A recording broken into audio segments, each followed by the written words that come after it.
Good morning, everybody. We are just coming in. It looks like the jury is backed with a verdict. So I didn't, sorry guys, I didn't run an intro. I wanted to go straight into this. We don't have sound yet. But it looks like we have a verdict. They have a 4.9 star rating on Trustpilot on over 15,000 reviews and an A+ rating with the better. But there's Megan, dressed in pink, wearing a pink bow, guys. With a pink bow.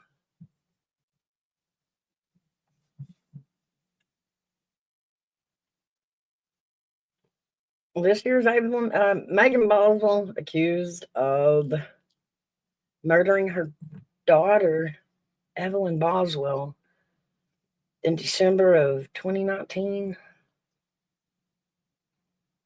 They found Evelyn's body in they found Evelyn's body on Megan's dad's property in a trash can. Well, we're going to go over all of that. I'm still going to put all this together, but again, it looks like we may have a verdict.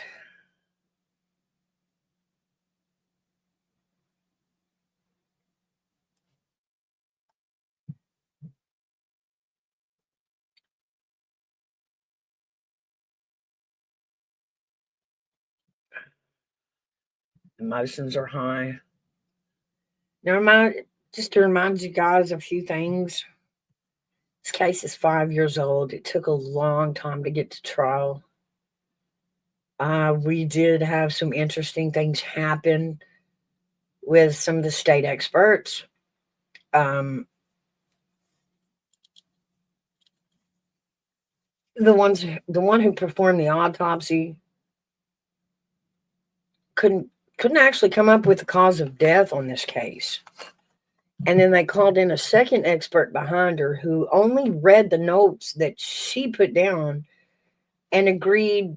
And it was basically because this sweet baby girl was found upside down in a trash can that must have been how she died. So they did not prove, actually, they don't know how she died. So the asphyxiation assumption was labeled. If she was upside down in a trash can in a trash bag, she must have suffocated.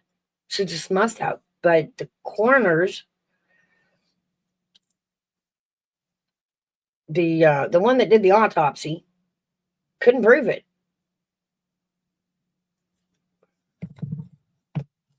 Am I just not getting sound?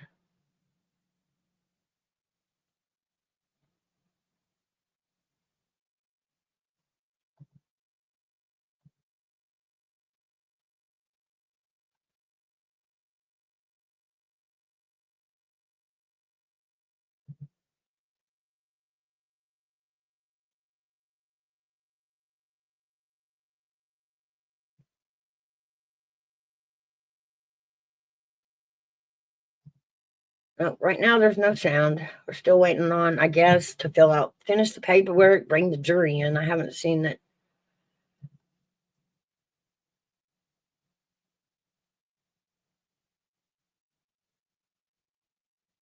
Why aren't they reading it out loud? How come I can't hear it?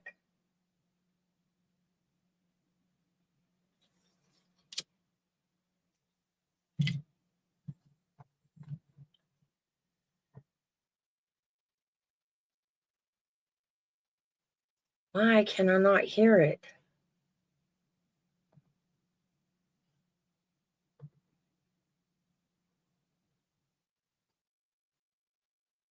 Do we not have audio in the court?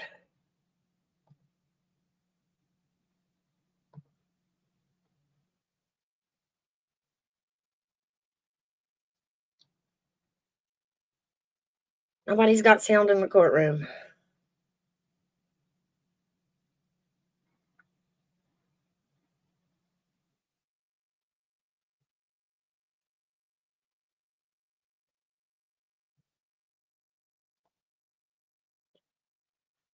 Oh. So are they not reading them out audio yet? We're going to wait for the judge?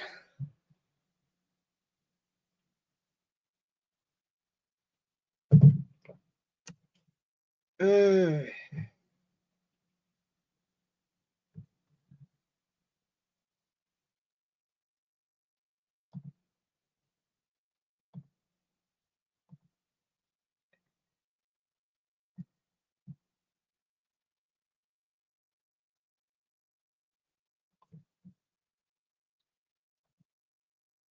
Verdict: guilty of first-degree murder.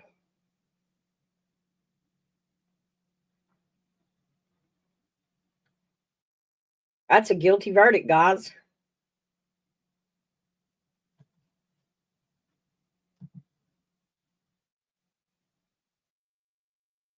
Okay.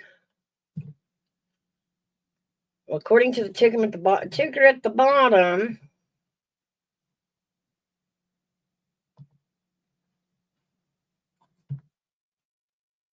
I don't know if y'all guys can see that or not. Verdict of first-degree murder. Hey, RB, it's almost over. Farm in the wild, raise animals and harvest crops, make food for yourself and for sale.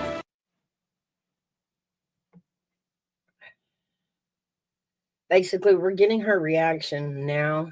She can hear it, we can't.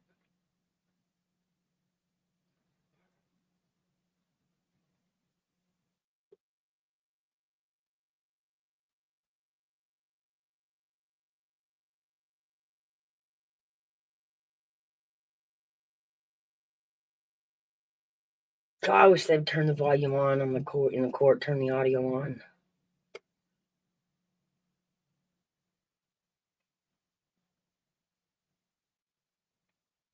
$240, I hope, Arby. $310 if they can.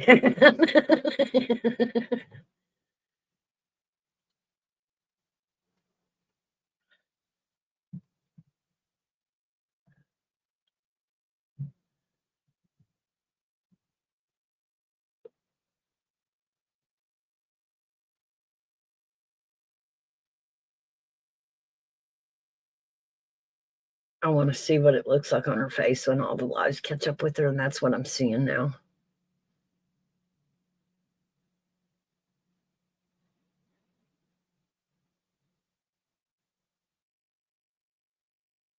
No, I admit she's giving more emotion than Casey Anthony did or Susan Smith did at this point, but it doesn't matter. It's too late. Doesn't help.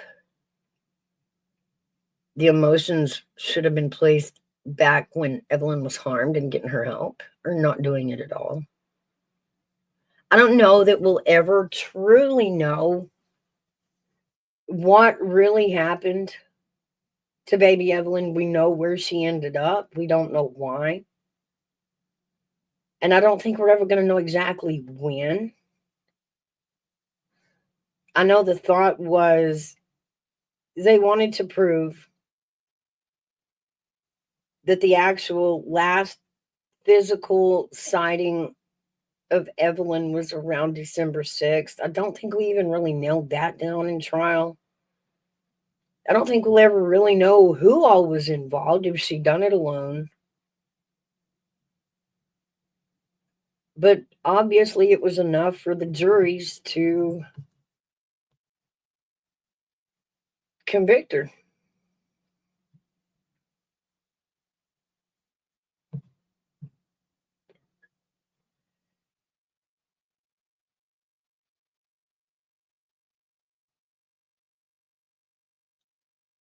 Anyway, while we're waiting on that, good morning, guys. It is the day before Valentine's Day, the day of love.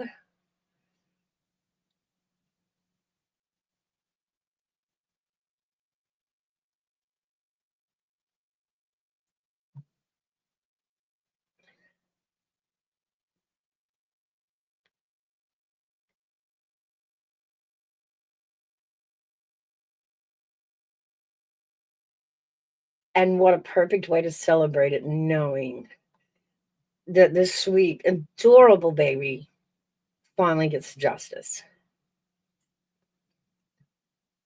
To me, that's better than a bouquet of flowers, chocolates.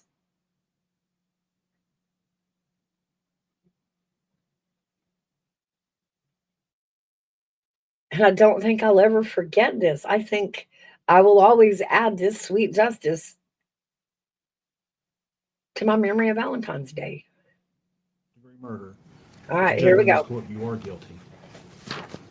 In count 2, a jury of your peers having found you guilty of first degree murder and the perpetration of a felony, it's a judgment of this court, you are guilty.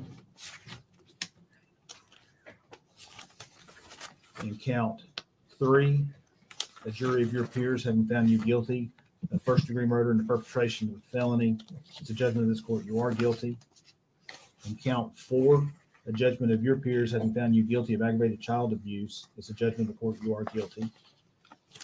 In count 5, a jury of your peers having found you guilty of aggravated child neglect, it's a judgment of the court, you are guilty. In count 6, a jury of your peers having found you guilty of tampering with evidence, it's a judgment of the court, you are guilty. In count 7, a jury of your peers having found you guilty of false report, it's a judgment of the court, you are guilty. In count 8, a jury of your peers having found you guilty of false report, it's a judgment of the court, you are guilty. 2 In lies. count 9, a jury of your peers having found you guilty of false report, it's a judgment of the court, you are guilty.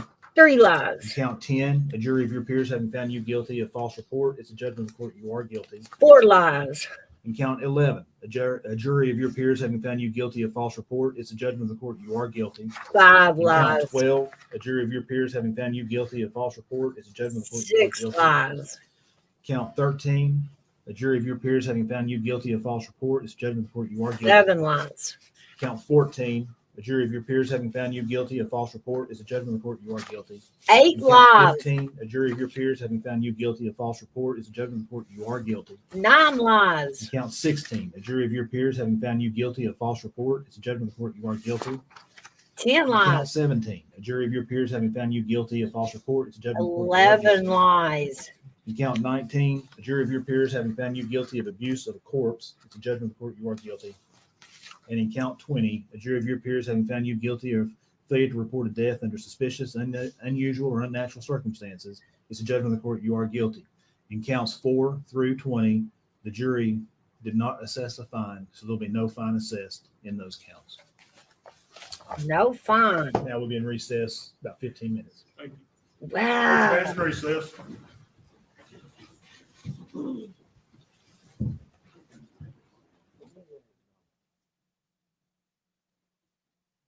Wow. That was of all of them, tampering with evidence, tampering with the body, and murder. That was 11 lies they charged her with. 11 of those charges are false reporting, lying to the cops. Every single one they oh wow. Guys, and y'all knew I was worried about this. Like when I go back through it, the arguing between the state's witnesses, the lack of evidence that was actually produced,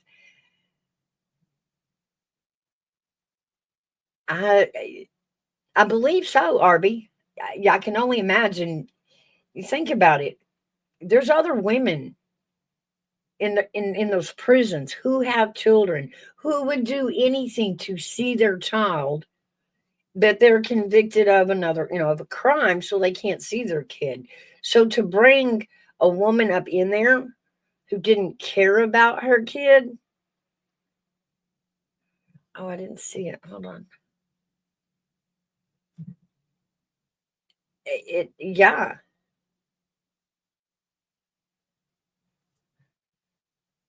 Hey, Hairbag, good morning. You can grab a link. Guys, I'll put the link at the top of the chat if y'all want to come up. Good morning, Diamond. And they're going to be back in about 15 minutes. I'm assuming we are going to go straight into sentencing.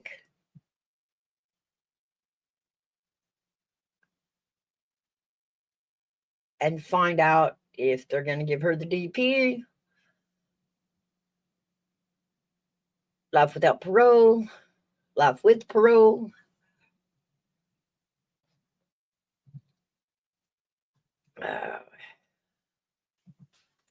Good morning, Hairbag. Good morning. How are you this morning? I'm doing okay. I had a little rough night sleeping, but other than that, I'm doing okay. You? I'm going to sleep a lot better tonight now that this case is over. This case has been long overdue. Is this the same one that you were talking or we were watching the other day? Yes, it is. Yeah, they just got through reading the verdicts, which were all guilty, guilty, guilty, guilty, guilty. They've took a 15-minute break. I believe they're going to come back and maybe sentence her or set the sentencing hearing. So we're going to kind of stand by and kind of talk while they're doing their court stuff. I see. Good morning, everyone in chat. Good morning, Diamond Classy. How are you? I'm good. How are you, loves? Good morning, Brandon. Hey, Hairbag.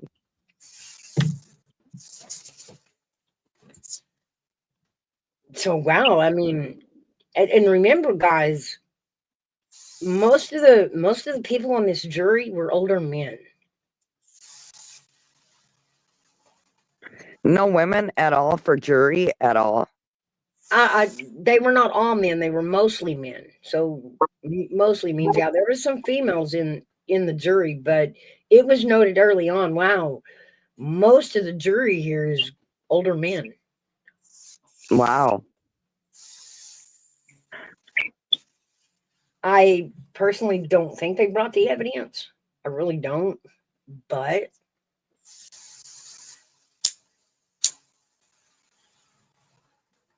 right. Did you watch it the other day, though, after we were on? I have actually watched every day of the trial faithfully. So you know more about it than we do. I know more about it. The case is local to me, so it's something that has always been on the news. It's always been on our mind. I wanted to watch this case really close because the professionals in this case are the same professionals that have their hands on Summer Wells's case, as well as Sebastian Rogers. These are the same labs, the same TBI agents.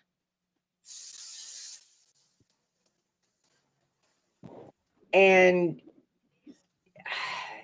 it took a really long time for this case to hit trial. And the other two cases aren't even near being solved. And so, here in East Tennessee, you have to. I love Rise Mushroom Coffee. And not just because I look good drinking it. You have to ask. Strong partnerships create. What the heck? Hold on. Yeah, that was ads. Sorry. But yeah, you have to ask, what's the tie up in these cases in East Tennessee? And guys, watching this case and watching, like I said, all of the agencies that also have their hands on those other two cases explains a lot to me. I really don't have confidence in our labs up here. I don't have confidence in the autopsies. I don't have confidence in the TBI labs pulling DNA, pulling fingerprints. It was lousy. It was lousy. I am amazed that 12 people, after sitting through the lack of evidence, could find her guilty. But they did. They did, and I agree with it. I'm not going to say she's not guilty.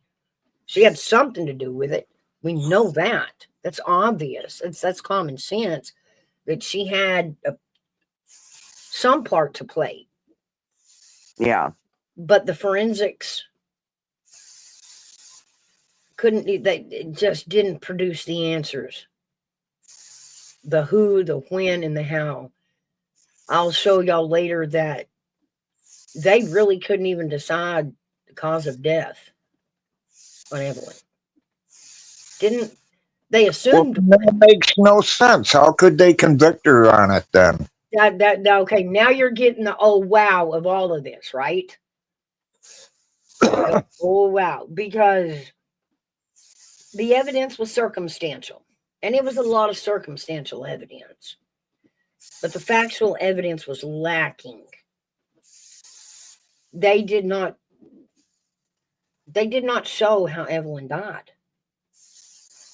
They couldn't prove whether she was alive or not when they disposed of her. Couldn't even tell that. Couldn't even tell what was all over the foil. It was all wrapped around her head. Right. The forensics came back, it's gunk. This is our labs. This is our state labs. These are cases that are going to change people's life, give families justice. And you come back with an answer from the lab, gunk. Yeah, I was just going to say that. That makes me worry for the other two cases. Are Yeah. they even competent to be looking at these cases? Do they understand how to find evidence on what's been brought to the lab? They come out with evidence, DNA on Megan and DNA on Evelyn because they had the DNA to compare it to. There was a lot of talk of an unknown male DNA in this case, and the lab didn't bother to find out who this unknown male was. Just skipped right over it. Yeah, I see an appeal coming then. It's possible.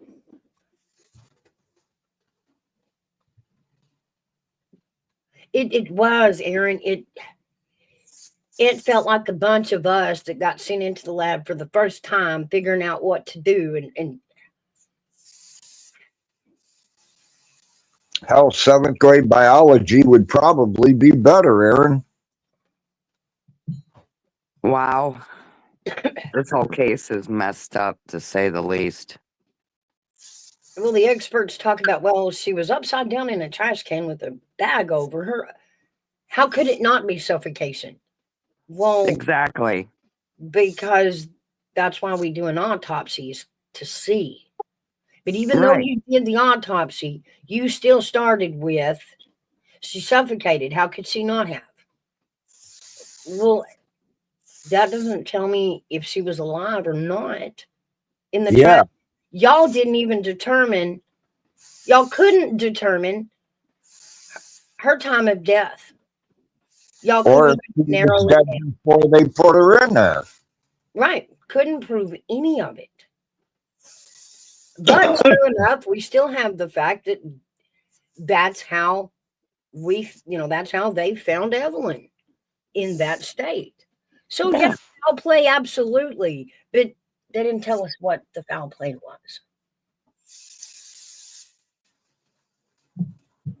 One of the stories that Megan told was that they rolled over on the baby and suffocated it. She woke up. The baby wasn't breathing. She assumed they rolled over on it, but the baby wasn't breathing.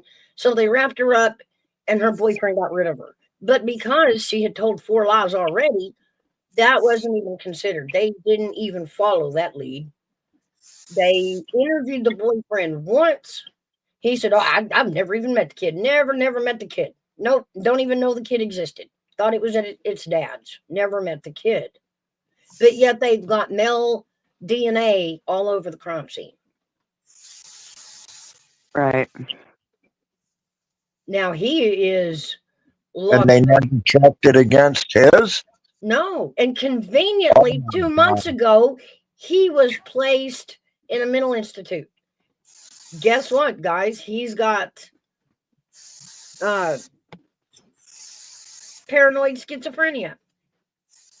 Oh, wow. Wow is right. Yeah, and had it when he was dating Megan. But still, nobody in the lab eliminated the boyfriend from all of this. That one interview where he's, well, I ain't never met the baby. Nope. Never seen the baby. Nope. Nope. That's as far as they went with this boyfriend. They believed his statement, so they eliminated him and never cared to find out who all this unknown male DNA belonged to. Never even got a copy of his DNA to compare it to. And conveniently, 2 months ago, went into a mental hospital, so he was not available for testimony. One of the key witnesses. It was supposed to be this guy, and being with this guy was her whole entire motive, and they couldn't even get him to the stand. Right.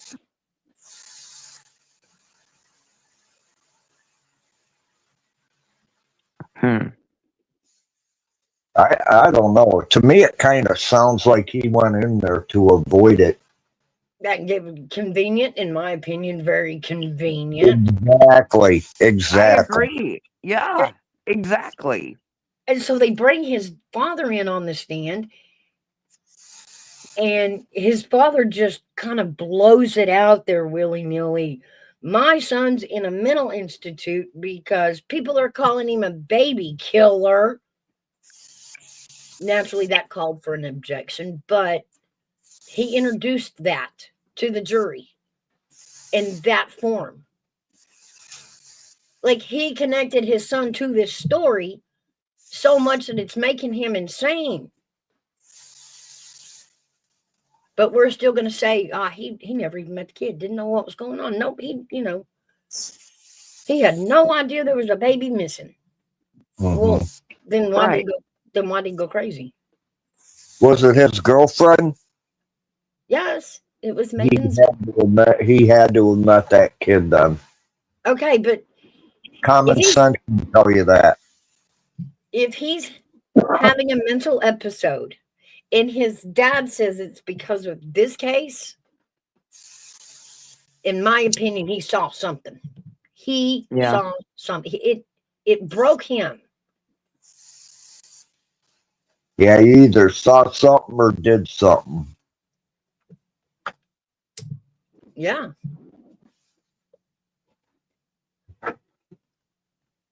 I don't see that they actually even prove neglect. Nobody could say she left the child alone. Nobody testified that she, hit the baby, abused the baby, anything like that.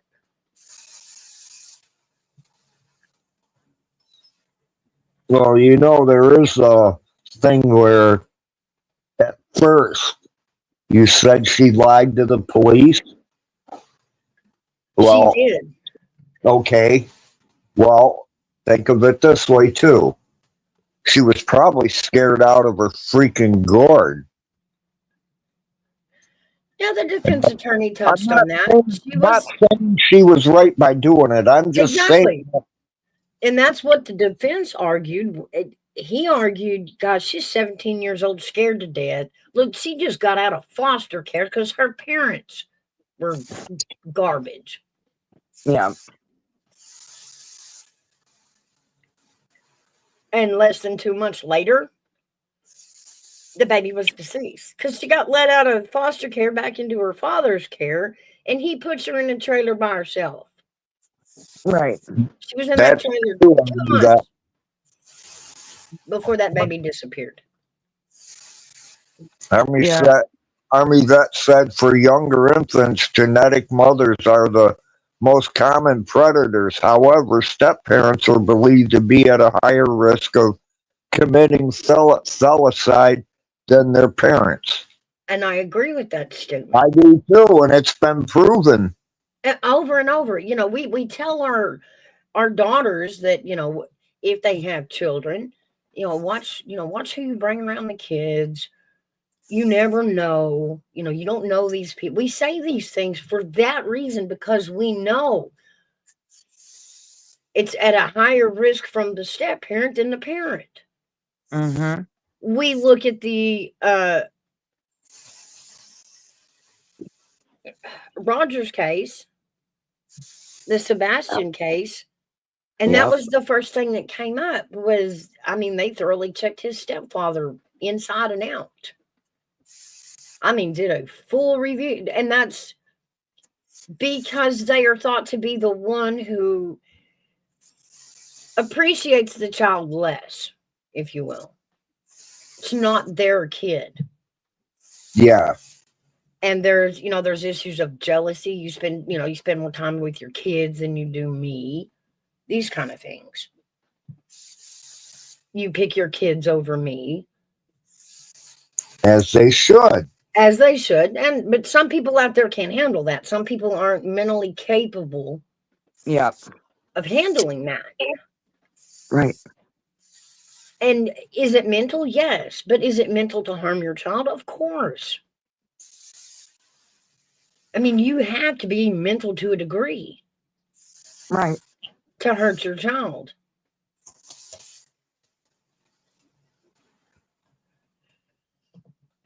Aaron says, if either of them see, well, I can tell you the boyfriend, they're not even looking at him. They just let him walk. If either of them see any jail time, guaranteed they won't make it in general population. Even if they get PC, the trustees will get orders and COs have no problem popping the door. Yeah. I think that was also one of the reasons they dragged their feet on this trial, was in the event, very likely, that Megan would be sent away for life to a prison. They wanted to keep her in county and kind of let her age up a little, get a little age, not send her in at 18. But now she's what, 22, 23?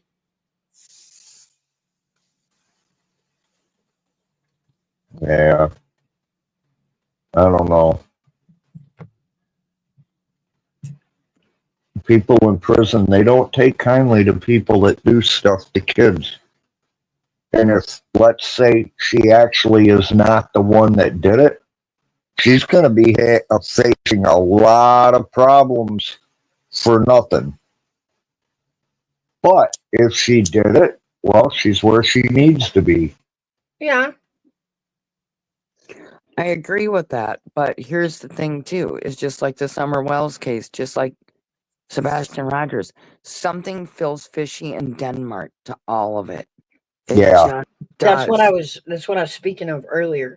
This gives me a really clear inside view because the same people that handled this case, the exact same agencies, the same people in the agencies are handling the Sebastian Rogers case and the Summer Wells case. And neither one of them two have been found. Neither one of them have even got a clue of what happened. Tons of evidence, but none of it's getting put together. And now I see that. Now I see that it's back in the lab, nothing's getting done. Nothing's being found. I don't know if it's lack of competence, if it's lack of technology, if the people are just too newbie to their position when they get the case. Because I've seen some of that go on in this case. Some of these people weren't even finished with school till after this case was done, and they were already looking at the case. You're talking complete newbies.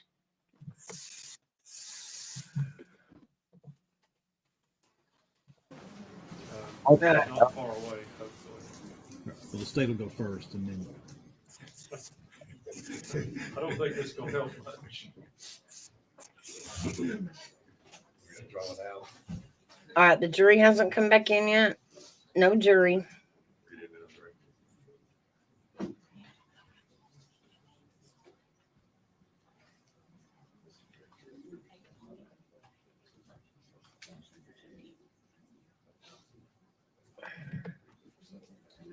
Looks like they're about to bring him in, though.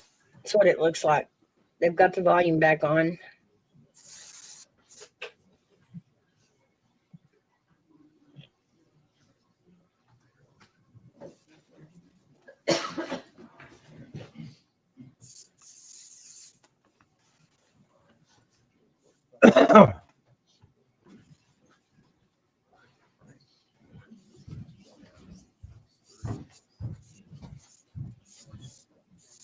Hey, Callie. I know this bores y'all, but I'm really interested in it. I want to see this all the way through, and then I'm going to put it together in short version and bring it back to y'all. I know y'all don't want to hear, hours and hours and hours of interrogations and whatnot. Hey, Callie. Here we go.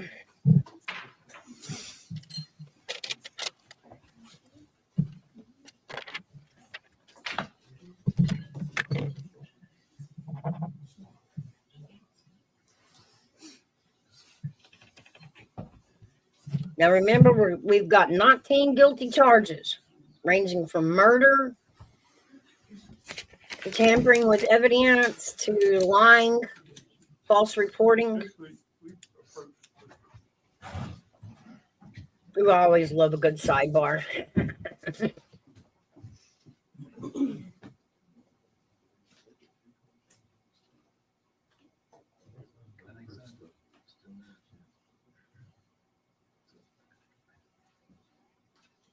Now, we've read this. He's guilty on all 19 charges. What we're waiting for is them to come in and give her sentence, because that is part of the jury worksheet. Not only do you find them innocent or guilty, but if they are guilty, you have to impose a sentence.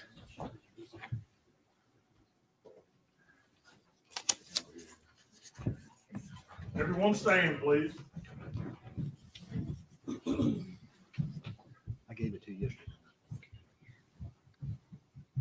Here we go.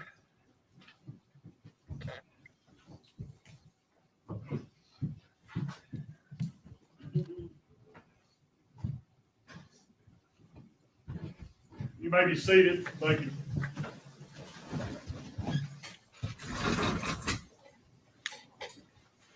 All right, General.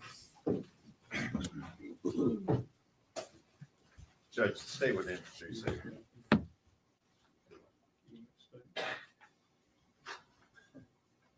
What? You can do an opening statement if you'd like to. Okay, no, state doesn't do the opening statement. Well, that's weird. Do you have an opening? I do. Okay. Okay.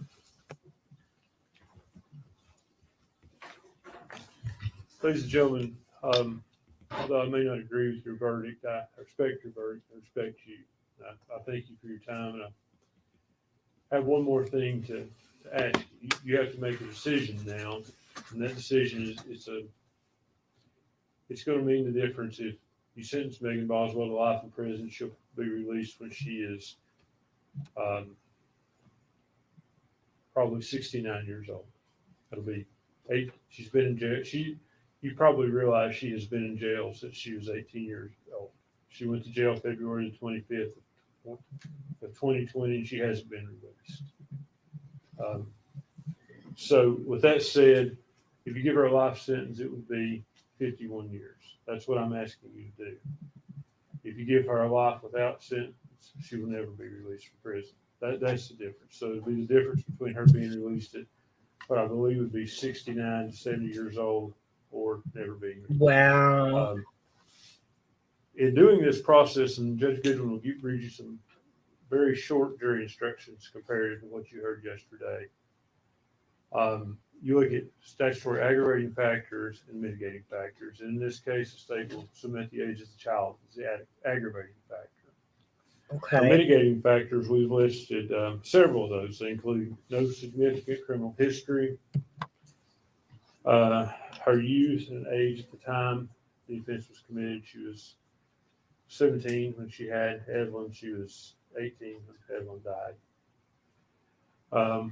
You'll hear more about her unstable and chaotic home life. You'll hear from her mother. These are things they're Angela begging for Boswell mercy today. for.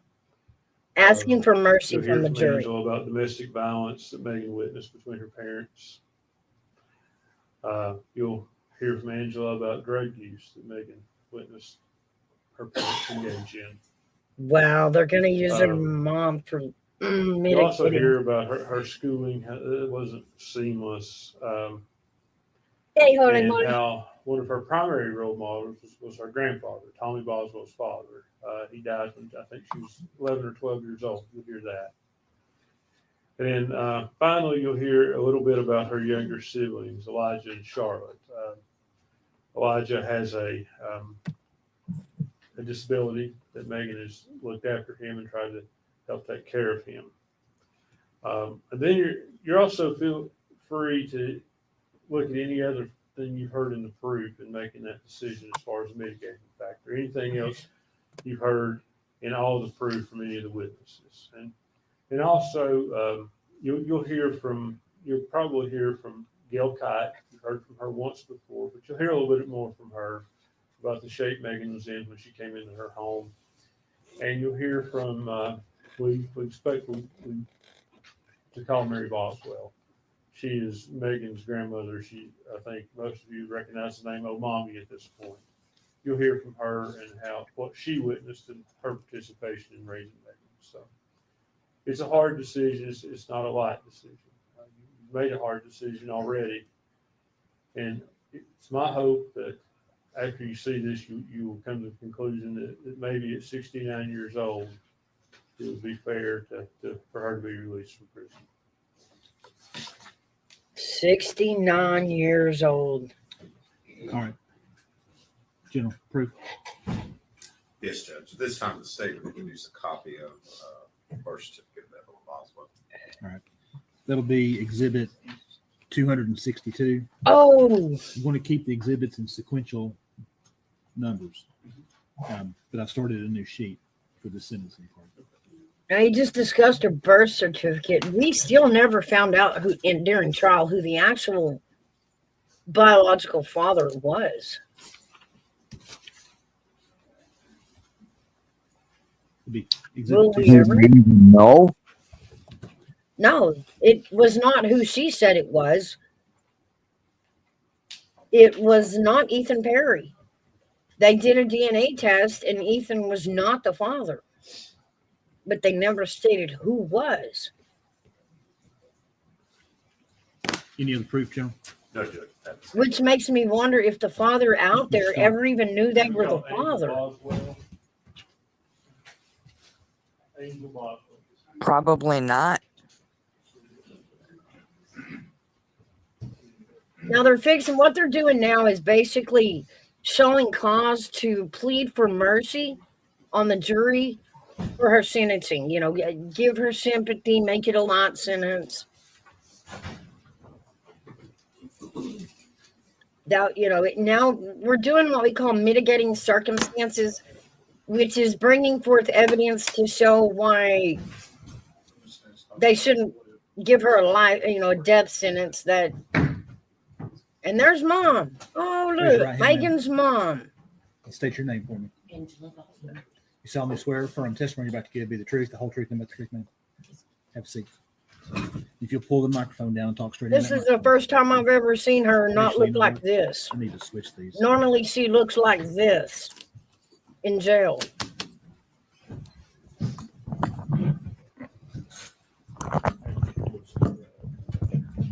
Now let me show that again. Normally. That's most of the pictures we've seen through the case of Megan's mother, Evelyn's grandmother. Because that's where she spent most of her time.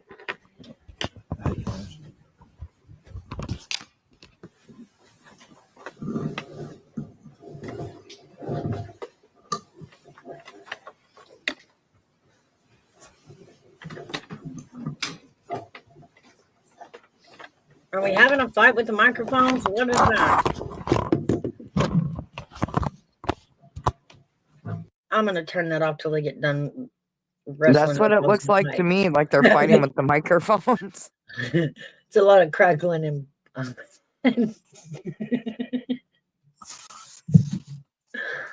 I read Now, you think they would have, did a sound check to make sure they were working right before court, Yeah. Now she's gonna have to get on the stand here, rightfully so, and explain Judge. how bad of a mother she was to Ma'am, Megan. state your name for the record. Angela Boswell. You are Megan Boswell's mother. I am. Ms. Boswell, you know the purpose of being here today. I do. I want to ask you some about Megan's home life and growing up, but I guess I want to ask you first a little bit about yourself. Okay. And I'm asking you these questions, Ms. Boswell. I'm not trying to embarrass you or No, cast any no, sir. aspersions. No. You married Tommy Boswell when you were how old? First time 15. You speak into that 15. microphone just a little more, please. The first time 15. And The when did you first become pregnant with your first child with him?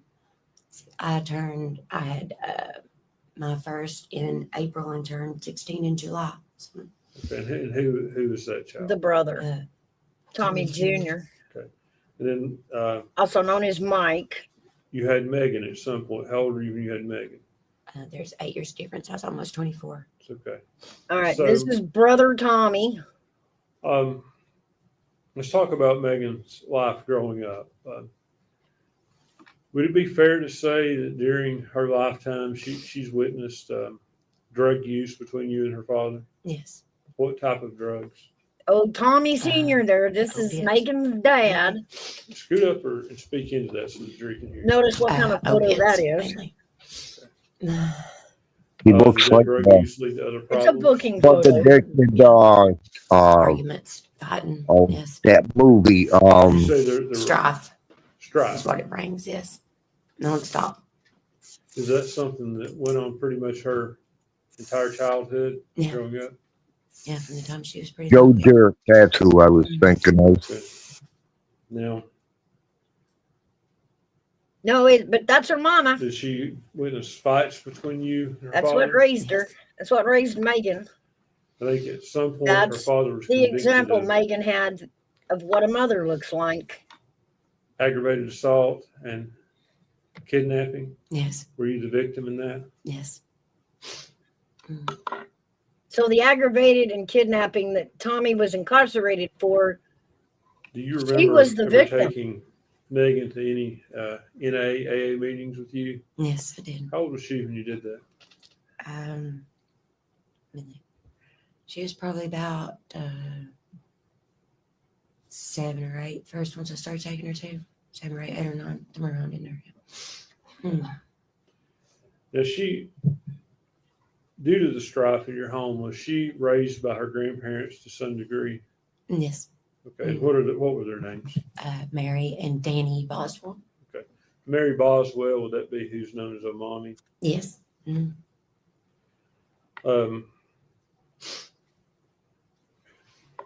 These problems, do you feel that it's partly your fault, the problems Megan's experienced? No, absolutely. Yes. Yes, where absolutely. were you when she was trying to Unfortunately, raise a your baby? problems, that they went on up into, we saw a video in here, you being brought down from the jail to talk with her in 2020. Yeah. Mhm. So even up until the time she went to jail, you were in and out of jail. Yeah. Okay. Yes. I've been. Have you been convicted of numerous crimes? Yes. Now, have you Wow. managed to straighten up at this point? I have. Yes. I've No, been. you haven't. No, you have Yes. not. I pray every day and just, Your to black do eye my tells best me and so try. much, I've, Brenda. He looks like he's tweaking. Oh, Nothing's yeah. wrong. Tommy was Not too. for me. That's what I was Understand. just about to say. All right. I failed her on that miserably. And you're here asking the jury to give her a sentence of life as opposed to life without. It's Maggie is at her core. She is a generous, kind person. And through all Maggie's went through, Maggie still has potential. She she was trying so hard. You know, she didn't repeat my mistakes. Maggie learned from my No, mistakes. he just went right. She was through trying the- to do better with Eve. You know, she wasn't repeating. And I think she got saddled with, you know, and just because of my mistakes that she did. That was not it. That was not the case with them. Would it be fair to say she didn't have a good role model for the mother? She No, she did not. answer any of Miss Massengill or Mr. Harper's Mm. questions. I personally think they should go to jail with Megan. I don't have any questions, Judge. They didn't know where Evelyn was at any given point and didn't care.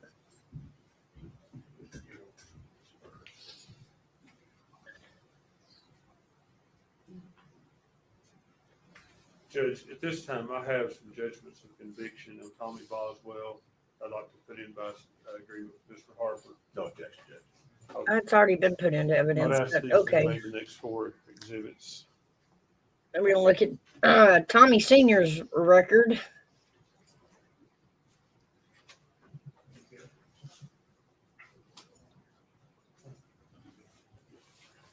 Crackhead Joe Dirt. Mr. Scott, Yeah. I'm going to enter the case number 61078 as exhibit 263. And the other 3 pages are 3 counts of the same case. So I'll make that a collective. Now that's when he showed up. That's when the Tommy and Tommy Sr. showed up at Angie's house to beat up and run over her boyfriend.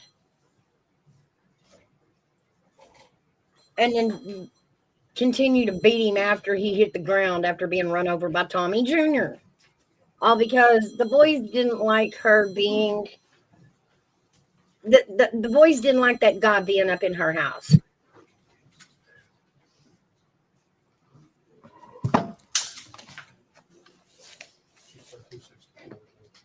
Yeah, the first page is 263, case 61078, and case 62497.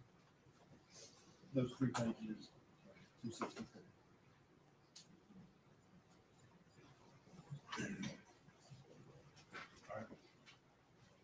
Your Honor, defense would call Gail Kite. All right, Kelly. Kite. Oh, I agree, Aaron. You can see it on both of them. It was KYTE. I believe so, Your Honor. I'll have her spell it. Just I think she was a witness. That doesn't, and don't get me wrong, that doesn't make Megan any less guilty.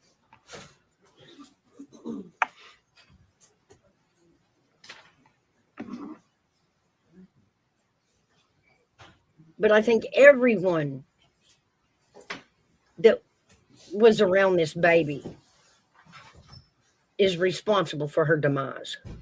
Right. The grandparents, her, the boyfriend. Raise your right hand. State your name. Gail Kite. Ms. Kite, you solemnly swear from testimony you're about to give to be the truth, the whole truth, and nothing but the truth, ma'am? I do. Speak into that microphone. If I ain't mistaken, this was Scott, good Megan's morning. stepmother. I mean, Just so, foster mother. Make sure here. Spelling your last name, is it KYTE? It is. And Ms. Kite, you've previously testified in this hearing as the state's witness. Is that correct? That's correct. Well, thank you for coming back for this part of it. I know Ms. Boswell appreciates that. How long have you been working in foster care? Yeah, this is 15 Megan. years. This is the foster mother Do you that Megan remember when lived Megan with Boswell when came to she you? had I Evelyn. do. Do you recall what kind of shape she was in or state? She was in bad shape. She was one of the worst children that I'd brought in as far as neglect. What do you mean by that? She was very malnourished. She's very skinny. Her hair was matted to her head with lice. Impossible to even get a comb through. Okay. Well, So Megan well, wasn't a when she baby came when to she you, went were you into given foster any care. She background? was a I imagine in teenager. foster care, you're given background or A teenager. information of where this child is coming from? Were you giving any of that? I was. And what were you preparing for? In the intake papers, it mentioned trauma. It mentioned rape. Did it give you any background or any information about her What? family background or makeup? Right? Not really. Now, you said she came to you with lice. What did you do to try to help Megan? Well, I took her to a beauty shop because there was no way to even begin to get a comb through. It was horrible. The beauty shop wouldn't touch it. They told me I offered to pay him $100 to go out back to cut her hair. And they said that they couldn't do it. Finally, the agency that we were with found a beautician that met me at a church that was willing to come in and give Megan a haircut. They gave her a bob, which looked really cute on her. But even after that we could get a comb through, it took close to 3 weeks, maybe a month, to get rid of the lice. Were just so bad. I had to get prescription medicine from the doctor. We got 2 bottles of that. That's Megan at that time. The comb that you run through that's That's her supposed to kill the bob. lice. And I know I practically traumatized the poor child because we'd go out on the porch and I'd run that comb through trying to make sure we got all the lice, and she'd sit there and tears would run down her hair. She got tired of me. It wasn't a pleasant situation. And then even when you do that, you still got to go through, you've got to thoroughly clean the bedding. Everything in the room has to be taken down, washed in hot water. But it was a rough time for her, very rough. And you may have said, but she came to you how old?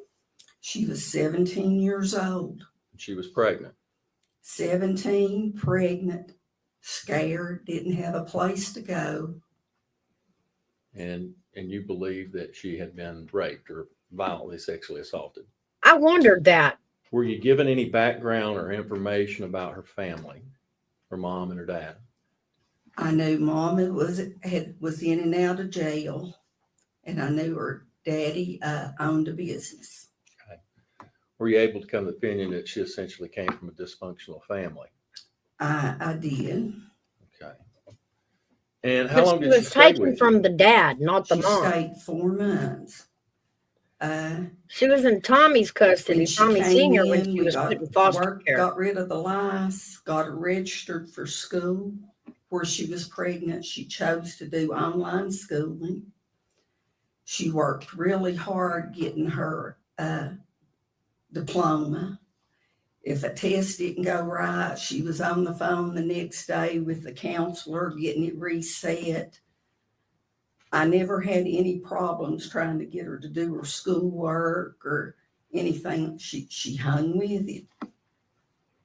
She ever caused you any problems, disciplinary wise or anything like that? No, Never. no. And did she seem to be thriving in a structured environment? She did. She did. Was she making friends? She did. Did she seem to be progressing and coming out of the state she was in when she came to you? She very much so. And she was with you for 4 months. Did you form a bond with her? 4 months I she was in did. foster care. We took up together immediately. It was during the winter. She learned me how to play card games. She learned me how Winter to days, play we'd sit there card and we'd games. play baby Oh, and my sleep. word. We'd play cards. But we formed a bond. Did you take her to doctor's appointments? I did. How did she seem to feel about becoming a mother? She was very excited. Did you my have God. conversations with her about that? I did. Did she seem to fully understand her roles and responsibilities of what was going to be required of her? She did. She Megan did. practically She raised did. her younger sister Charlotte and her brother Elijah. She had plenty of experience with younger children. How did you know that? Well, mostly from conversations with Megan, and just I could tell by the way she took care of Evelyn at the house. You know, she knew how to heat a bottle. She knew how to change the diapers. She got up when the baby cried. Did you ever have to tell her to do those things? No, me and my husband Uh, never once woke up those 4 months when Evelyn woke up in the middle of the night. Megan would take care of her very well. And I asked you, and I want to clarify that if you ever took her to doctor's appointments, she was with you when she was with you. She came to you pregnant. Did you go to the prenatal appointments? I did. And did you go to follow-up appointments with Evelyn's pediatrician? I did. Okay. So you were involved through the whole process, really? Those 4 months, yes. Okay. wow. At some point in time, was Megan taken from your home and placed back somewhere else? She done trial visits to go back to Tommy's. Okay. There was a process in the foster care system. I understand. She done weekend visits, and Because at she was first it was aging just out of the visits, and system, then they it were letting her led to go. weekend visits. Tommy How'd she feel about that? She seemed okay. Tommy did not get custody of Megan back. She was aging out of the system and they tossed her back at Tommy. She went back to Tommy's house. Tommy, you mean her father? Yes, Okay. And did you maintain contact with her? I did. How often? We text back and forth over it wasn't a daily time, but I want to say once a month, sometimes couple times a week. It's just according to what was going on and what pictures she had took of Evelyn. When you were talking to her, did you eventually learn that maybe things were kind of getting back off the tracks again? I did. In April, I received a call from her foster care worker saying that Megan had been needed some help and even though she had was out of the foster care system, would I be willing to go and help her out? And I said, no problem. So I called Megan. She told me that her mother had dropped her off at a church. She had drove off and left her and Evelyn there. She had took Evelyn's diaper bag, the baby's supplies. So I told her I'd be right there. Oh, way to go, I went and Grandma. picked her up. We went to Walmart, bought baby bottles, formula, diapers, the stuff that a baby would need. Where did you take her? We went back to my home. She spent the night. Her and Evelyn they took showers, a good night's sleep. But then the next morning, she wanted to go back to her mother's family's home. Where's that at? Now, I'm not sure. The place that I took, her grandfather was in the hospital, and she wanted to go there to meet up with her family. So when she left my home, I drove her to the hospital in Kingsport, and she assured me that she would be perfectly fine, and her and Evelyn got out. It'd be fair to say that Megan wasn't getting maybe the familial support from her parents that she was needing at that time. Yes. Okay. I imagine over this time, Ms. Kite, that did you ever meet Tommy Boswell Sr. or her mother, Angela? I had never met Angela, but I'd met Tommy several times. Probably, Aaron. You said you agreed that she probably come from a dysfunctional family. Let me ask you this. She lived with you for 4 months and you stayed in contact with her after she moved out. It's your opinion, you know her, you talked to her. You think Megan ever knew what a normal family looked like? No. No, Did she crave that? I think so. Was she wanting that for Evelyn? I think so. It's too late to establish Well, motive. What are we doing? It's obvious why we're here today. You know why you're testifying.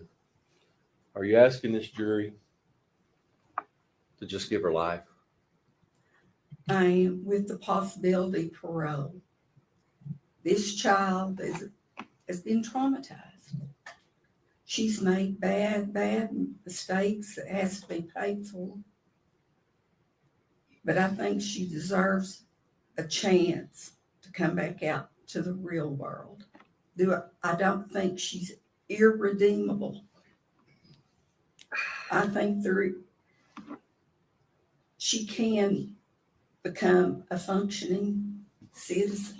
But she's going to have to tell the true story to make it through a parole Ms. Scott, I board. thank you again. If you would answer any questions that the state has for you.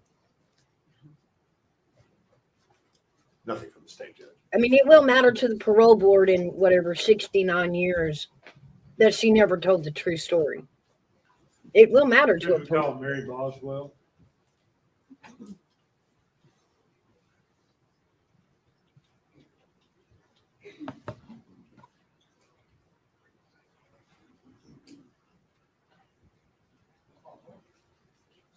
She didn't, holy moly, never had a chance in any direction. I think that was the biggest thing I wanted to show on this case. I know Megan is guilty, but I think those around her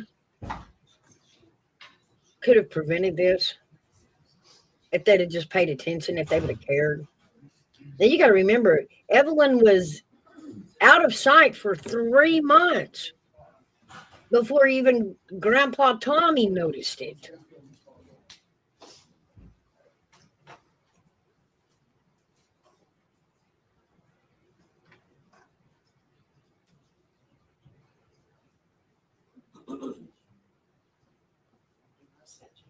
And mind you, when he got Evelyn back, when he got Megan back, Evelyn was part of that in-state care. So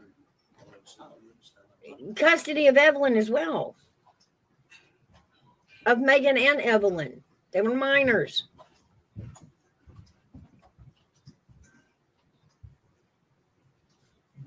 So in my opinion, Mary Boswell. Tommy actually had custody of both of them.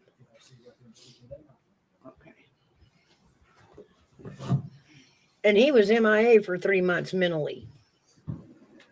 Ms. Boswell, Mm-hmm. I'm Gene Scott. How are you? Pretty good. We're here today because the jury's trying to decide how long Megan will have to stay in I prison. think this is Tommy's mom. I want you to, I guess, your name is Mary Boswell. Not Mary Boswell. Okay. Yeah, How do that's you know Tommy's Megan? mom. Sir, How Tommy's do you know Jr. Megan? she's my granddaughter. Okay. Are you Tommy Boswell's mother? Yeah. Yes, sir. And obviously you've known Megan her whole life. All of her life, I started keeping her from the time she was 2 months old till she was grown, off and on, not all the time, but off and on. But you were Why so close. Was that in part because of problems between your son and her mother? The family Angela? compound. Sir, Was that because her parents were having no, problems? she just loved me and her papaw, and she stayed with us, and we loved her, and so we keep her a lot. Were you aware of the violence issues between Tommy and Angela?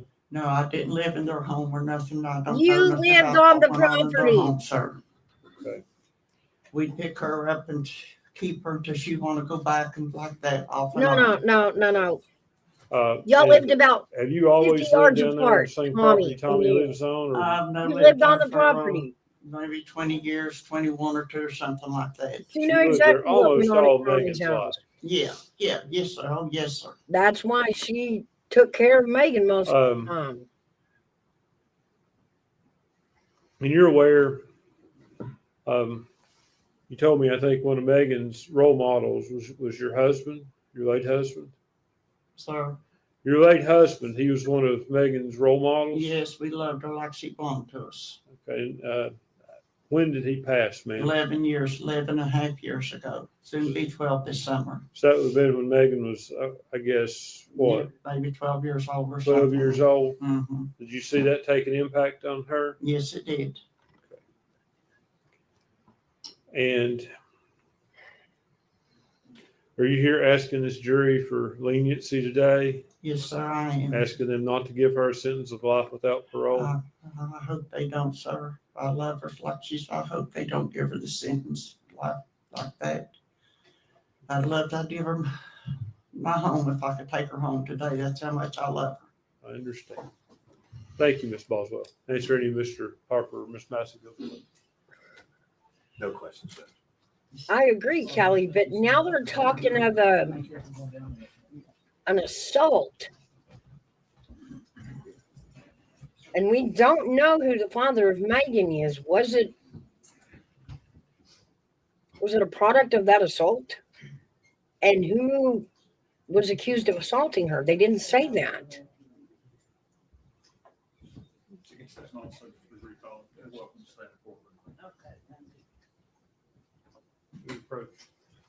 The foster mother testified that that was in her file, that she had been assaulted.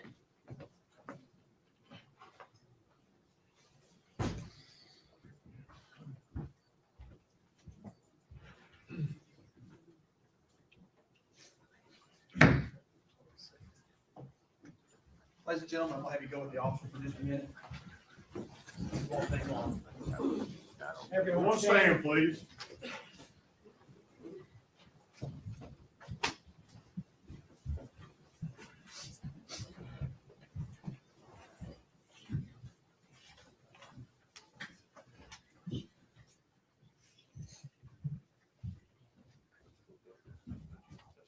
You may be seated. Thank you. Approach. That's true.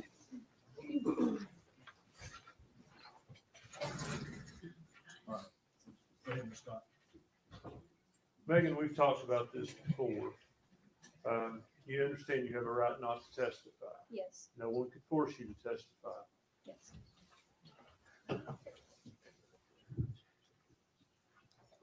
Oh my gosh, y'all, this is going to be gold. Start this over since we didn't have the microphone up.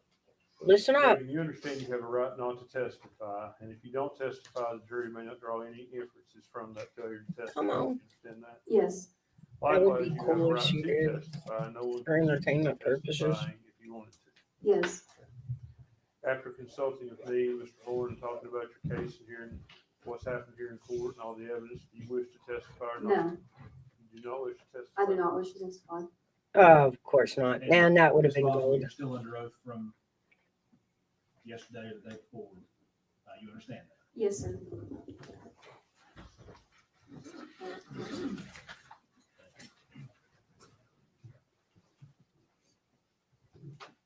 Have we ever seen a defendant testify in the sentencing phase?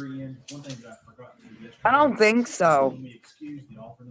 I don't think I've ever seen it either. I didn't know that was an option. We don't have that here in New York.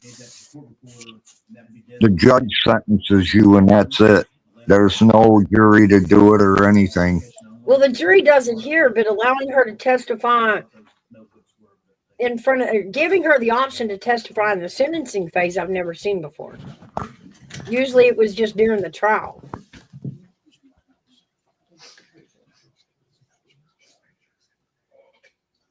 But quite frankly, guys, thinking forward about this, she will face a parole board if they give her life with parole, like they're asking.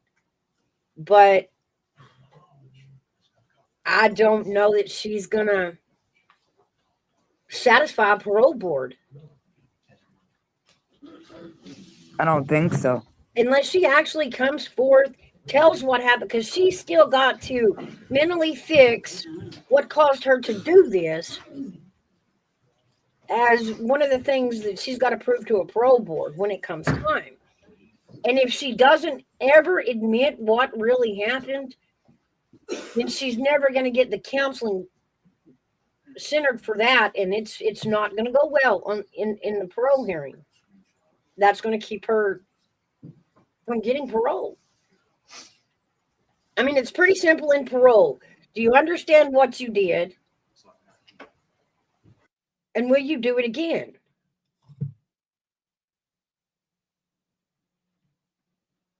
And if they can't get through the part of, do you understand what you did? They can't let her out on parole. If she doesn't understand what she did or worked on what made her do it mentally, she'll never pass a parole board. Right. I agree, Lo-Fi. Now she's got all the sympathy going, you know, she's cried when she's needed to cry, and she's gasped when she's needed to Right on gasp. point, too. But she still has to eventually tell somebody in a counseling situation at the jail what she did.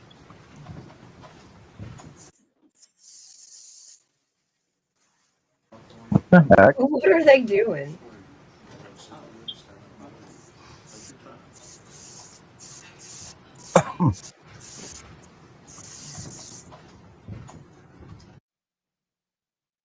Yeah, y'all are mixed up. Cord TV, y'all are back. Y'all are messed up. Sorry. Right? Oh no! Oh, I know what they're doing. Oh no, look. Dad gummit, they got pictures of the jury. Tim, we might likely get the camera thrown out from this point. It's ready, Mr. The cameraman was told in the beginning of this case, under no circumstances do you record the jury. And that's what they're going over. They just seen it. That's not good at all. Wow.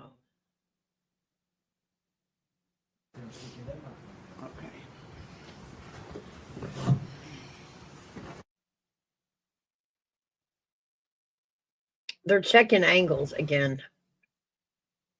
Yep, right there. It got it. See? Right there. Yeah, I see. Dadgummit. Wow. No, We may have just lost our camera feed, guys. Well, it does say technical difficulties. Yeah. They had to replay it. They got called in for it. Somebody seen it? Called it. Ah, dog it. Yep. Oh, man. Now, so far, so good. Until the camera goes black, we've still got the feed. They may come back. But, guys, that's going to be an issue. Yep. An absolute issue. I think a cameraman just lost his job. I did too. Yeah, probably. He was very specific about cameras in the courtroom. Number one rule was he wanted to see zero flash. Do not flash in this courtroom. I do not want to see a camera flash. And he had one, but he got mad about it. And then he also told him under no circumstances are those jury to ever show up on recording from that camera. And I just saw him reviewing it and telling themselves, yep, we sure did. Dadgummit. See, this is, you know, these are some of the things I wanted to show my crowd, show you guys. You know, there's a lot that goes on in court, a lot of motions, a lot of rules per case.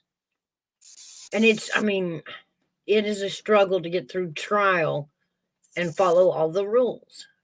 Yeah, well, now I counted 3 times through this trial that the defense had an opportunity to get this case dismissed, and it almost worked.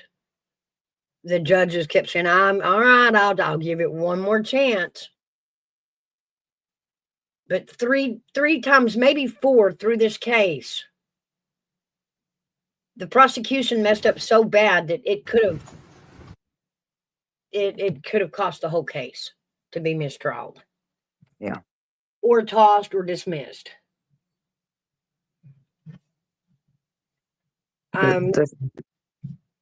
I know that when this case first started, that was not the defense attorney that Megan had. In fact, part of the reason this case took so long was because she didn't like the lawyer that she had at first and spent 2 years trying to get him taken off the case and to get a new lawyer. Now, watching this defense attorney through this case, I'll admit, for a defense attorney, he was pretty damn good. And I wonder, did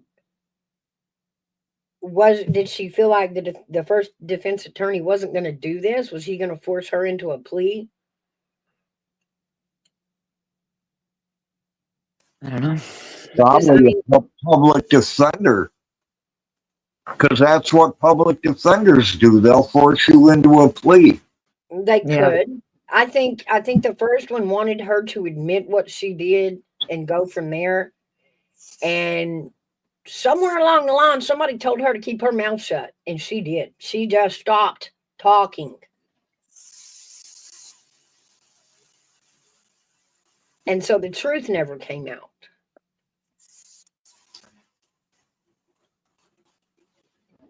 And so this second defense attorney played on that. He played for doubt. And I'll be honest, he put some doubt in my head too. For the simple fact we've got all this male DNA floating around and nobody's trying to find out who the hell that is. Exactly.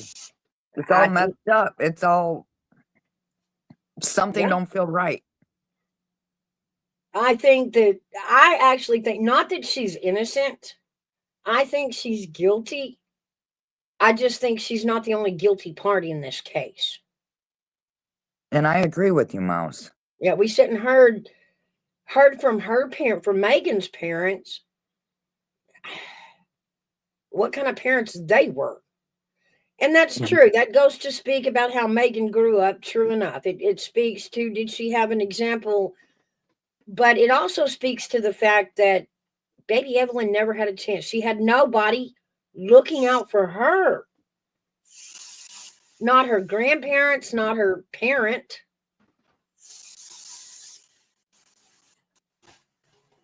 And I think that goes on all the adults. Mm-hmm. Here, I agree with you with that. Yeah. Take one of me down. There you go. I got you. So I agree with you, Mouse. I mean, there's things that just don't feel right and something's not good at all. I mean, the grandparents should have protected that girl. They should have been doing something, and they weren't. Let me see if I got a picture of that.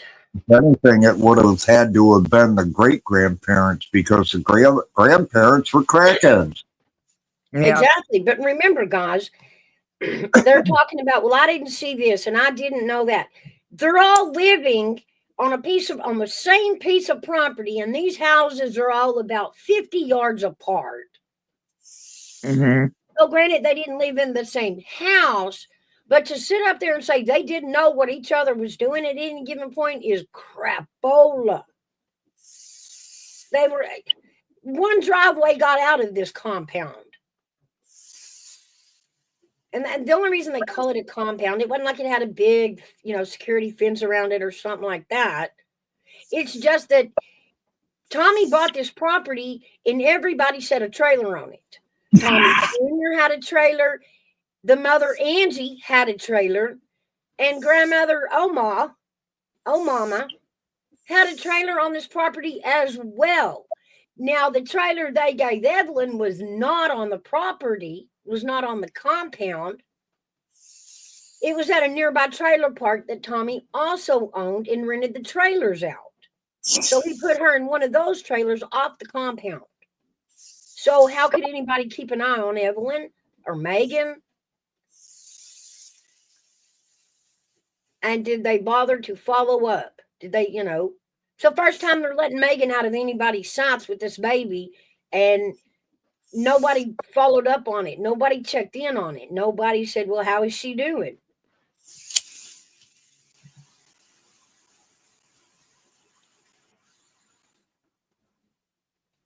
No, that's true, Aaron. That's true. But to say that they didn't know what each other was doing. She didn't know her son was this huge criminal. How did you not? You lived on that property. He was your son. You didn't know he was in and out of jail. Make that make sense to me.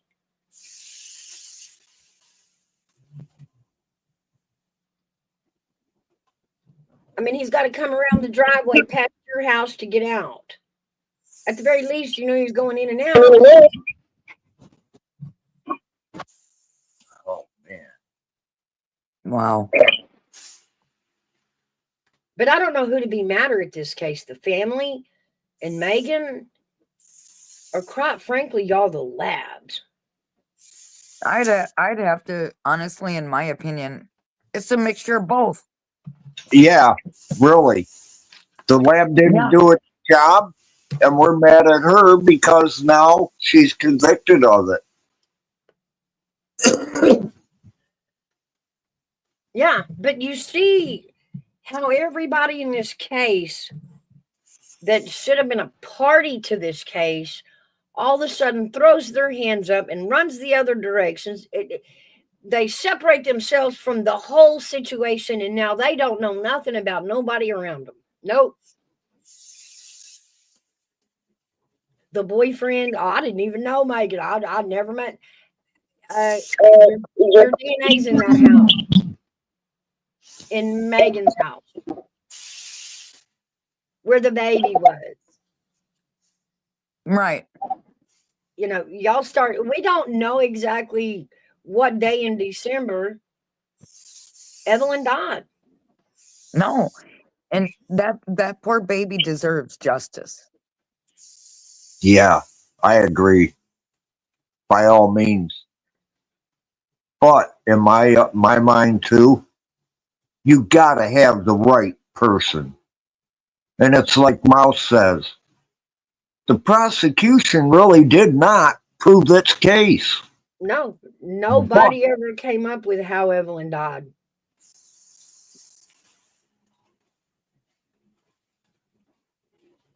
Nobody knows how she died. They know where she ended up, but nobody knows how Evelyn died. And they honestly don't know who actually killed her and placed. Just the one person we can for sure say was absolutely around was Megan. Yeah. Again, the male DNA floating around is like, well, that adds another person. I think that, not that it takes guilt away from Megan, but there's more than one party at guilt here. Yep. And I agree with that. Yes. We hand it all to a lab that goes, well, I mean, we found her wrapped in a trash bag, upside down that must have been how she died. But they didn't prove it. The autopsy didn't look for it. And they weren't really doing their jobs at all. The autopsy came out, we don't know what killed her.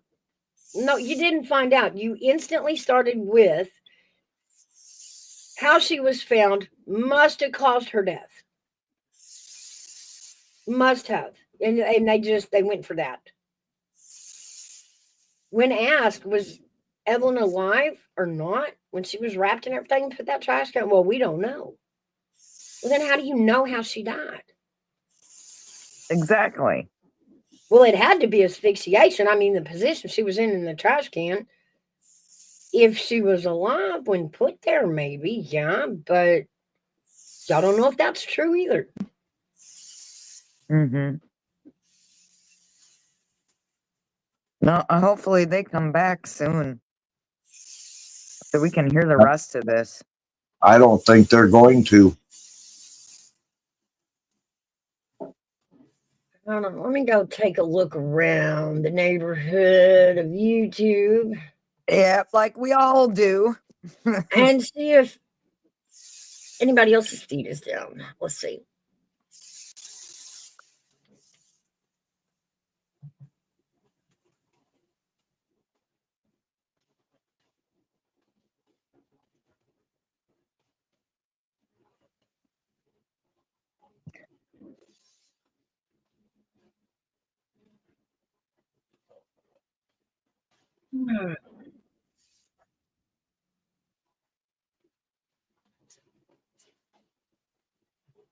No, everybody's still hanging on. We still got the feed. As long as the spreads page is up, they haven't pulled the feed yet. When they take that down, we'll know that the cameraman got in trouble. Yeah, I know.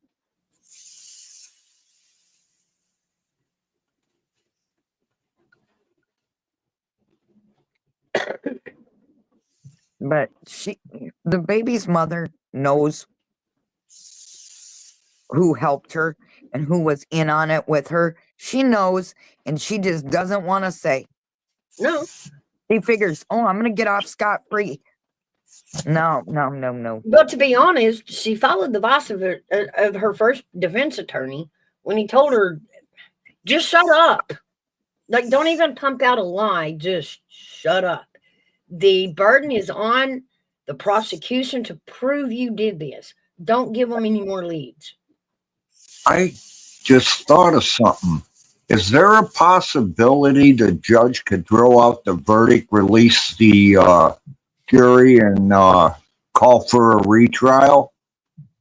Not without a motion from the defense. The defense table has to set that motion into motion. They have to ask for it. Even with the jury being shown on the film, or on TV? Yeah, that's not going to go back to the defense or prosecution. They are not responsible for the camera. Court No, TV is controlling that, the but camera. wouldn't that be considered putting the jury in danger?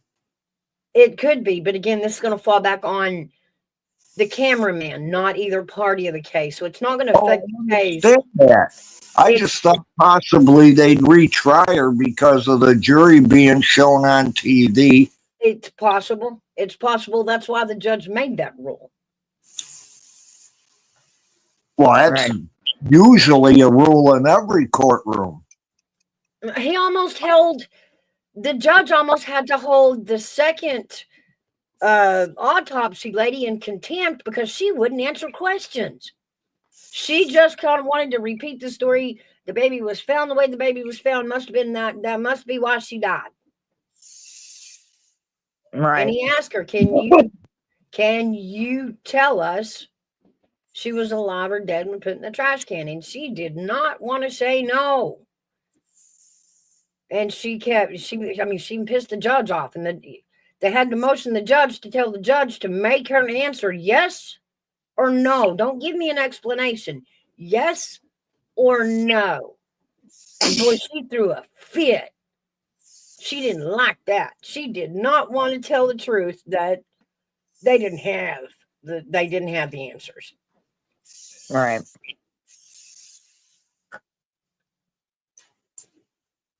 So I remember when they interviewed her, the cops did, and I knew she was lying right away. I knew something wasn't right.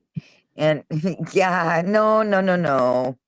Body language and all says it all. Yeah. Now we know the first story was, she's with her dad. Now she told this lie on a military kid. You have to understand what the military immediately put Ethan Perry through. Yeah.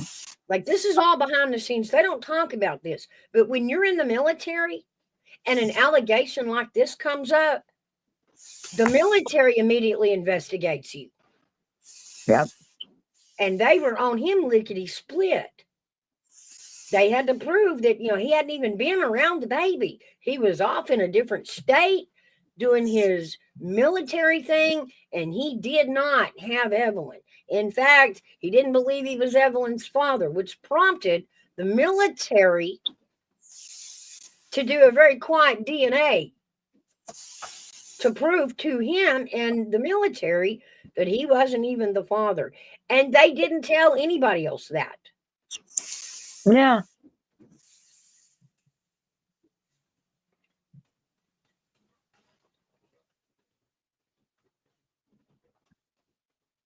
That was the first time today that we heard that there was a sexual assault on Yeah. Megan's file when she came in to foster care. It was on her file. That was part of the abuse that got her into foster care. You learn something new every day. The one thing that has stuck out to me when considering the paternity of Evelyn, if anybody's noticed, Evelyn's eyes are. A childhood friendship that turned into a feud and ended with shots fired. Now, a famous rapper and Rihanna's significant other Faces fell. Yeah, they quit.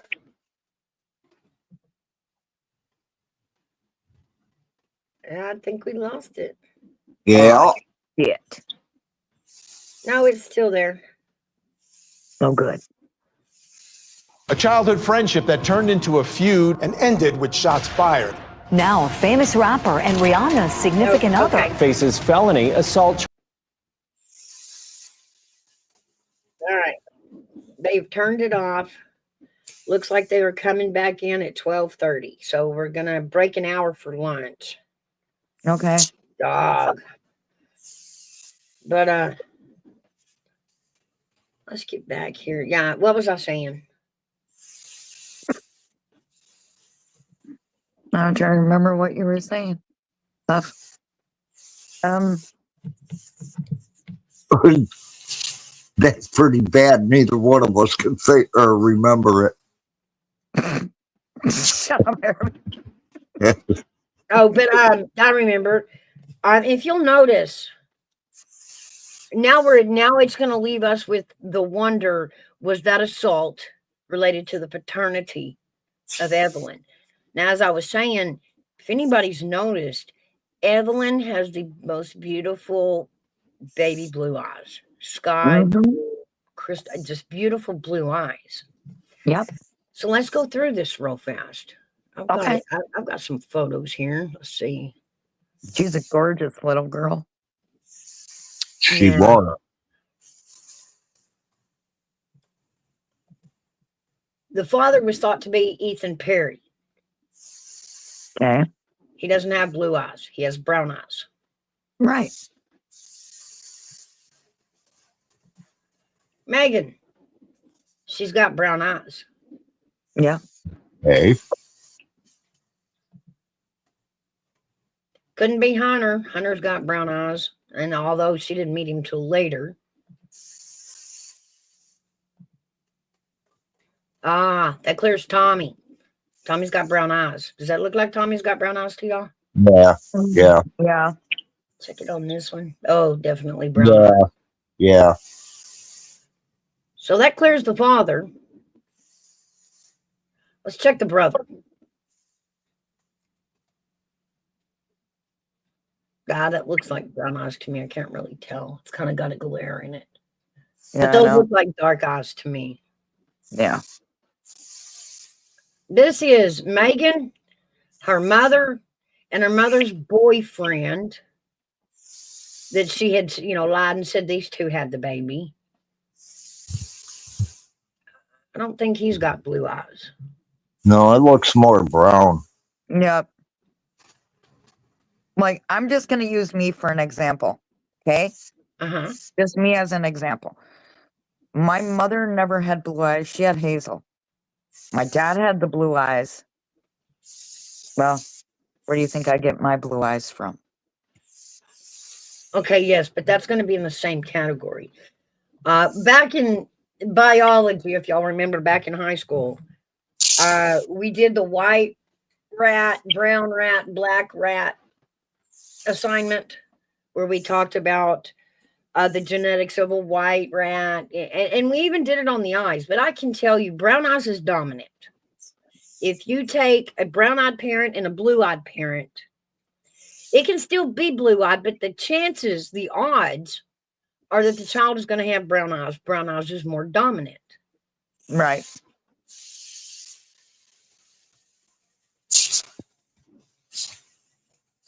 And so the father's genes still had to dominate Megan's brown eyes. Mm-hmm.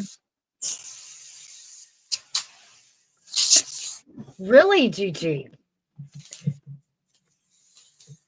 Could y'all trace it like backwards, like to a grandparent or a great grandparent that had blue eyes?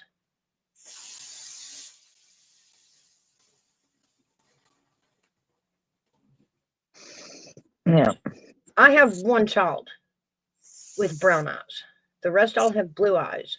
I have blue green eyes.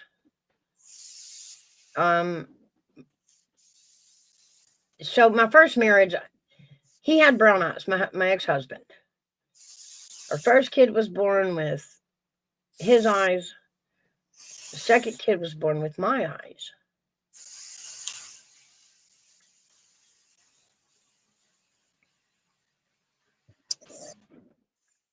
To me, when you look at Evelyn's face, she really did look like Ethan. Mm-hmm. Hello, Oilers. Hello, how are you doing there, Mose? Doing good. We're just waiting on the verdict to come in. Oh, yes, the verdict there. Well, How there was a you delay doing? or something? I'm doing great. How are you? All right. They showed the jury and they blacked it out. Oh, I think they have interesting. taken recess till after lunch. Or we just watched them. If you were in here a while ago, after they did the mitigating statements, asking Yep. for life and all this, the camera began to replay when that last witness walked up, and then it stopped where you could see the jury. So I could tell right then that's what they were reviewing on that tape we were seeing.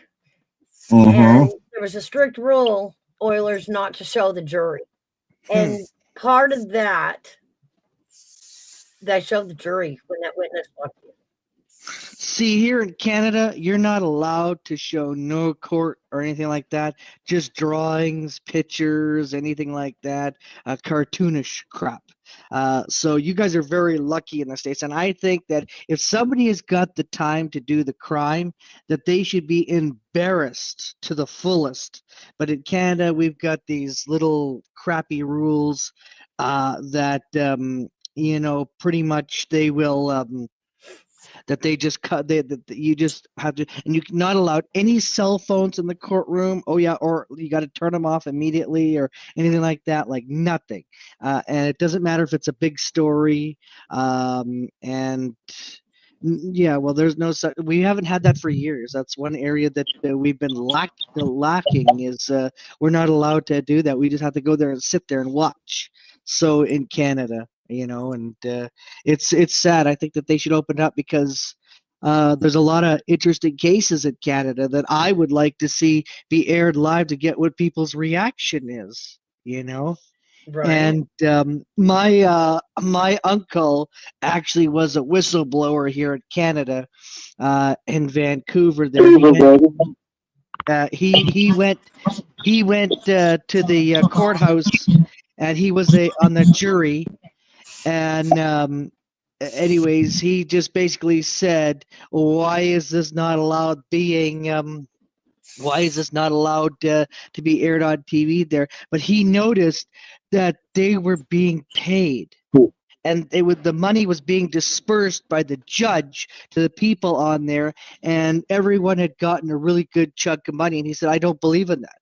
I believe that if you're guilty, you're guilty. You go to jail. If you're innocent, then you're innocent, and you should be let out there." He says, "None of this paid garbage." He goes, "That's total BS." So he wrote a huge column because he worked for Vancouver newspaper there. And I tell you, the courts, they never called him back again.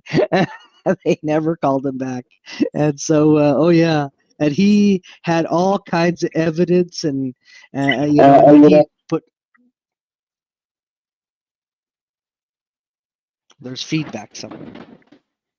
I think it's hairbag. Let's just wait. Let's see. I wonder if it's mine. But yeah, so anyways, he did that. So I thought that was kind of interesting how, that happened. What's the channel? Are you able to put in private chat where it is online? Court TV. I was gonna show a piece if I could Okay. find it. Hang on here. I want to try. I want to see. Oh, YouTube. That's right. I was gonna try to find out. There was one part where this forensic expert almost gets thrown out of court. Really, Mouse? Hold on, let me find it. Oilers, you still hearing feedback? No, not that I can see. Okay, hang on here. 41 minutes ago. Okay, so hang on here. Court. I'm gonna go to live. Oh wow. Apparently it's now scheduled. Oh, what? The trial of ASAP Rocky Day 12. Really? Okay. Yeah, no, Nothing is live. Nothing is live. right. They pulled the feed. I think they're gonna wait and come back. I think they're gonna go ahead and break for lunch. But we may have lost the feed in the courtroom because that cameraman showed the jury on that last witness. When the witness was walking in, you could barely see the jury off to the right of the screen. Yeah. Interesting. And they didn't catch it until she was done testifying either. Yeah, I know. I don't see anything coming up. All right. I'm looking for stuff. Let's grab this. Let's see.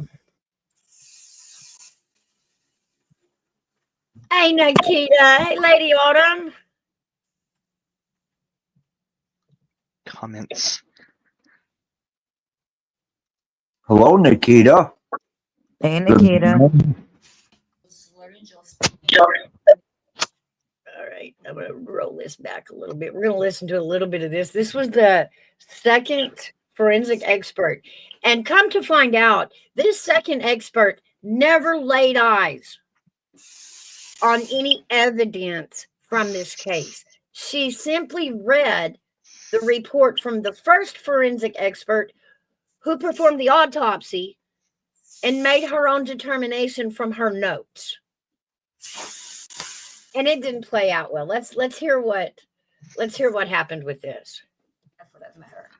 So there was never a syndrome. It was never constellation of findings. What it meant actually is that we didn't find anything at the autopsy. Therefore, it's kind of the SIDS, nebulous diagnosis. Now we actually know with the scene investigation. Now she's mentioned SIDS. Advances in our field in forensic pathology. And that Megan had a leaky heart valve that is connected with SIDS.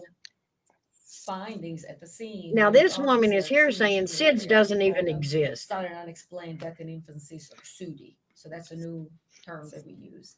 Explain what SIDS is, if you could. Investigation, the proper scene investigation. All right. Sudden infant death syndrome. What was that, sorry? Sudden infant death syndrome. And okay, it is an unexplained death in infants. Yeah. Some explain it that there may be heart malfunctions that causes it. The causes is kind of all over the board, depending on what expert you talk to.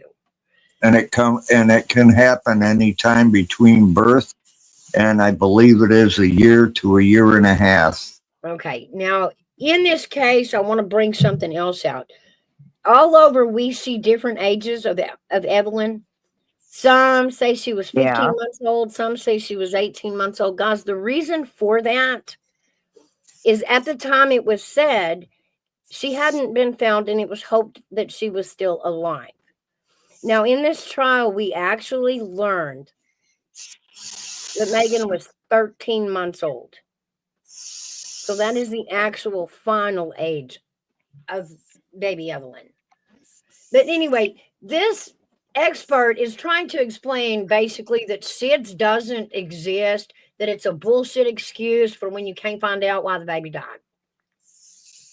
For autopsy and proper ancillary studies such as microbiology, histology, toxicology, The rate of those SUDI, unexplained deaths, is extremely, extremely low, actually almost non-existent. So you're telling me that if another pathologist said this child could die of SIDS, they're just wrong?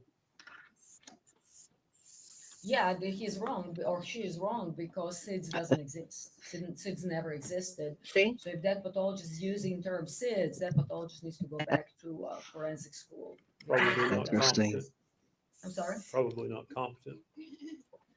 If he or she is using SIDS, that's not a competent pathologist. At this day and age, Wow. Oh, Wow. Even the prosecution is like, did she just say that? What did you call it? The new syndrome? But it's actually not really a syndrome. It's a sudden unexplained death in infancy, or unexpected death in infancy. Means that we exhausted back? all the investigative capacity and thoroughly done autopsy with sampling and ancillary studies, and we found absolutely nothing. I don't know. Let me go see. I don't see it. I don't know if I got the right one or not.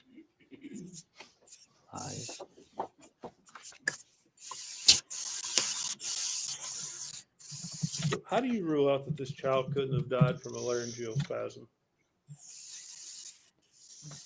Because laryngeal spasm needs to have a reason for that to happen, and I've never had a case of a laryngeal spasm in a otherwise healthy child. And laryngeal spasm is basically something that somebody would loses, or the reason for a child to be dead, when they're really trying to Nikita says that the court is back. All right, let me go find it. some new category. That's pretty much it. I didn't see anything Gastroesophageal live. reflux, that can lead to laryngeal spasm, can it not? But that would not. Yes or no, can it lead to that? And then explain. That's actually not something that is described in the forensic pathology field. Laryngeal spasm would not necessarily kill a child. But could it kill a child? I've never seen it. Could it? I've never seen it.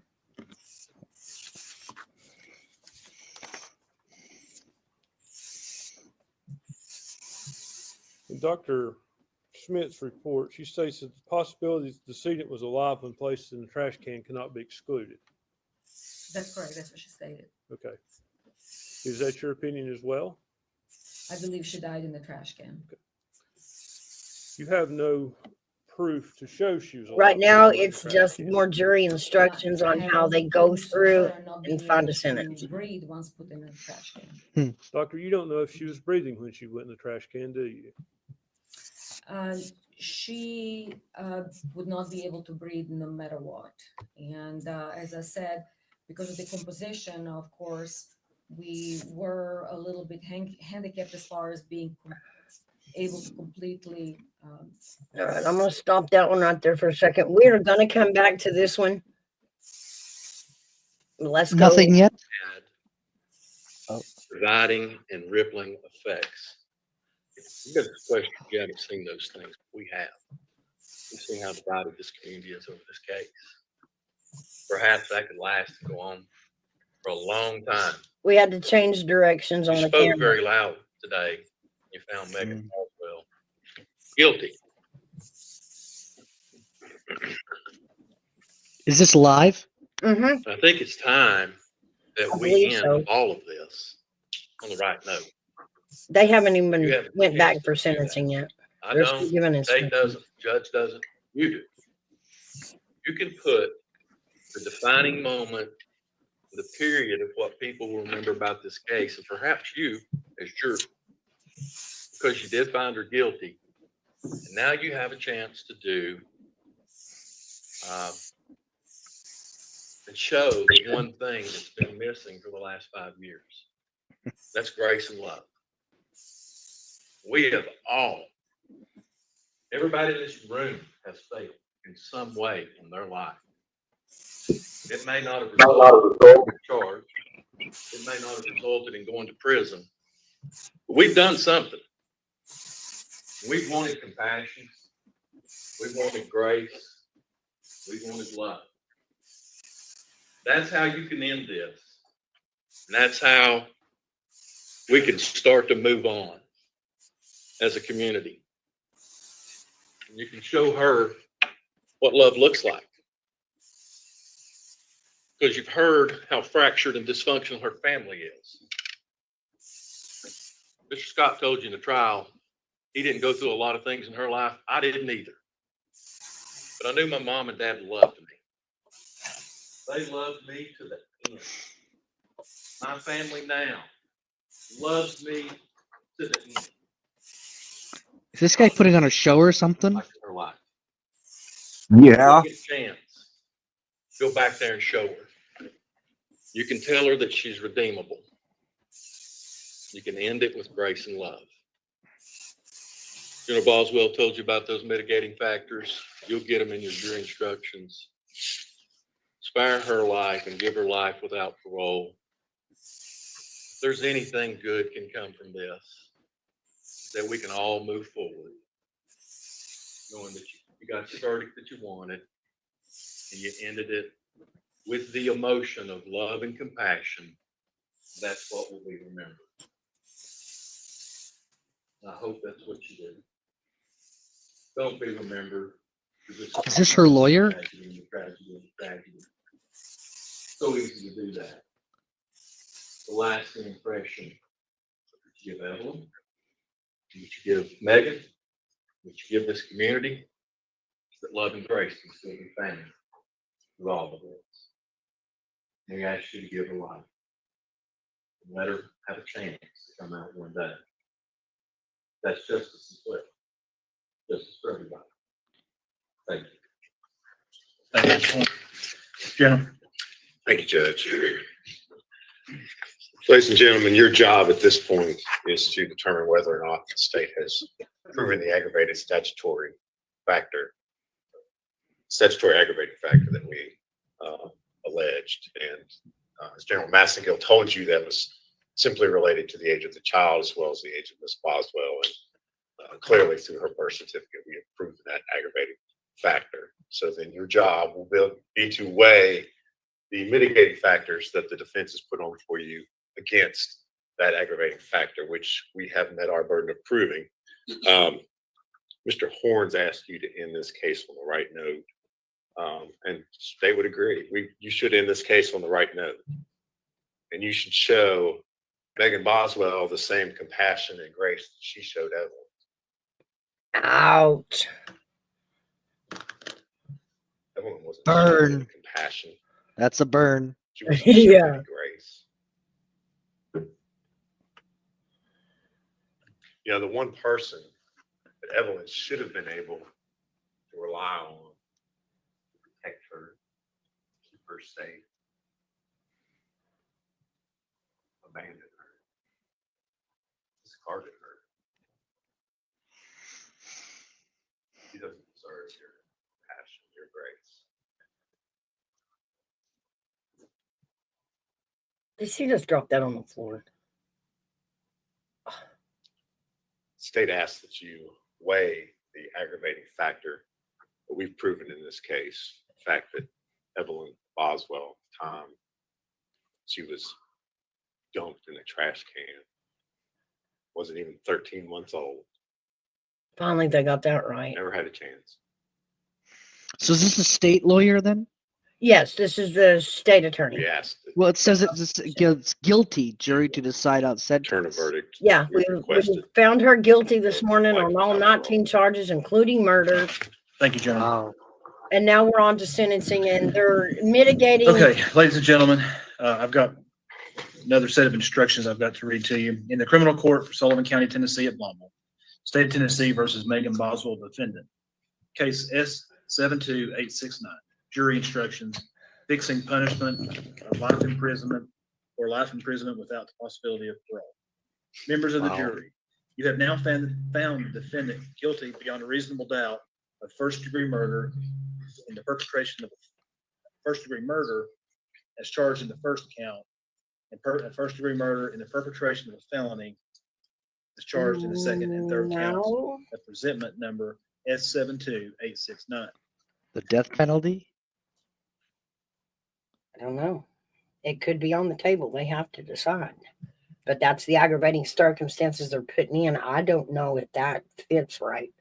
She was not in the commission of a felony. She wasn't robbing anybody. She wasn't committing a felony other than ending Evelyn's life.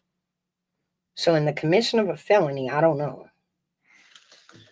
But that's It is like now a your life duty and to death determine thing. within the limits prescribed by law the penalty which shall be imposed as punishment for these offenses. Tennessee law provides that a person convicted of first-degree murder and first-degree murder in the perpetration of a felony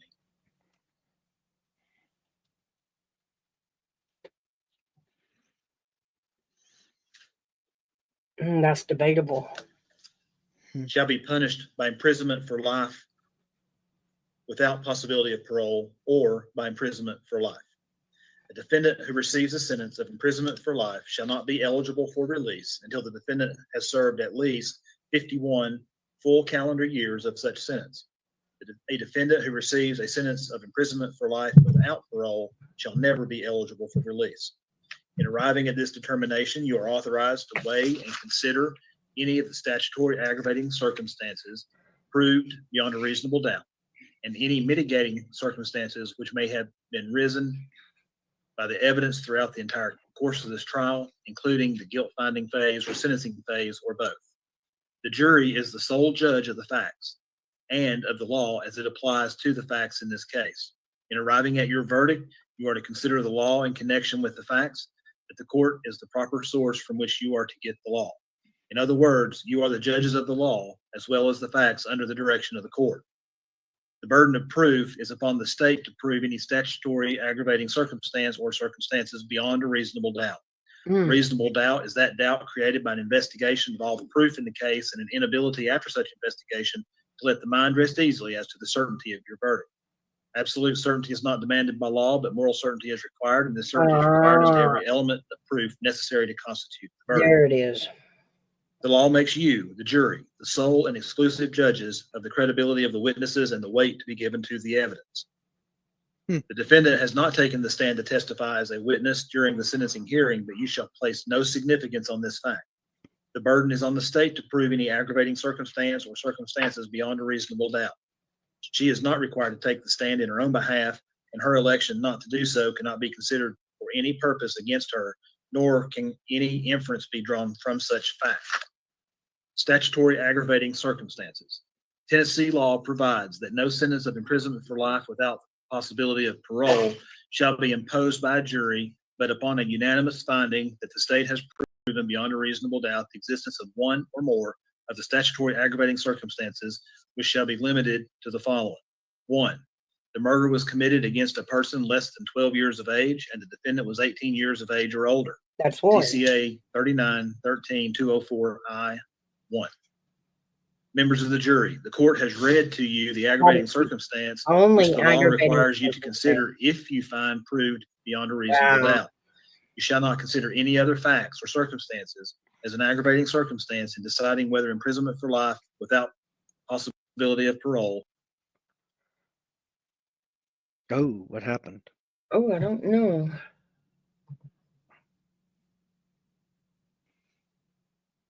Oh, Uh-oh. they had to stop it. Pulled Ooh, the feed. Oh, damn. wow. Well, great. Let's go see if we can find it somewhere else. Let's see. Somebody tripped on a cable and unplugged the camera. That could be too. Who knows, hairbag? Hello, my name.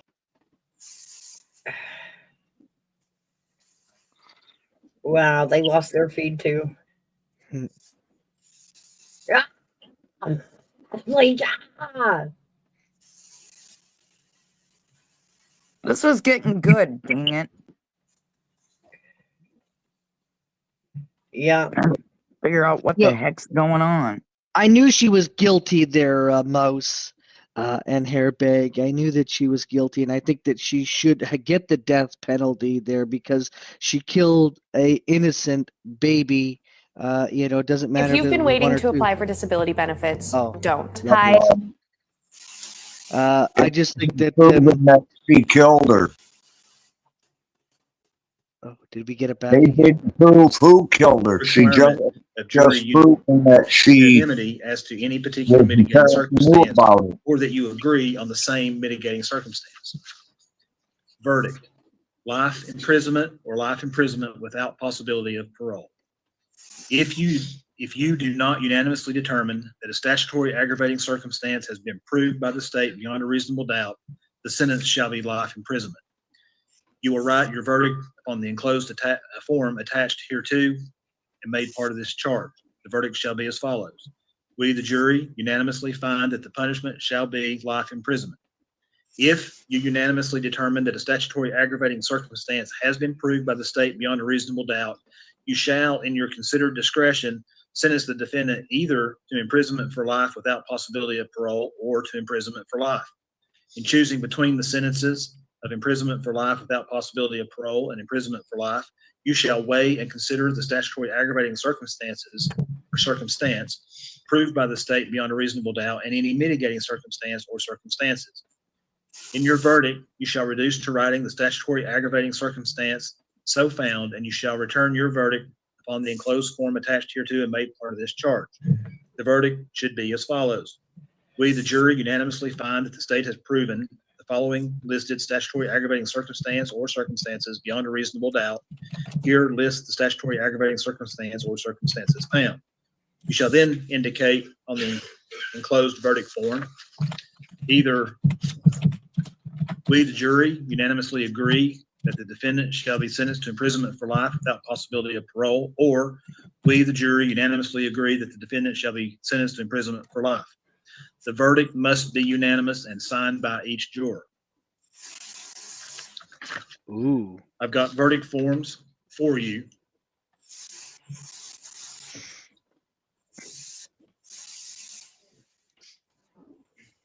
Okay.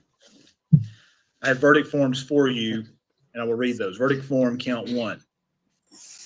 Punishment of imprisonment for life. We, the jury, unanimously determined that no statutory aggravating circumstance has been proven by the state beyond a reasonable doubt. We, the jury, therefore find that the sentence shall be imprisonment for life. Signature line, jury foreperson, signature line for each juror to sign. A date with a line. Verdict form count 1 continued. Punishment of imprisonment for life without the possibility of parole or imprisonment for life.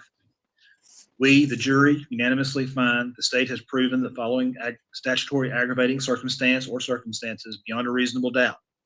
Check the box of any statutory aggravating circumstance or circumstances you find beyond a reasonable doubt. They got one. Check box. The murder was committed against a person less than 12 years of age, and the defendant was 18 years of age or older.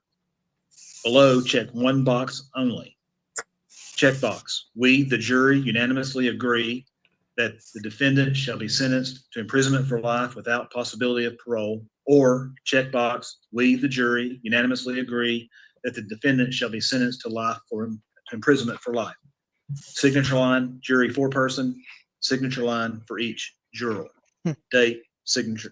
Now, what he's explaining is the same booklet that the jury is going to have to go back and fill out, and what the questionnaire looks like. He's kind of going over it example by example. All the evidence fairly and impartially. Interesting. One of the These are the questions that the jury has to answer to form a sentencing. Now, the only aggravating circumstance they're raising here is just the one that states the victim was under 12 years of age. They don't have cruel and heinous. They don't have all the other things that Tennessee state requires. Oh, come on. One stand, please. What the heck? But they are not going to let us have this. So are they now taking a break to fill that out? And Yeah. Now the jury's going to go back and they're going to fill out the questionnaire to see if the evidence, proves. All right, jury's out at 12:09 p.m. to consider sentencing. This court will be in recess, waiting the verdict of the jury. All right. Court stands in recess. All right. So we're gonna stop that. Stop sharing that. Okay. So that means she's going to get life in prison, and she's going to basically be in there for good till she's dead. right. She's either gonna be Life there in prison or life without parole. All right. On this sentencing field, the counts they have for her, if she is sentenced to life with the possibility of parole, she will serve 69 years worth of sentences before she's eligible for parole. Okay, we're gonna take us back over here. How old is this girl? How old is this woman? 24. She's 23, 24 now. She was 18 when this happened. I'm gonna go back. Why don't they just then give her the death penalty and be done with it? Because she's going to be in there till she dies, basically. Maybe, maybe not. What do you think she's going to live till she's like 105 or 110? No, it explaining how the justice system really works once you're in prison. If you're eligible for parole, then you're also eligible for time served, good behavior. Sometimes when you work a job, instead of getting paid, you get 2 days off your sentences for every 1 day. So there's different ways once she hits the penal system there that years can be knocked off before she sees a parole board. While we're waiting for them to go back and fill out the sentencing part, I'm going to finish going over this second expert that I was telling y'all. This whole thing flabbergasted me, especially this woman. Like, I don't even know why she was called to court. She has no answers, and she gets really, here in a minute, she gets really stubborn and even makes the judge mad. Oh, But wow. who she is the second forensic expert who never laid eyes on any actual evidence. All she did was read the first forensic report and make a determination that she agreed with it, period.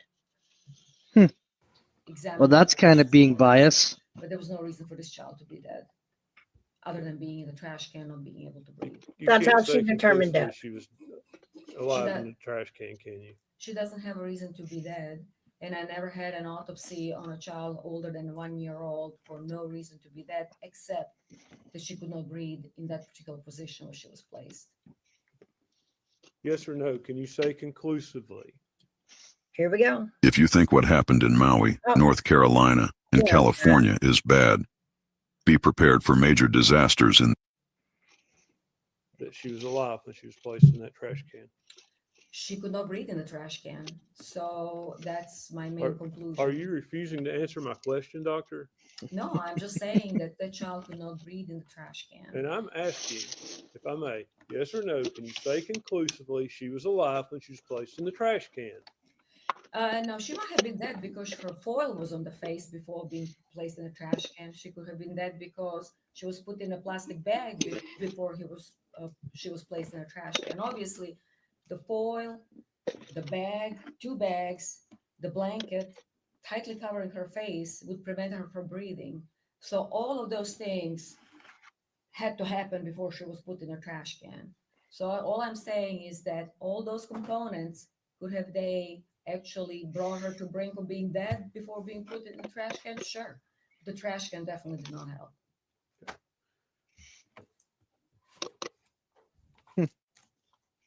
You can't say conclusively she was alive while she was wrapped in that blanket or tinfoil, can you?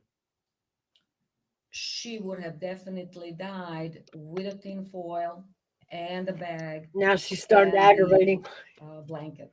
And there was no reason to put all of those things and tightly apply to her face and her body unless she was alive. You can't say conclusively that she was alive when she was wrapped, yes or no? All I can say is that she cannot breathe. With Duh. a foil, Judge, I would ask with you a bag, If a she bag, were to alive. answer my and a question, blanket. yes or no? He's asking yes or no questions. You can explain afterwards if you want to, but you feel the need to. But you do have to answer this question. So I'm sorry, what was the question?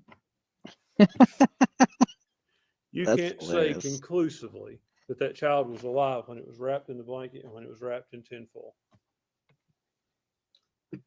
I have no reason for this child to be dead. Yes or no, doctor? And nobody can tell exactly of the state of her body except. But it's your job to determine. It's your job. Judge, I would ask the court to instruct the witness to answer the question yes or no and then explain.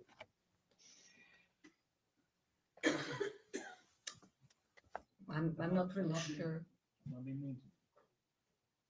He's asked you the question, the answer is either yes or no. And I'm instructing you. She doesn't understand English. Oh, she does. She's getting mad. She got paid to come say what she said, but she didn't have no proof to back it up. For a forensic pathologist, it's hard to answer that question, yes or no, but nobody can guarantee or say with certainty what really happened to this child prior to the foil being put on her face. So you can't say whether she was alive or dead, can you? She has no reason to be dead, other than Judge, this witness is being evasive. See what I mean? And this is going to continue for a minute. She's smiling too. Like, look at her. She was grinning on the left side there. Like, once this guy left, like, look at her. It's like, hey, she is the it's your job to expert. piss them off, you know. She is the expert that's supposed to find out how this child died. That is her job. She is that expert. Exactly, holy moly. She says hostile witness. Very.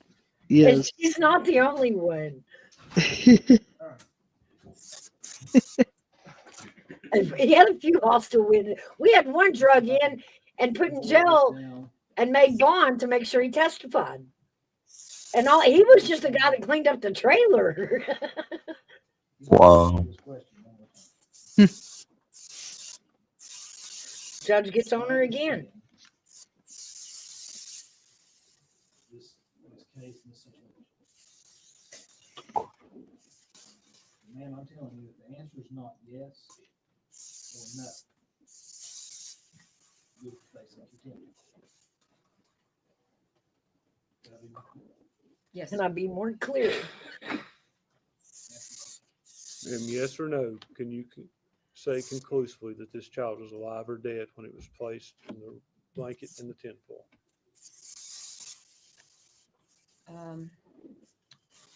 The blanket, tinfoil, the trash can, which one?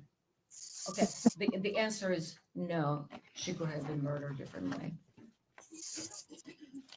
Thank you, doctor. This is hilarious. See this one? See the judges off there. Wow. She's smiling. Look at her. See, if you actually look really close, she's actually smiling. She is. She's pissed. She's acting pretty, but she's mad. I think she's more smiling because yeah. she's pissing off the lawyers. I mean, look at her. Like, hey, look at I pissed off lawyer. Yes, sir. Arrogance. I looked at her and called you ma'am. I apologize.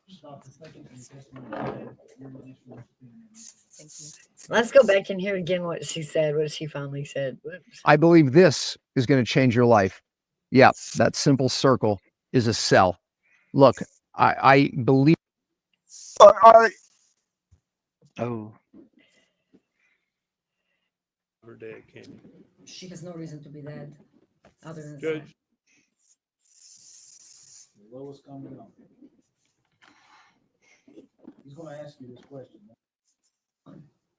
Okay, the answer is no. She could have been murdered differently. Thank you, doctor.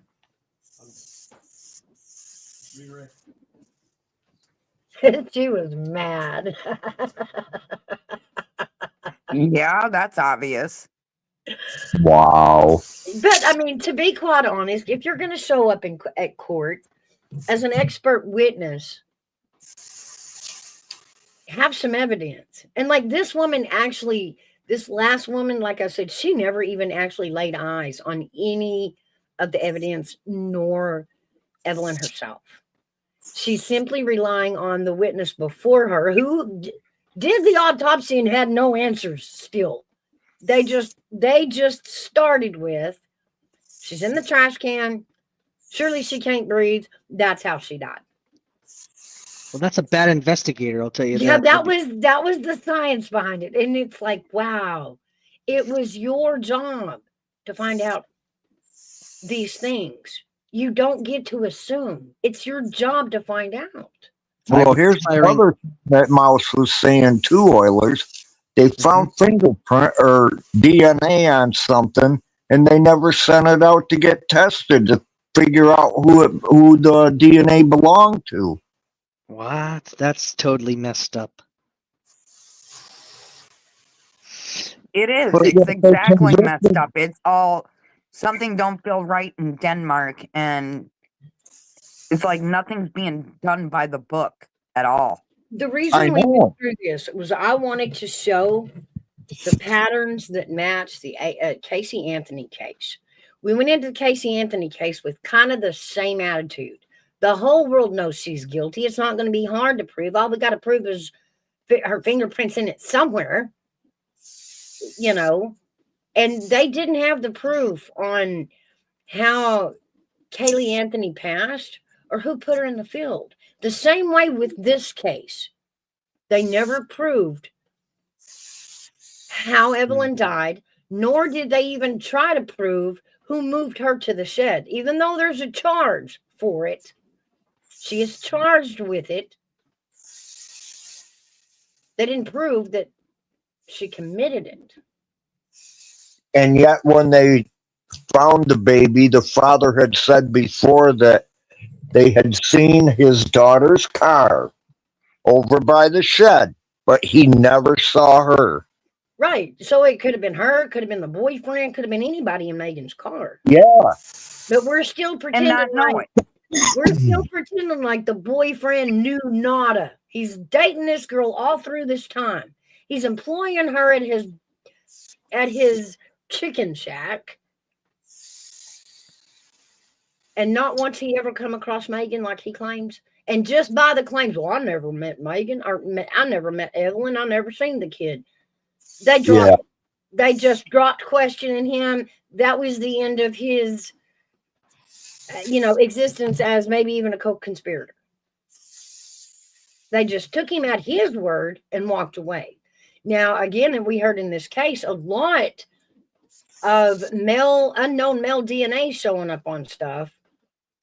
But meanwhile, they never even went and got the boyfriend's DNA to compare anything to. So they're never going to explain who this unknown male was that left DNA all over everything along with Megan.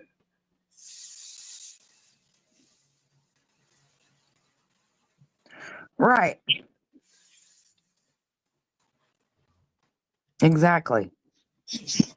Speaking about court, I found something here in my neck of the woods here that I'm just reading. Hang on here. What you got?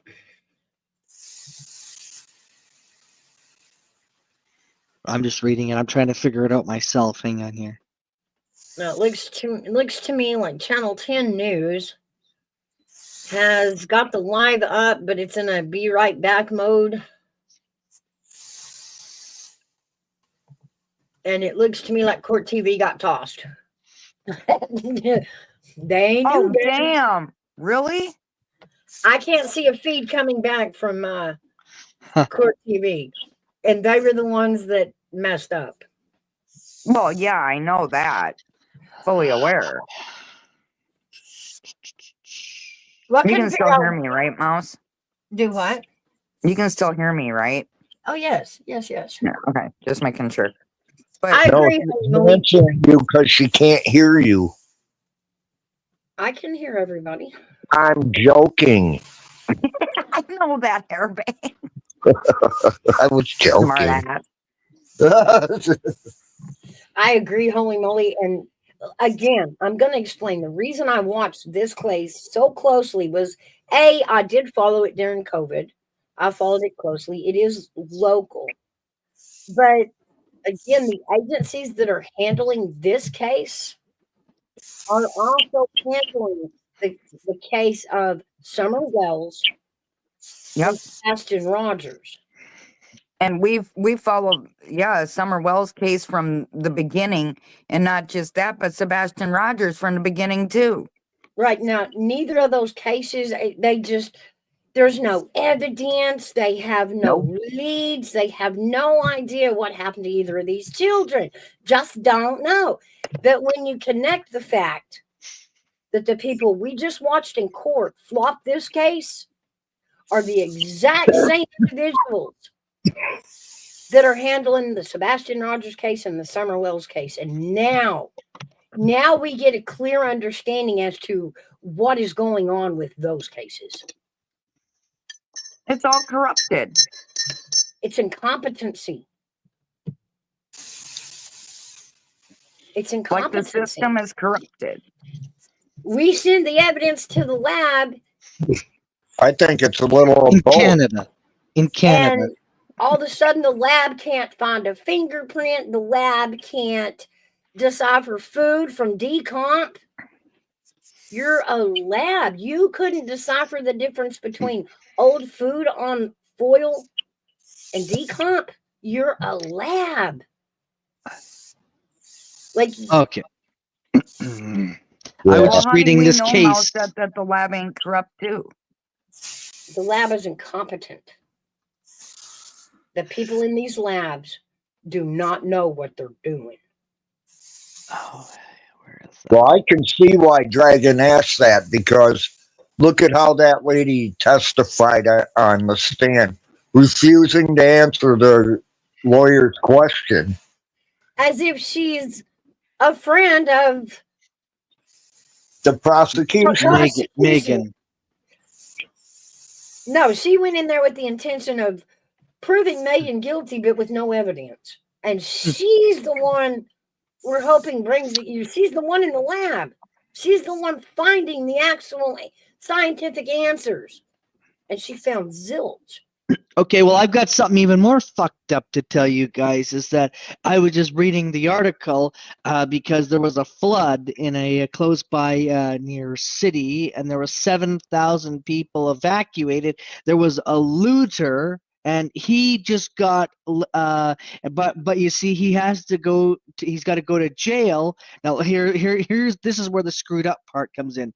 He gets to keep his security guard license, because he didn't do a violent crime. Now, I don't care if you break the law, and it states that when you sign, when you're going for a security guard here in British Columbia, you lose your license. There's no ifs, ands, or buts. There's just no. So what makes this guy so freaking special? What did he do to break the law again? He went in and he looted people's homes that were being flooded in the city and was stealing things, and but he gets to keep a security license. Wow. Now, I'm sorry, if I did that, they would strip my license in a heartbeat. No problem. I mean, I wouldn't do that, but I mean, like I said, so what makes him so freaking special, for God's sakes? And I mean, you sign your signatures on there. You agreed to it when the Attorney General's office in British Columbia calls you before they send out your license. Because I'm a security guard, so I mean, I know the laws and I know the rules, and that it's just stupidness. It's just like this guy gets to keep his license. So, anyways, there's outrage. And I tell you, people that are in the security are going to be like, well, what makes him so goddamn special? I'll send you a link in Discord, Mouse. You can read it later on there but what I took away from it was like, what? It was like you went into people's homes when they had evacuated during a flood and took their items, and you get to keep your security license. That's shit. We come across that problem up here after the hurricane, and there were sheriff deputies stealing supplies out of the tents. That's crazy. I'm sorry. Right before the sun came up, they were out just scavenging stuff. I mean, pulling it off porches, pulling it out of sheds, and in places that people had placed them so that they could be moved forward in the line of, donations. And the sheriff's department out there scavenging it all and hiding it in a warehouse and got caught. That's not right. That's messed up to say the least. Yep. Yep. Okay, I you could read it later. I sent you the link to it there. Read it. Okay. When you get not right away there, but I tell you, I'm just going like. I'm just going like, this is just craziness. Like, if the sheriff, whatever he did, then he should lose. Then he should lose his sheriff license and be done with it. There, plain and simple. You're doing a crime. You're supposed to be setting. You're supposed to be setting an example. Same thing in security. You're supposed to be setting an example, and instead, you're taking advantage because you're the sheriff and you have a license. Sorry, you should lose. You should lose it. Give it to somebody else. Plain and simple. Plain and simple. We want to believe, like it shows on TV, that if somebody commits a crime, they do such a thorough job that they find, fingerprints in all the places and DNA and even residual DNA. They can get that if sent to the right lab. And they didn't even bother reaching out to her. Transfer DNA can be tested now. And to think that there's so many children missing here in Tennessee, and I mean from the age 4 to the age 25. Yep. And to know that our labs are doing this kind of shoddy work, it upsets me. It scares me. Yeah. Any one of these cases could be one of my children. I know. And there's, all these families sitting around Tennessee waiting on answers, but have the faith that this TBI and these state labs are experts like they should be, and they're not. No, and they're not doing their jobs either, and they're just doing things the way they want to. I have never not telling the truth. I have never seen one of these kind of experts assume an explanation. And that's what they did. They started with, well, she's in the trash can. Her mouth is covered. It has to be that she couldn't breathe. Mm-hmm. Well, probably, but your job is to find out if she was even still alive at that point. There's tests that you run. Y'all couldn't even put a timeline on how long she had been there. Yeah. By science, y'all couldn't use the science to find the answers. Why are you in a lab? And what does that mean for any other case that's ever going to come across these agencies? Now I see why East Tennessee, has so many unsolved cases. Yep. It's not for lack of evidence. It's for lack of understanding what to do with the evidence.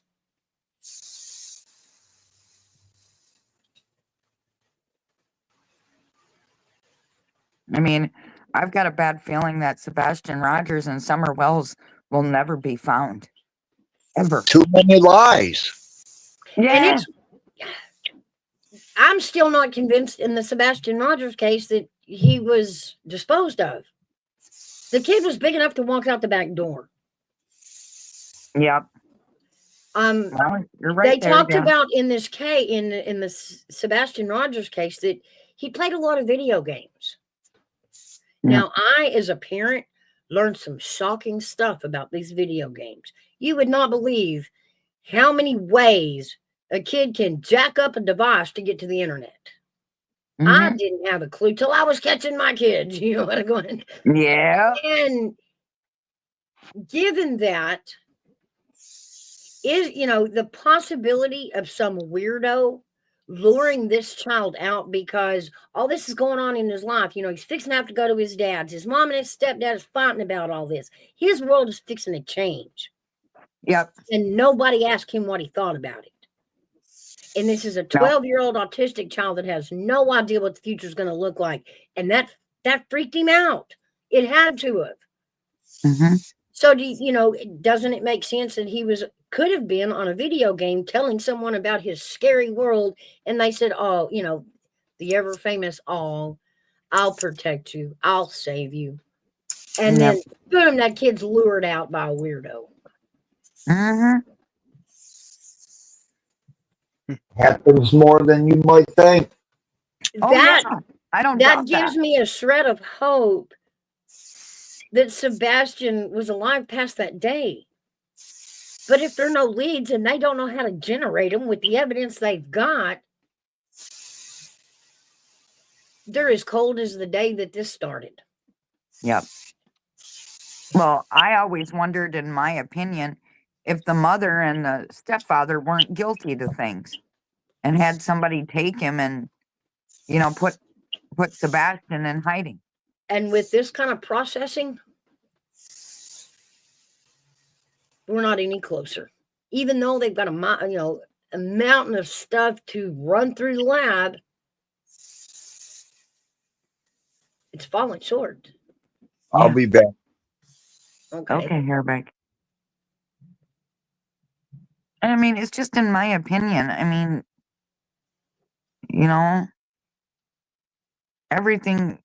everything's possible. Yeah. But unless you use forensics to narrow it down, you're no closer to the truth than you were the first day. Yeah. Well, look at Summer Wells too. I mean, that girl's been missing for so long. Mm-hmm. And they have forensics on that case. I know for a fact that they do. And I'm wondering they have so much more forensics than what they've let out. Well, who's Summer Wells, if I may ask? She A is singer? another little girl who just went missing from her home, had a horrible life, had garbage adults around her. The story changed 3 times as to what happened to Summer. It took her mother 3 days to come up with an appropriate story that placed Summer Wells outside of her vision for 5 seconds. And you still knew it was a lie. Well, yeah. The same exact CART team that worked Evelyn's case is working Summer's case. So you have to stop and ask, oh, shit. Did they even know what to look for? Were they even trained into finding evidence and then what to do with it, how to process it when they got it? If this is the kind of shoddy work we got from the lab, it explains why there's still no answers in the other 2 cases. They don't know how to look for it. Well, what I'm surprised of, in my opinion, why ain't the FBI involved? Because but when you run out of leads, yeah, then the FBI's got other stuff to do. Except for the Summer Wells case. And Ronnie just flat told him, I don't need you. Of course he did. So Summer Wells' case is just sitting on the sheriff's desk, waiting to be handed to the DA to even review. But if we're getting evidence out of the lab like this, guys, they got nothing back. With all the shit that they collected and turned in, they're going, well, I don't know whose DNA that is. Well, your job is to compare it to somebody's. Well, yeah. How do you enter a case not collecting everybody's DNA around the victim? How do you not? Oh shit! I had to restart my computer. I got this update, this freaking Windows update. So I'll be back in a bit. Okay. I gotta leave the studio. That's all right.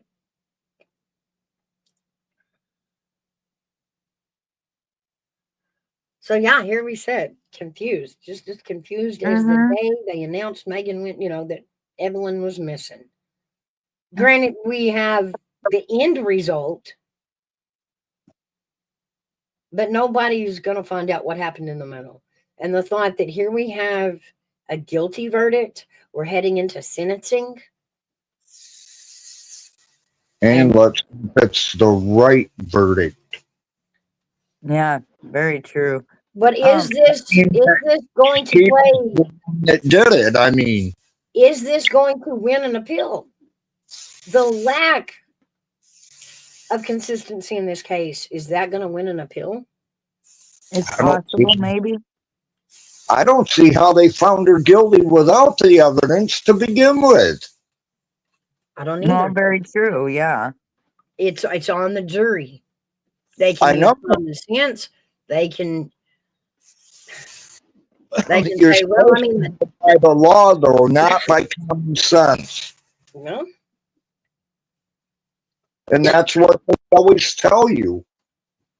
So when we watch a case play out, when we hear, when we get that Amber Alert that a local child is missing, and we start watching.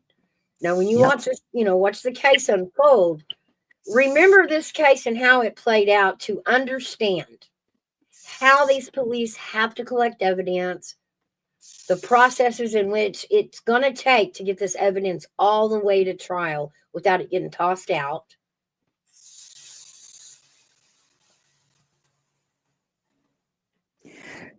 I'm going to ask you a question. Okay. Okay, remember Monkey's case? Yeah. Yeah. Right? Yeah. Yeah. Didn't Monkey almost vanish almost the same time as Summer Wells? Right around there. I don't know. I'd actually have to go back and look at the dates, but they were pretty close together, yes. And Monkey still hasn't been found. But we do have more answers in Monkey's case than we do Summers. We do have evidence that Monkey is not alive. Oh, God. They think he was placed in that weirdo's neighbor's backyard and then moved. So the question is, where did they move him to? And that's where they're stuck in the Monkey case. Yeah, I know.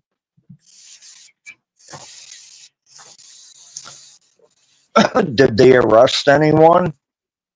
Yes. Good.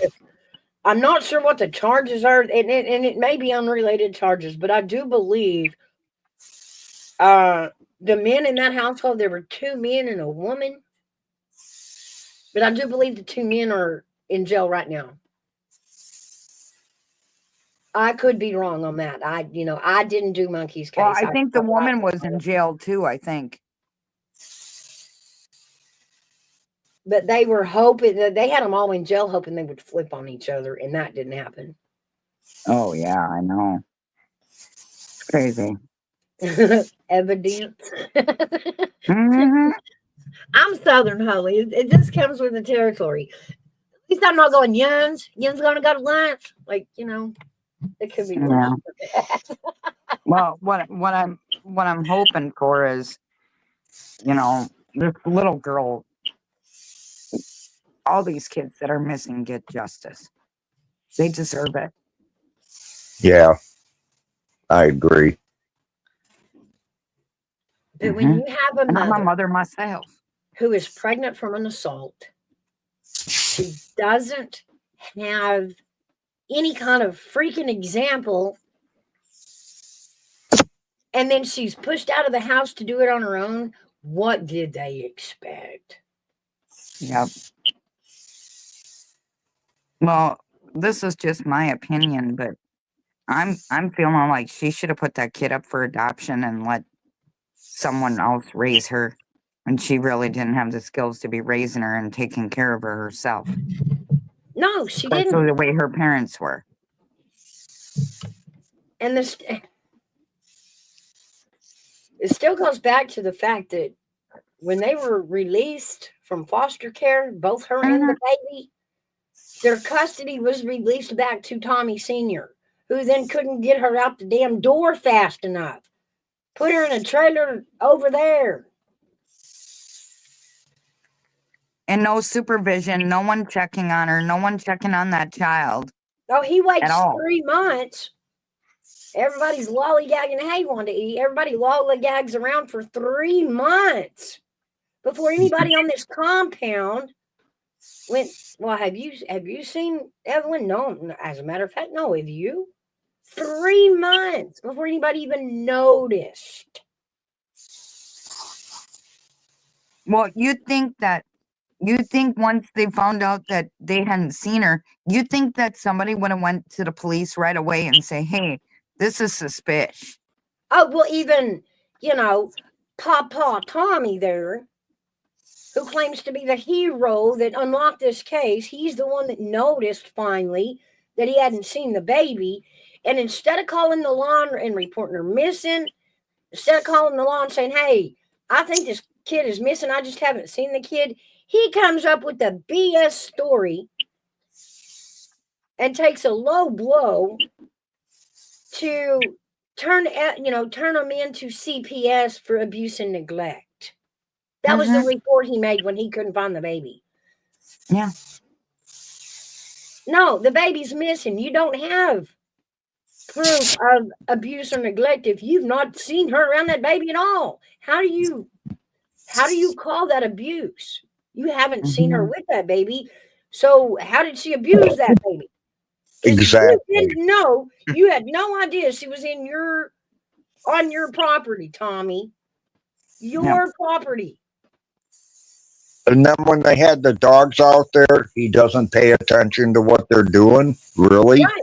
Yeah. So they finally get a tip. We're not even real sure where the tip came from because we seen the video where Megan finally breaks down and tells them the baby's dead. My boyfriend got rid of it. It could be at my dad's house. Oh, Tommy over there is like, oh, I'm the one that broke the tip. I told them they should check. Well, excuse me, Tommy, your testimony was when they did show up to check your property, you have no idea where they were even searching. You were distracted. But you're super papa here, so concerned about where this baby's at. You didn't have time to bother with the search on your own property. I guarantee you, if there's dogs up on my property looking for something, I'm going to be able to tell you everywhere them dogs went. Yeah, exactly.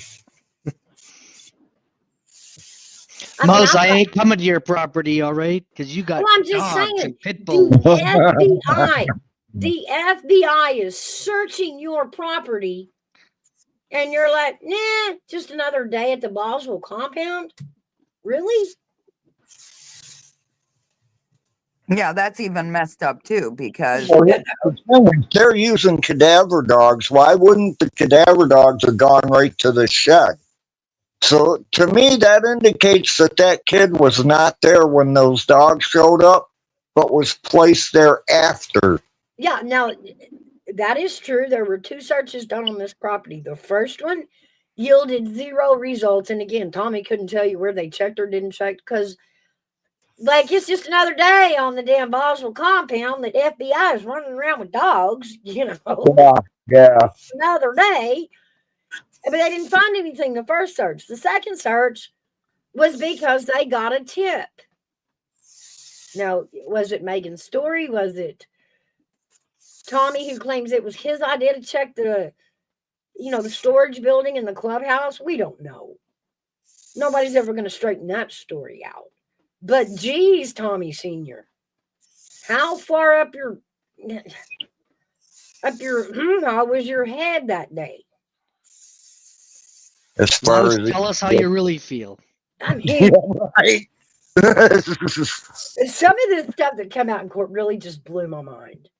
It was like a badly written script. Yeah, almost like a bad dream. Everybody wanted to be the hero in this case. And the more it went on, the more everybody said, well, if you were an adult in Megan's life, you failed her. Yeah. You aren't a hero. You failed her. Everybody in her life failed her. And it was passed on. We got Father Tommy kidnapping and beating Mother Angie in the past. And somehow the state thought, well, gosh, she's aging out. We should give her back to Tommy. With a baby. We should give her back to Tommy with a baby. Yeah, that sounds good. She's aging out. We don't want to pay for that. Yeah, that's what you want to do. Give her to a crackhead, Joe Dirt. Yeah, that doesn't sound like common sense. It does not. It isn't common sense at all. And it's all messed up. How do we know that Tommy didn't have anything to do with that child being murdered? Exactly. And how do we know it wasn't her boyfriend that placed the body in that shed? Exactly. He never saw her there. And then we find out that while all this is going on, this boyfriend is a schizophrenic, is a paranoid schizophrenic. And we're not supposed to assume he could have cracked and hurt the baby. Oh, God, no.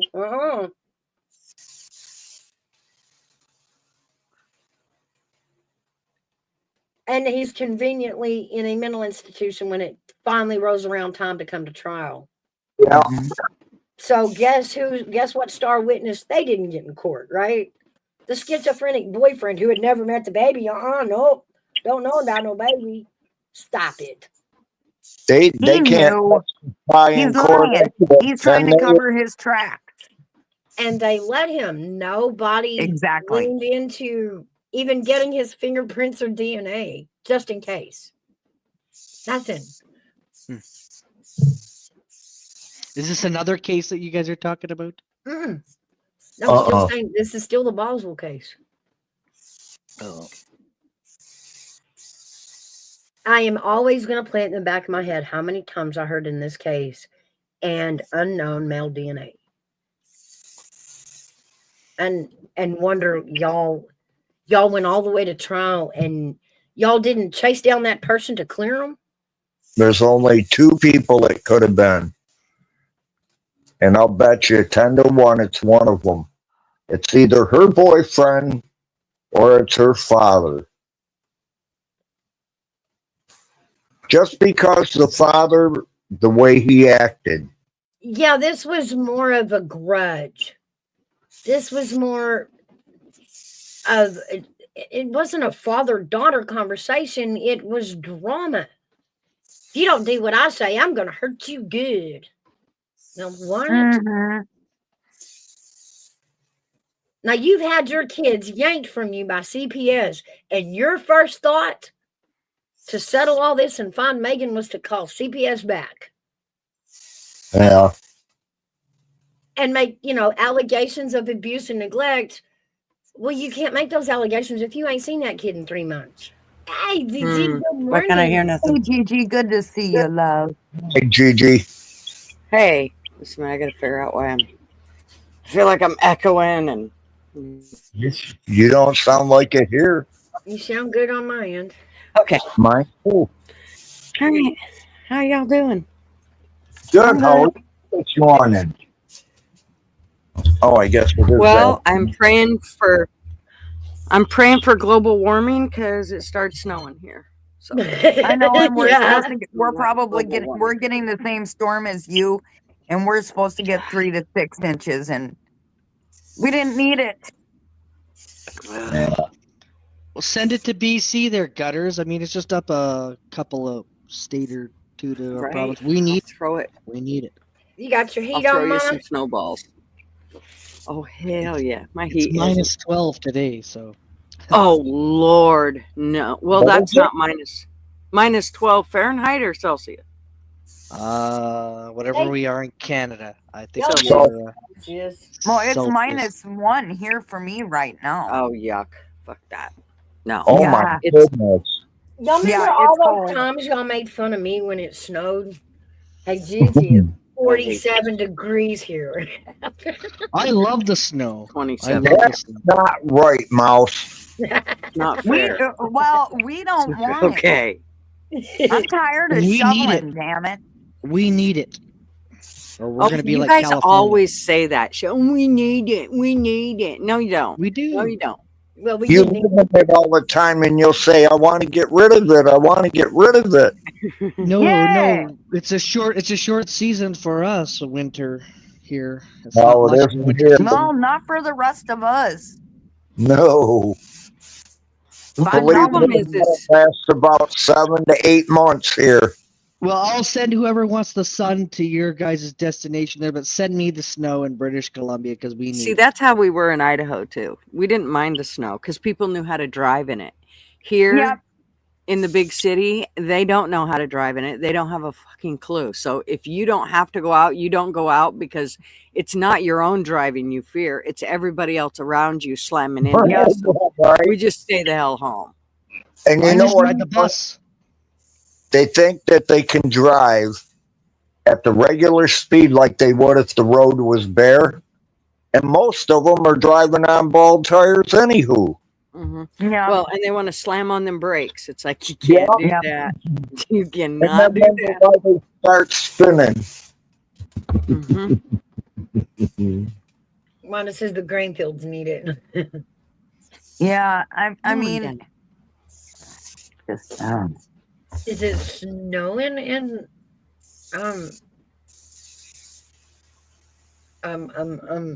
not Russia, the other one?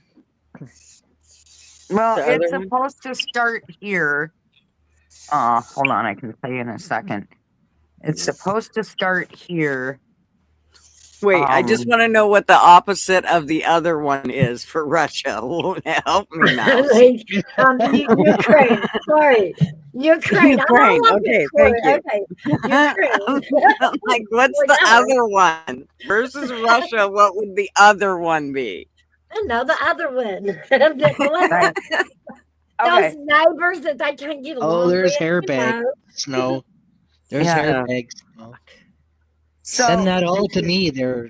Get it all in a dump truck. okay, and so dump it. it's And you supposed know to what's start weird? here Friday You can- afternoon into late Friday night, and we're supposed to get 3 to 6. That's what the weather says on my phone right now. We're supposed to get 4 to 8 by Saturday.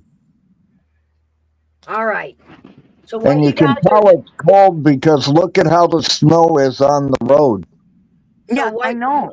What y'all are saying is Hair we need bag. to saddle up and we need to take a trip to No.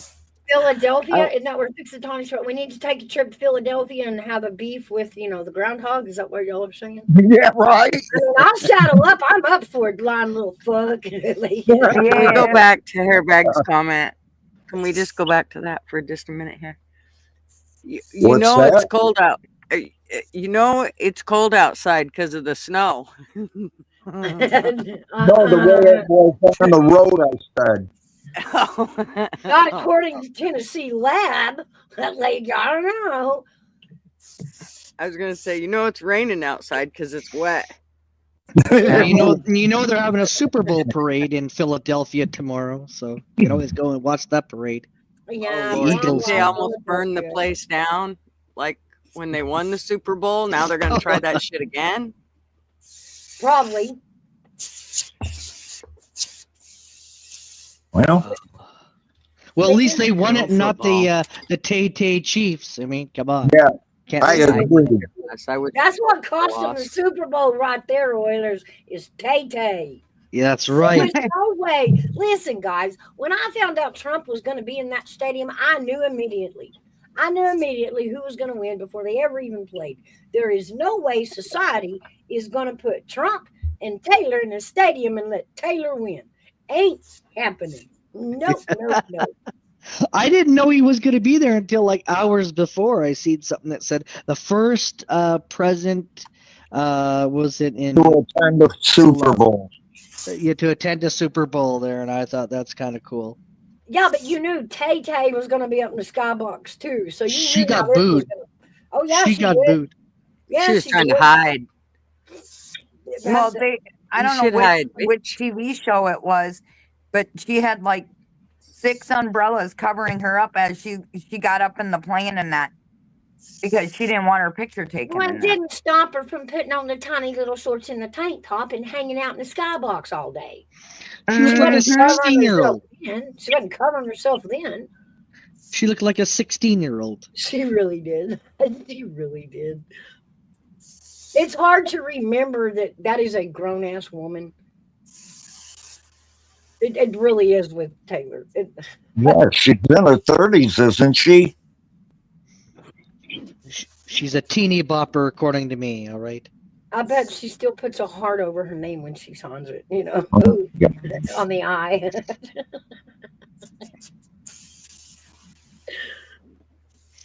No, I'm not a Taylor Swift. I was so happy when the Eagles won. I had 11 beer, and within 2.5 hours, I just gulped those down, celebrating that the Eagles won instead of the damn Chiefs. And I was mad, and like I said, I knew I didn't even have to watch the game. By the Chiefs too many times. I was mad. I went out and predicted it. I spent Mahomes 2 did minutes. not deserve that. Mahomes didn't deserve that. Now Casey did. Did. Kelsey, like y'all should not have taxed to Taylor Swift about to sell tickets. Y'all messed up. The minute Trump walks into that stadium, do you think society's about to let Taylor beat Trump? Ain't happening. There was some money forked out on that. You could tell by the first half of the game. Something. Well, are you a was KC off. fan, Mouse? Come on, tell us. No, I'm a Mahomes fan. Hey, Jenica. I don't like him. I don't like Mahomes. I think he's a cocky ass quarterback. He's rude, and I just don't like him. You're not seeing the Texan on him. That's where the arrogant. He's a Texan. He was raised in Texas. Well, then he should play for Houston. Then the Houston Texans. Then I agree, but yeah. But no, I'm a Mahomes fan. I felt cheated. I could tell by the look on Mahomes' face when he first walked out on the field at the beginning of the game. They had already had that talk in the locker room. The game hasn't even started yet, and he's sad, somber. It was rigged. He wasn't pumped and like, let's get this game. See, and it was his rigged. helmet in the air. I'm telling you, it was. No way was society going to let Tay beat Trump. And that's what it came down to. It wasn't even about the game. Marvin from the get-go, it was rigged. It said, I the did Eagles too. are going I to was win. upset. Yep. Yeah. And then I went and took a nap. Yep. I didn't even watch And it. it was a so, really good nap. I checked Yeah, in on it every I bet now it and was then. gutters. And I didn't even watch the game. I wanted nothing to do with it. I was like, I like the halftime show. I think Kendrick Lamar that's did what a I was good going job. to get to next. You can answer I heard this the one halftime because- show was shitty. Okay, we are Gen X. Us Gen X and above did not understand the halftime show because we're not in hip hop. We don't follow the hip hop drama of going at each So other. it was We don't know shitty. these players. So I actually had to go get my kids and rewatch it and say, okay, explain this to me. Yeah, and they're going through, the A minor.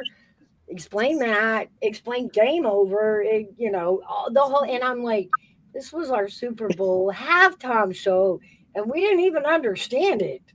Yeah, I half like those one of people his don't songs. play video games. That's why I they like didn't one of his understand. songs. It was called They Ain't Not Like Us. They Not Like Us. I like that song there. That was a good one. And the crowd just went wild. And they're referring to basically because the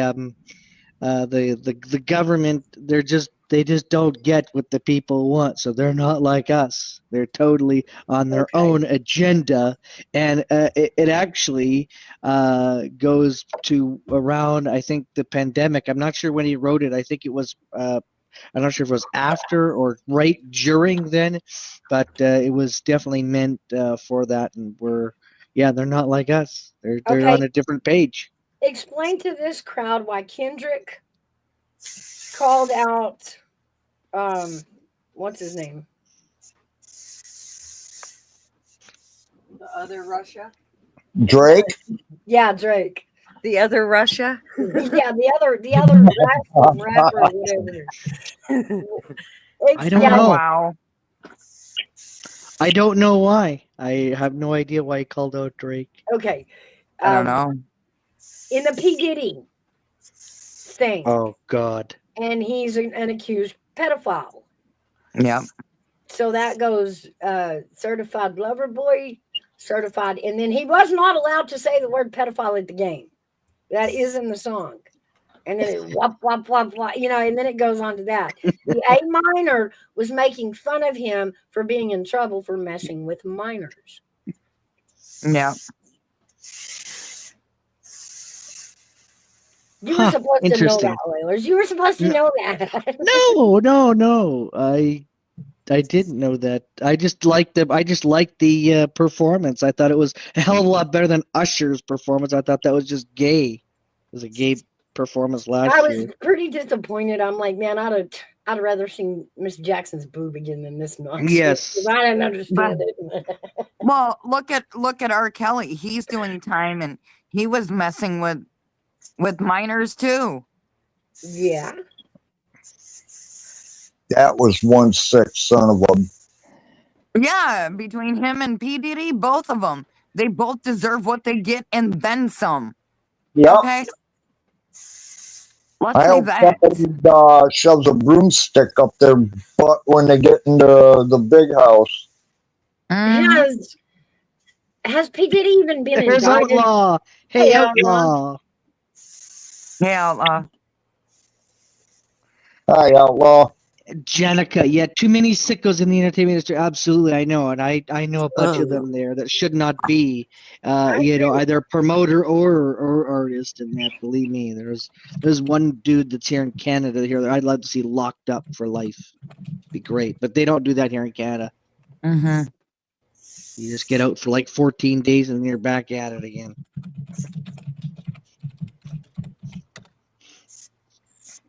Oh my goodness.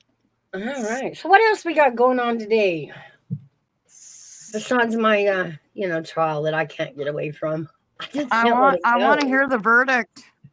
We're still on verdict watch, or we're still on watch. Nothing's come back yet. I'm fired StreamYard. Well, I'm still going to use the free version.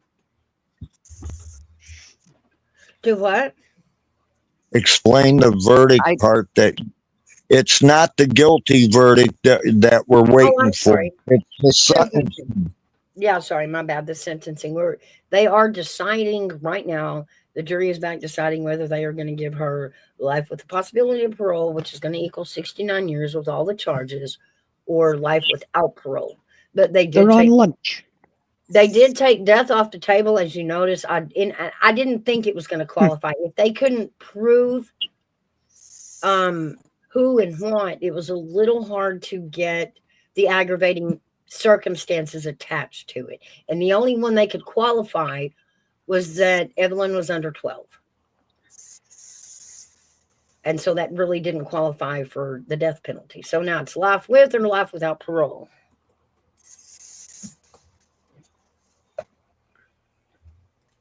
Let me look that up. I can go over that real fast.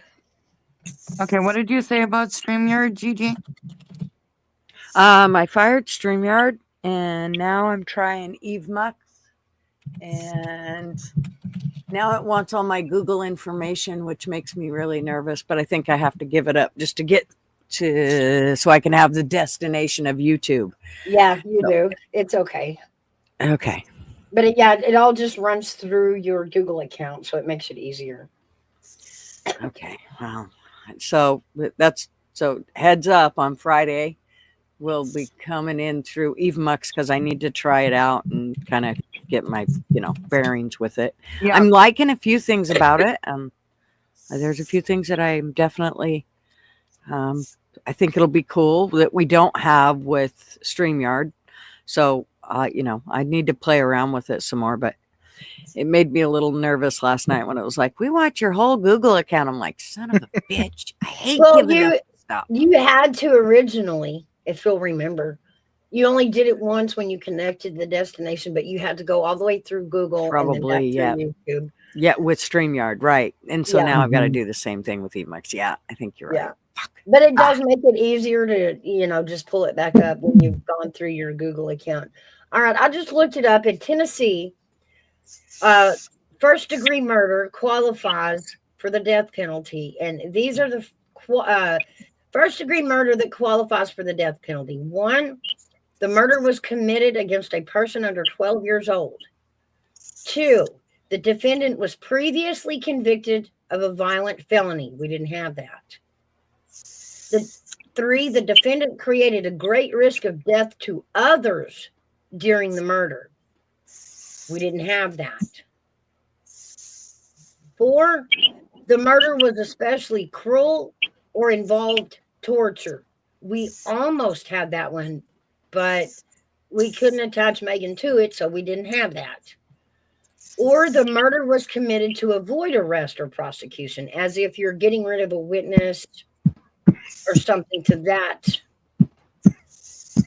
degree. So all we had on qualifiers was the fact that Evelyn was under 12 years of age. That is the reason, guys, this case did not qualify for the death penalty. Huh, interesting. I would have thought totally different. And each state, Oilers, that's going to read differently. Each state has its own qualifying factors to the death penalty. Each one is different. Why is it taking? Sorry. I'm talking to myself. Well, it almost reminds me of Quentin Simon's case.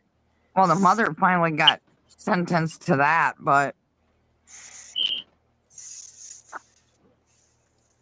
well, I think the difference in that was that we had video from the trailer park where Lonnie dumped him in the garbage.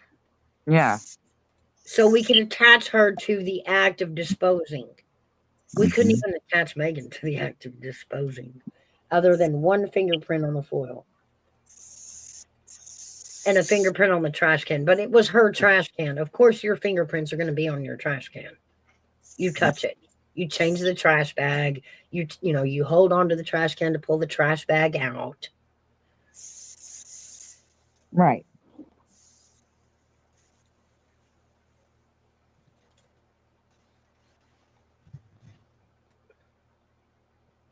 So we find out A, they can't collect evidence appropriately, and B, in the state of Tennessee, they don't need it anyway, apparently. We're seeing that the jury felt like there was enough circumstantial evidence to connect the dots. Well, I wonder how long it's going to take them to make up their mind with that. Well, it's probably going to be a couple of hours. That's the reason I went ahead and let it down. They broke for lunch, so they're going to get an hour break for lunch. Probably just about ready to come back from lunch, heading into the deliberation room back there to fill in the worksheets to determine the sentencing. Yeah. But boy, man, I can't wait to hear the statement from Court TV. This is going to be interesting. They got in trouble. Got in trouble. I wonder if they'll be fined. I wonder if that cameraman's going to get fired. Oh, I'll bet. I bet the judge finds him. Can you do that with the camera guys and the media there in the States? Because here you can't. Yeah, you can find them. The company that employed them can fire them. Yeah, now the news, their boss can fire them. The courts can't fire them, but the courts can impose a fine. Yep. Okay, I didn't know that because here in Canada you can't. It's a big process, and you really have to have evidence. I think that's why they don't allow media in the courtrooms here in Canada. Yeah, ours are real particular. We still want to see the defendant and the demeanor of the defendant, so they allow us to see that. We want to see evidence. They were real good about not showing certain pictures that the jury got to see in this case. I had jumped over to another channel that actually did show some of the photographs, and they were pretty gruesome, so I'm never going to show those. I don't think there's a need to. I think we all got the idea that it's, it's pretty understood. She was wrapped and put, in a trash bag and then shoved in a trash. That's, we don't need pictures to believe that. I don't believe. No. You think mamas will release the rest of, do you think Hamas will release the rest of the hostages? If not, will Trump release hell on them? They got till Saturday at noon. Oh, I thought he said Friday at noon, didn't he? Was it Saturday at noon he said that, Gigi? Who? I'm sorry. Trump demanded the hostages back from Hamas. I believe it was Friday. Friday at noon. That's what I think too, yeah.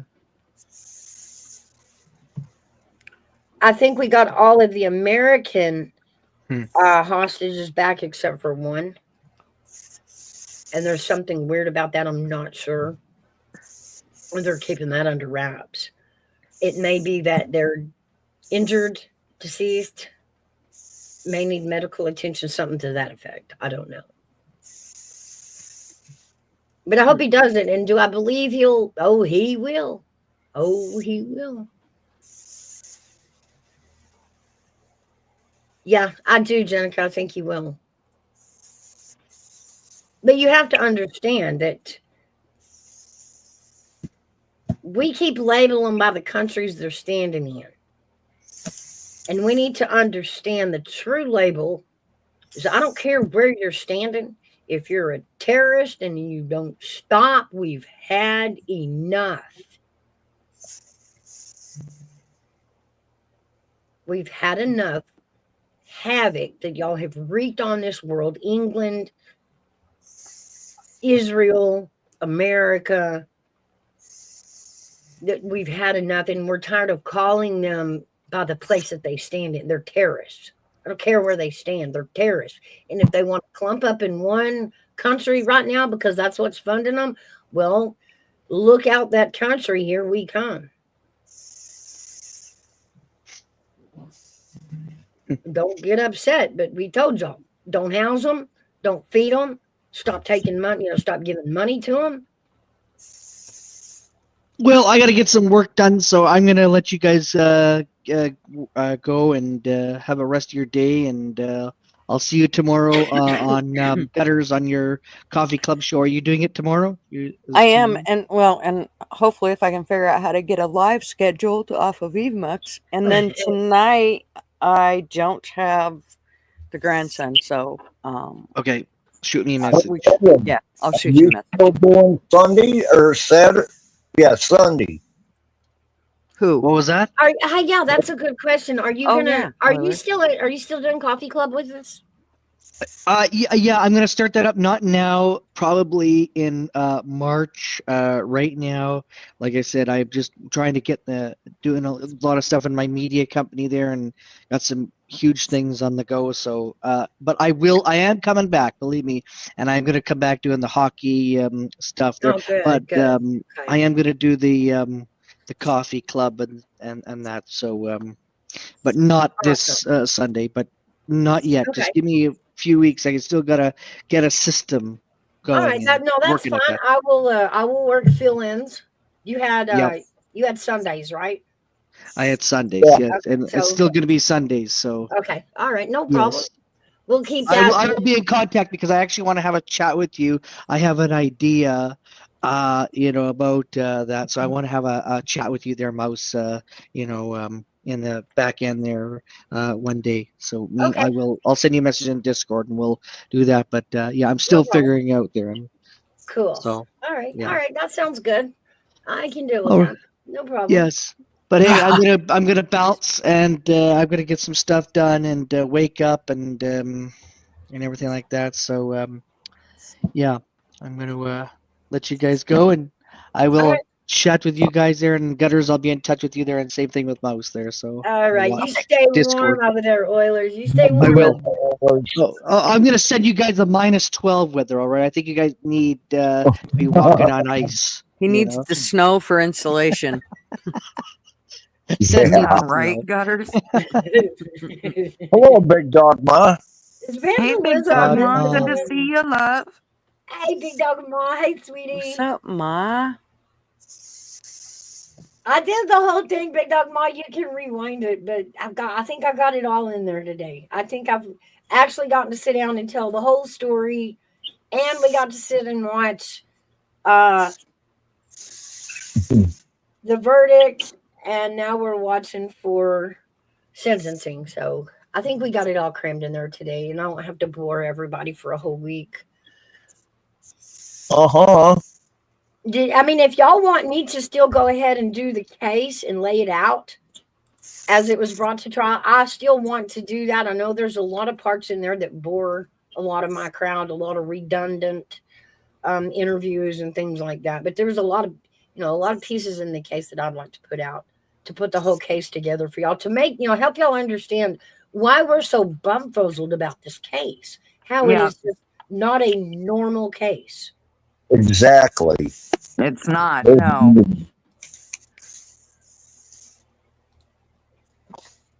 So.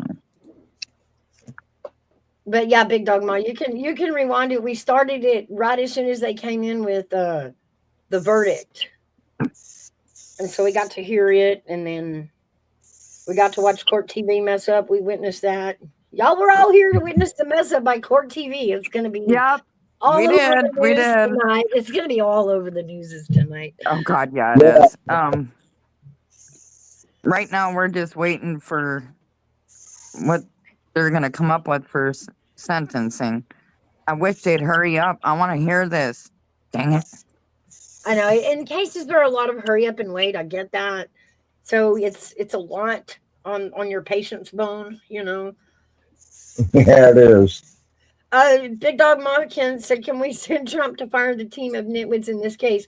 I am hoping that his flush on the FBI is going to do something about this area. I sure hope so. If not, I don't even know where to start. You better hope you don't get a traffic ticket down there. Yeah, the only thing I know to do is start pounding on the governor. Honestly, do something about this lab down here. Do something. What about your attorney general? Possibly could start there too, but Big Dog Moss said Kennedy was confirmed 52-48. Yay. Yay. Now get started on our food. Right? Chop, chop. And our medical care. Yeah. All of it. I mean, They're doing away with the red food coloring, right? Well, they need to do away with One all of 'em. those food colorings. No, The we say blue, that. all of them.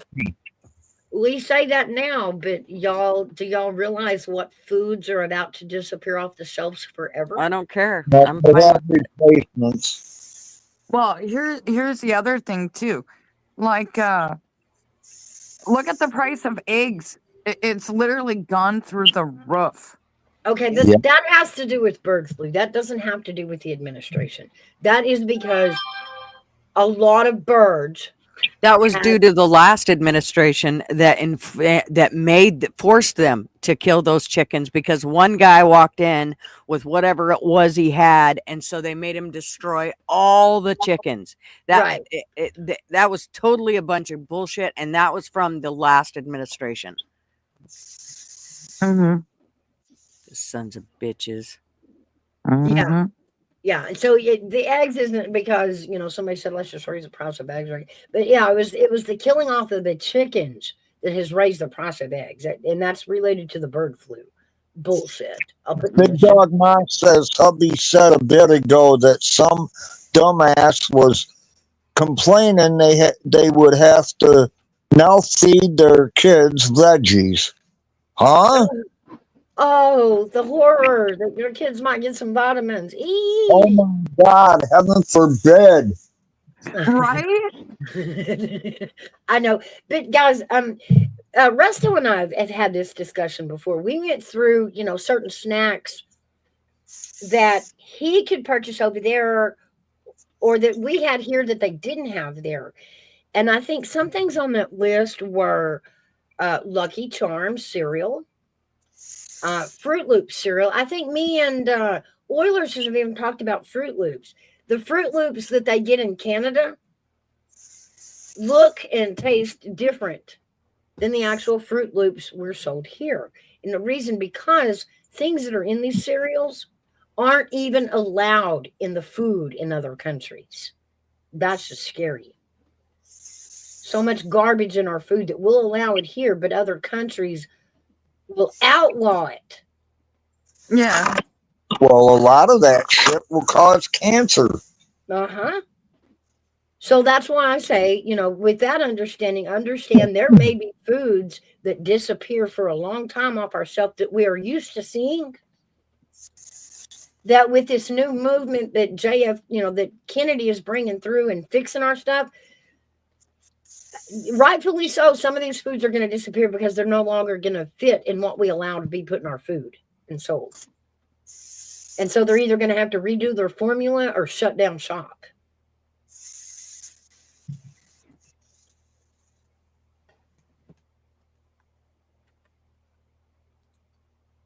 Right. Wanda says Cheese Whiz. Yeah, stuff like Cheese Whiz. I mean, to find out there's actually not even a drop of dairy in Cheese Whiz. Like, there's no cheese in Cheese Whiz. Ew. Oh, good chemicals, good chemicals. The Ticos, whatever those long, like hot Cheetos. I can't stand hot Cheetos. I won't even touch them. Hot Cheetos is going to be another one that goes because of the chemicals they use to make that. Good. Get rid of all that shit. I don't take my peanut butter, Wanda. Don't take my peanut butter. Can't Your have peanut butter's going. It ain't good for you anyway. By the spoonful, it is. No. And amazing. neither is the sugar. You're going to have, you need to start like titrating yourself off of stuff. You got to titrate down by the cup. Unsweetened stuff. No, that unsweet. Don't do that fake shit either. You need to go to like honey or something like that. Something that's, natural. And I know you're all about the cane sugar. It's not fake. It comes from sugar cane. It's not fake. There's nothing in sugar but sugar. Yeah. Help. My help. My liver is my liver is so small and insignificant I can't hear it speak anyway. I hate to tell you, Mouse, but we need you to have your liver. I'm just gonna say. I hope they don't get rid of peanut butter. Oh my God, no. I know, I agree right? with Mom. I gotta it's just have not as good for you as they made it out to be. Just like, margarine's not good for you like they made it out to be. All that shit is not good for you like they made it out to be. They told us that we shouldn't have salt when in all reality, if you have a heart, and mind you, that was for a heart healthy diet, stop your salt intake. Well, what's the first thing they do to you when you go into the hospital? Give you saline solution. Which has what in it? Salt. Saline. Thank you. Latin for salt. My diet actually requires a lot of salt. They literally save people with salt when they go in with a heart attack. I mean, hello. See, you start talking about food. I am not talking about maggots, Holy. Come on.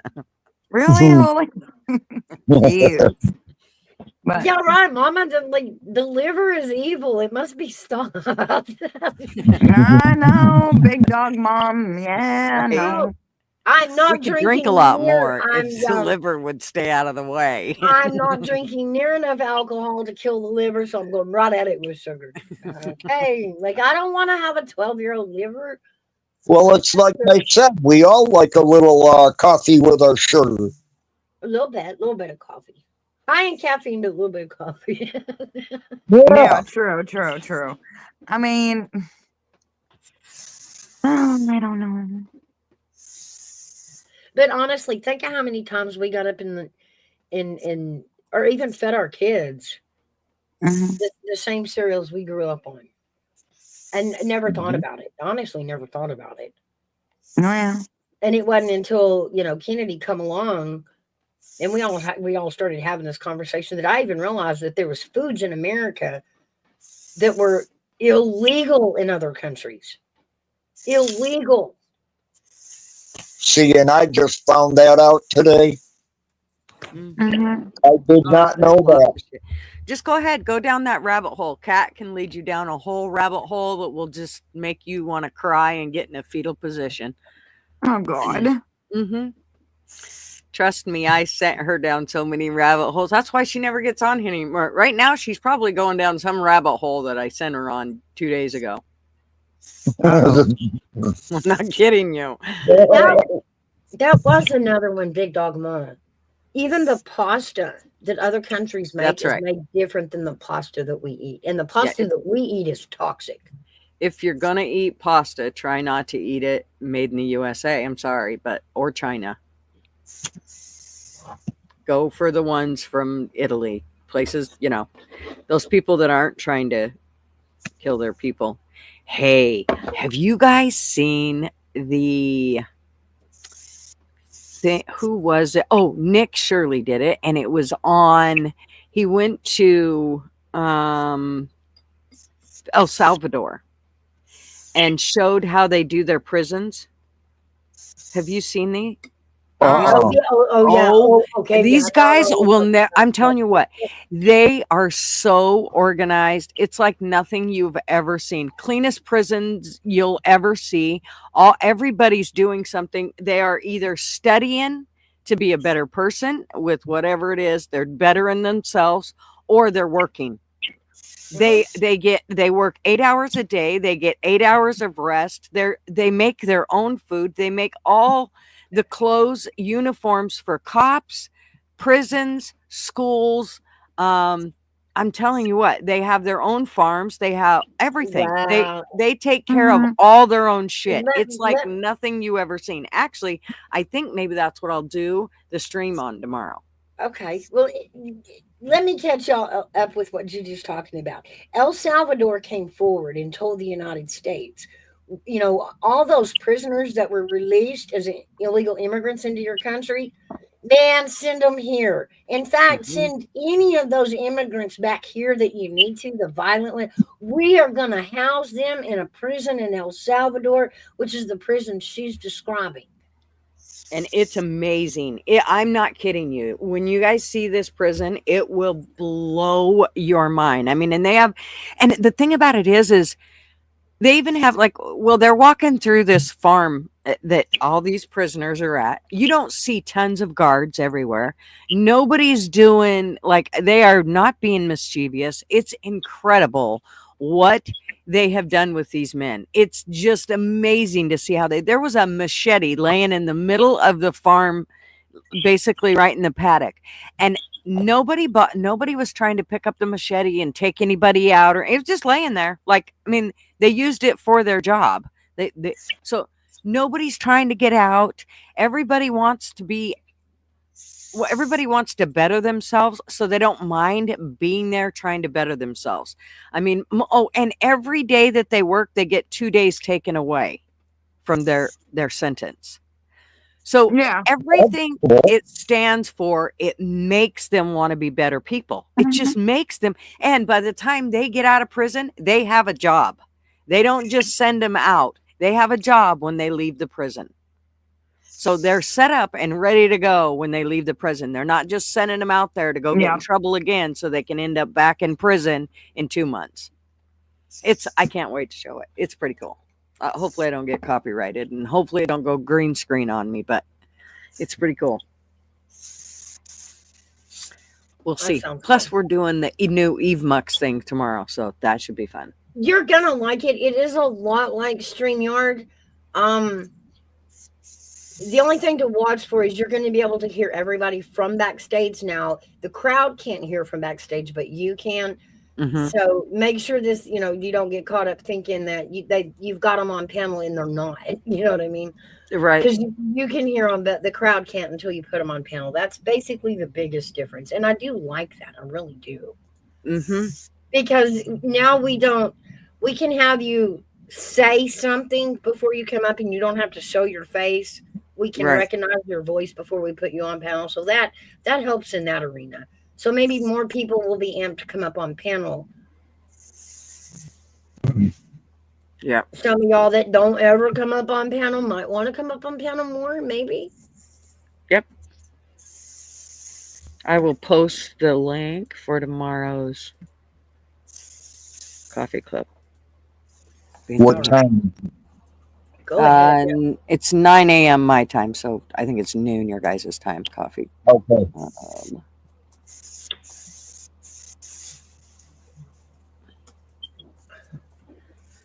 Okay. And don't forget, guys, tomorrow is Valentine's Day, so Yeah, and then I go live tomorrow night with Army Vet up on my panel. So if you haven't gone and done your shopping for your significant other, time is tick-tocking away. Mm-hmm. Yeah, you didn't hear about that, TG, did you? For gift? What? So does that mean I got to go buy myself a gift? If you love yourself, you should. Yeah, right. So, well, wait a minute. Wait, I gotta say this real quick. Hair bag. If you What? sit on your hand till it falls asleep, it'll feel like a stranger and it'll be the perfect gift for you. It won't cost you a dime either. Just saying. Where do you come up with this shit? I don't know. My brain just it's terrible.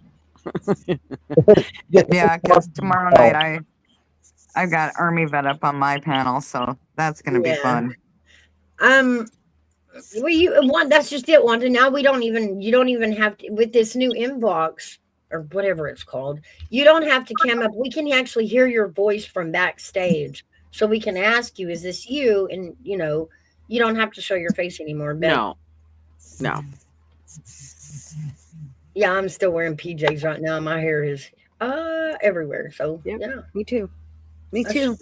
Anyhow. Love her money. Mine looks like I stuck my finger in a light socket right now. I was just about to say that. That's probably what happened with everybody. But I washed my face, but I still have mascara that's going about halfway down my face. Don't ask me why, but yeah, there's no way I'm coming on panel. She's doing the Ozzy Osbourne look. That's right. okay. I should have just wiped away the scar and left it there.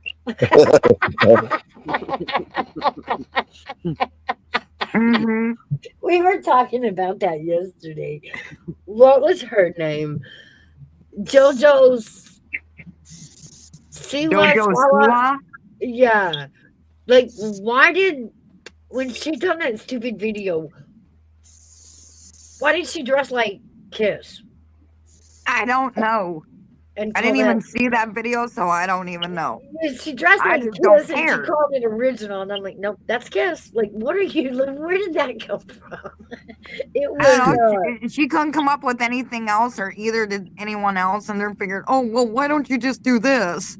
Oh, she like, put it you out. look ridiculous. She did all the PA about it, and the minute it hit the air, everybody went, that's everybody else's shit. That ain't none of that yours. Not your costume, not your song. Okay, the dance moves, yeah, nobody would do that.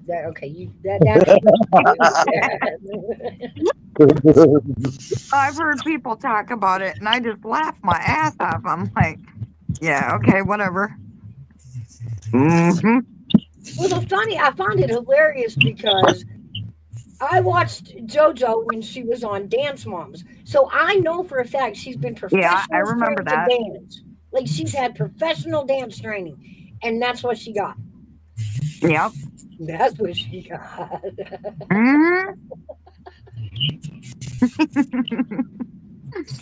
Right. Eve Mux will only let you do 2 hours of live streaming. Well, that'll make me get off of there, I guess, quicker. Yeah, Yeah, that was the one thing I didn't like about it. Yeah, I hate to be told that I have to. I Mhm. hate to be stifled. Yeah, Mm. because I mean, even StreamYard knows I can't get it all out in 2 hours. They just can't. I Right? talk and talk and talk and talk and talk and talk and talk. Yep. Right? See, how about Wanda says, treat yourself to something you like. Yeah.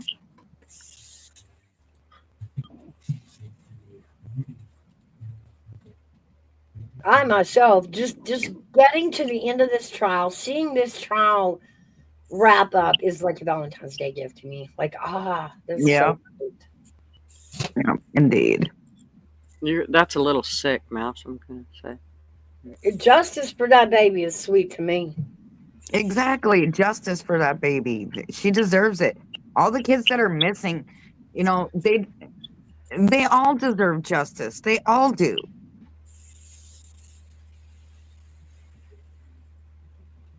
I remember in the first of this when Evelyn first went missing, and the missing child alert and the Amber Alert was Yep. sent out. You know, everybody in this community was scrambling. She couldn't be far. She couldn't be far.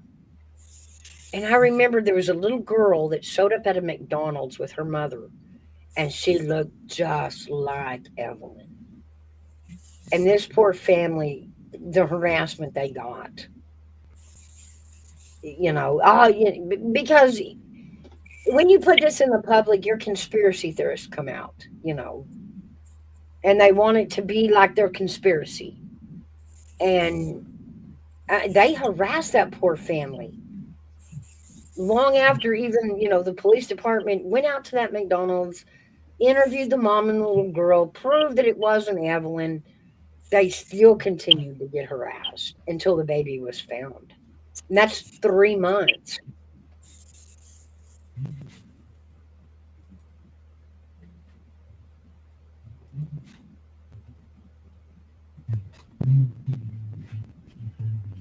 But I do think that with this case, my community is losing faith in our FBI and our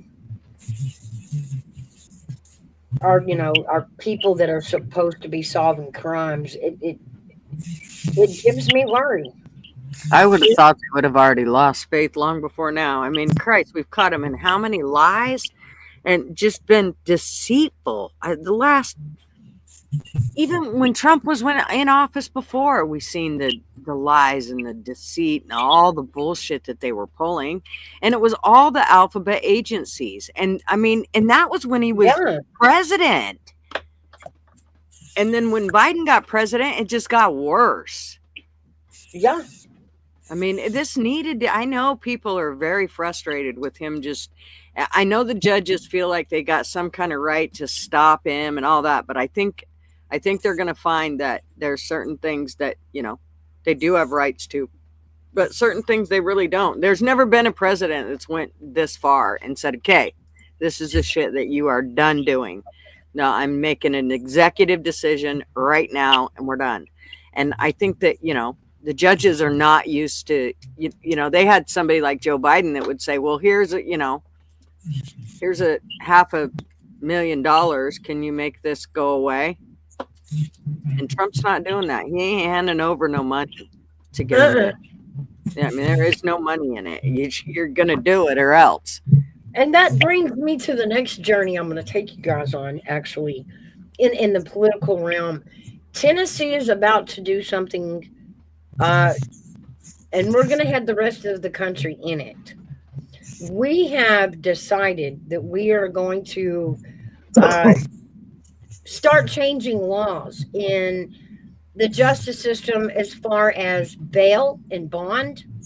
And when a violent criminal, when he's committed a violent act, now, I mean, even a murderer gets bond as it sits right now. It may be $1 million bond, and a lot of murderers can't come up with that kind of money. But all the same, what we are going to do here in Tennessee is try to change laws that from now on, when you are accused of a violent crime and arrested, you no longer get an option at bail or bond. It is off the table. You no longer get let out of jail to wreak havoc on the streets until your trial comes. Because as we see, it can be 5 years down the road from a crime that you finally make it into court to face your punishment. And if that person is posted bail, like Evelyn could have been out had she ever posted bail. She had a bail. Tennessee wants to do away with that. We no longer want a violent criminal to be let out on the streets until trial.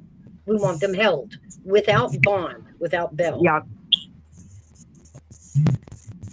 So after this all goes through the White House, it's going to come back to Tennessee, and we are publicly going to go back to the polls and vote on this issue.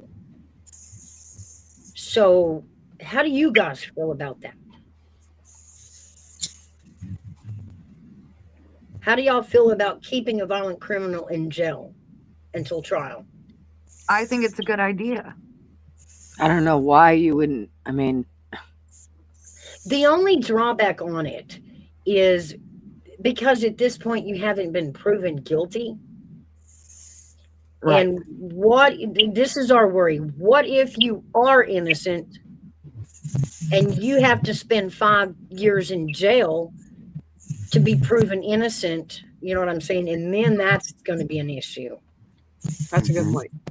But past that, everything else to me looks sound. It looks like this should go forward.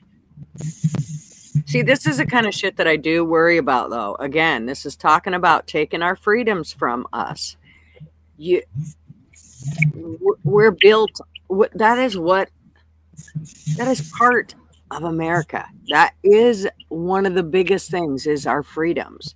And so I think it does really need to be proven that before they can take away your freedoms. You know what? I take it back, me saying that yeah. No, I don't think they should be able to for the now, Friday. When you flip the table onto the January 6ers, they were incarcerated without ever being charged, without ever going to a hearing. Here's the other thing is it should be a speedy trial. That's the other thing is they fucked people. It used to be you're supposed to get a speedy trial. Of course, they still say you are, but you're really not. If it's taken 4 years and still you've not gone in front of a judge or it's not been dealt with, then that's not a speedy trial. So again, that's another right they're taking from you. Right. In New York, you have to request a speedy trial.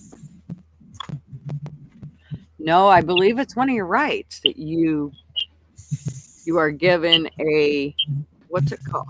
What's the deal about? Just a minute. But we get mixed up with this problem that courts are so behind in trying all these. I mean, you think they got 1,000 people in jail, but they can only try one at a time. They can only focus court on one at a time. So, of course, that backs up the court systems. Yeah. Yes, the Sixth Amendment of the United States Constitution guarantees the right to a speedy trial in criminal cases. So I'm sorry, but to me, 4 years, 3 years, 2 years, that's not a speedy trial. No. It's not.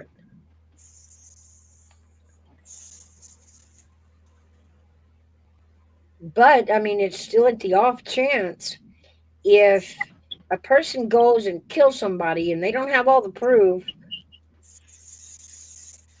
what do you do with them? Do you let them out on the street to possibly kill again? Well, without the evidence, you can't hold them. You know, but you still have to go through. You still have to go through process to present evidence, and that takes time, just like Right. the trial. So, is it fair that if we think he killed somebody, that we should be able to keep him in jail until his trial? And we don't know if he's innocent or guilty. We haven't put him through trial. So, will that mess with the presumption of innocence going forward?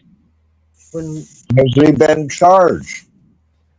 Main Charged, question. yes, but you're still presumed innocent until you're convicted.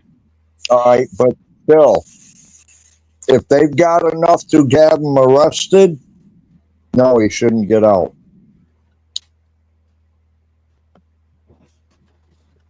And and I agree in a perfect world. But I also understand how screwed up our justice system is, and I know how easy it is for a young person to make a simple mistake and get so caught up in the justice system that they never had a chance. Yeah. Well, that's why I say it has to be a speedy trial. If you're going to lock somebody up without having a trial, then therein is why that Sixth Amendment is there, because you cannot keep them locked up. That's why the whole January 6th thing is so unfair. Right. Because I mean that was against every right And we had. understand that just their phone pinging on the grounds of the White House that day could put them in jail as a violent offender, and they touched nobody. But that's how they arrested these January 6ers. Everybody was charged with a violent crime, even if they didn't go in. Mm-hmm. They picked 2 up from Tennessee just because their phones pinged that day at the Capitol. They didn't go in, but their phones pinged there and they were arrested with everybody else and held without a hearing. They were held the entire time without bail, without a hearing, without pre-hearings, even without arraignment. Yes, they weren't even arraigned, and they were stuffed into a jail cell and forgotten. Wow, that's a lawsuit and a half right there. Now you understand why Trump, the first thing he did was go in and let all these people out of jail. Mm-hmm. That's what I'm saying. You can't. So many their rights were violated on so many levels. So many levels. There was no evidence. There was no. In a lot of these, there was no crime, and they didn't care. Weren't going to let them out for nothing, not even to have a trial. We're not going to let them face their accusers. Nothing of the justice system. Well, and one of the things they did was they moved them so that because you couldn't see your family members or have any outside visitations, nobody could come and see you after they moved you for like 2-3 weeks. So then you'd get there, they to the new place, and then 2-3 weeks in they'd move you before your family members or anybody could come and see you. Yeah, and they just kept doing this until a lot of these family members, they lost track of some of these inmates. Like, where did my dad go? Mm-hmm. Didn't even know where their family members were. Mm-hmm. Incarcerated somewhere, and that's all the information they could get.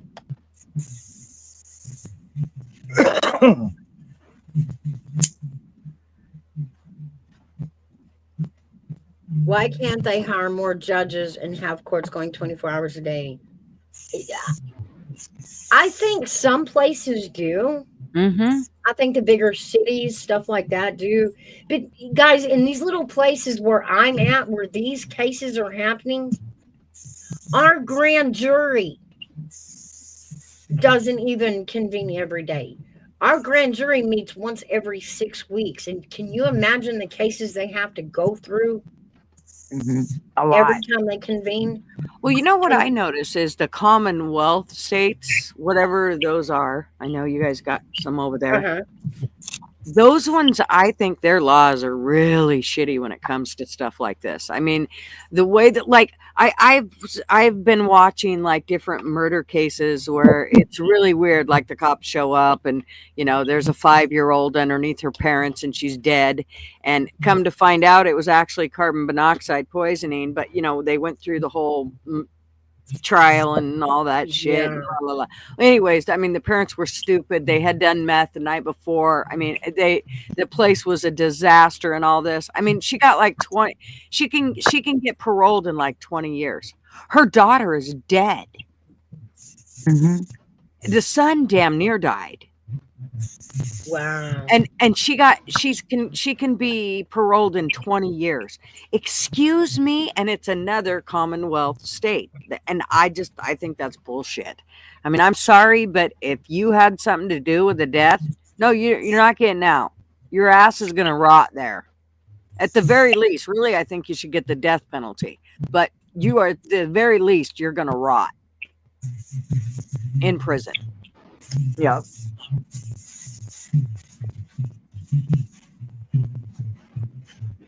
I watched this Boswell case also with the thoughts in the back of my head of watching the Susan Smith parole hearings.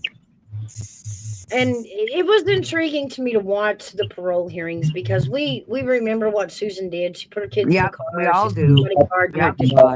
But anyway, you're convicted and then you're shuffled off to jail. Now, us on the outside, we have this, belief that when they find a monster guilty, that monster is gone forever, shoved in a jail, never to be seen again. We can forget about them. They'll probably die in there. And we never think about how much they've processed what they've done, because we just throw them away and they're gone. Doesn't matter. Yeah. But watching the Susan Smith case, it really gave us an insight on what happens when you shove them off into jail or prison for 30 years and then just go pluck them out for a minute to look at them and look at, did you ever admit what you did while you were incarcerated? Did you ever process what you did? Did you ever deal with the guilt of it? Did you talk to a counselor, and discuss all this to prove that you're fixed and you'll never do it again? And the answer was no, they don't. She came out in this parole hearing, and like, it's common sense. You're going into a parole hearing, you need to show some remorse. Like, that's the number one box they're going to check. Do you understand what you did? Did you fix yourself? And will it happen again? Those are the three questions a parole board wants to know. And they shoved her off in prison for 30 years, and she never once again ever talked about what she did. She did counseling, but the counseling was more like because she got bullied in prison. She never counseled the fact that she took her children's life and lied about it. In fact, 30 years later, the husband of the father of those boys had yet to have a conversation with that mother that killed his kids after they arrested her. Mm-hmm. She never apologized. She never explained. She was never made. And he never wanted her back out on the streets anyway. But going through 30 years of prison, there was no sign of any attempt at rehabilitation with Susan Smith. Yet she walked into a parole hearing like it was going to go through. In fact, she had plans to be a freaking school teacher upon release. But you know what, Mouse? This is a perfect example. It went to show her mentality. This is a perfect example why I think whatever.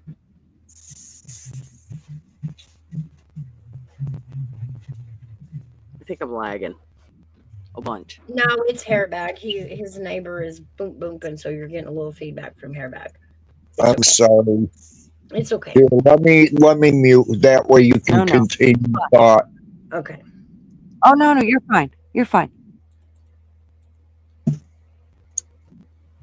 I'm sorry, I can't do anything about this idiot. No, you're fine. Yeah, you're fine. But we're just, discussing parole, sticking her in prison, and absolutely no rehabilitation was done at all, not even attempted. But yet she stands before a parole board going, I'm so sorry for what I did. I really want to be a free person. I want to be a school teacher. That alone told me the mentality. Do you really think, Susan, they're going to let you out to teach other babies, other children? Are you kidding? It's called delusional. Yeah. And Yeah, exactly. nothing was fixed about her from the day she committed those crimes to the day she went before that parole hearing. Nothing about her mentality had changed an iota. She was still just as immature, self-centered, and self-serving as she was the day she put them kids in the room. 30 years in prison, and she had not learned crap.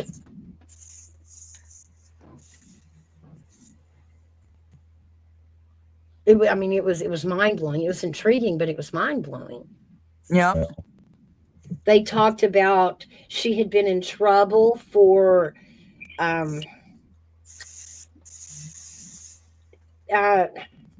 contact with the male guards, if you will.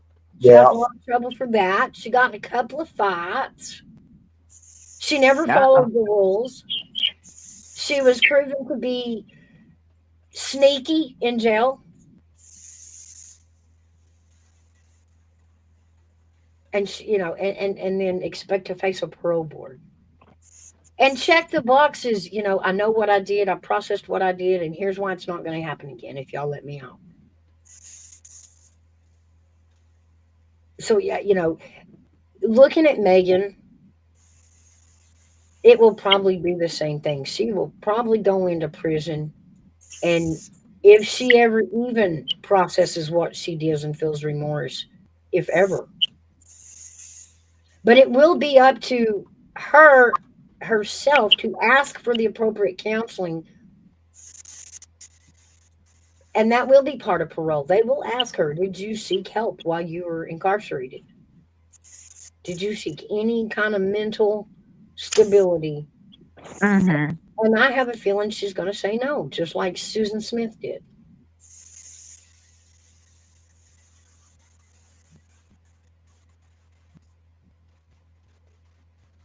I remember I felt when Susan Smith did that to her boys, I had two children the exact same age. So it hit home with me. I was like, oh man, wow, that's, evil, And then now my kids are grown, and looking at her, still that same manipulative, lying little witch 30 years after a prison sentence. It's just amazing. It's amazing. Later, dog mom. Later, dog mom. Good to see you, love. Enjoy your taters, Ma.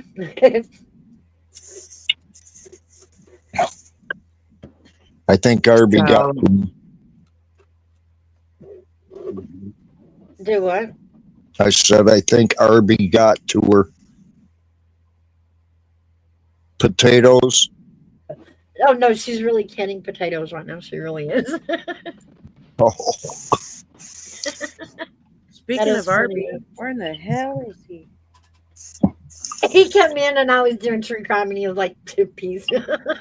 Oh yeah. And that's okay.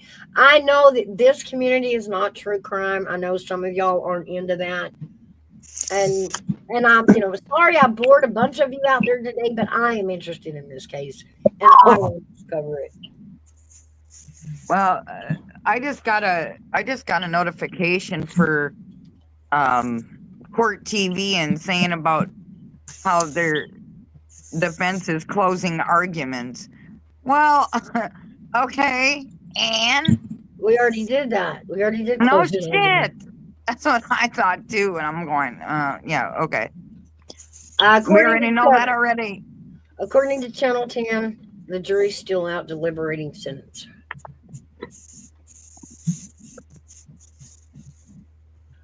I don't expect we're going to see any more footage from Court TV today.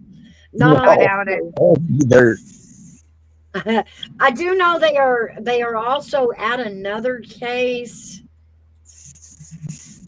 I'm not even sure what it is. I'm surprised they're not covering the one up here by me. The one over Solomon Rushdie getting stabbed at Chautauqua Institution. This is the trial of ASAP Rocky, California versus Rankin Myers. And I didn't follow the case, so I can tell you what it is. But it looks like they've still got, let me see if they still got access in the court.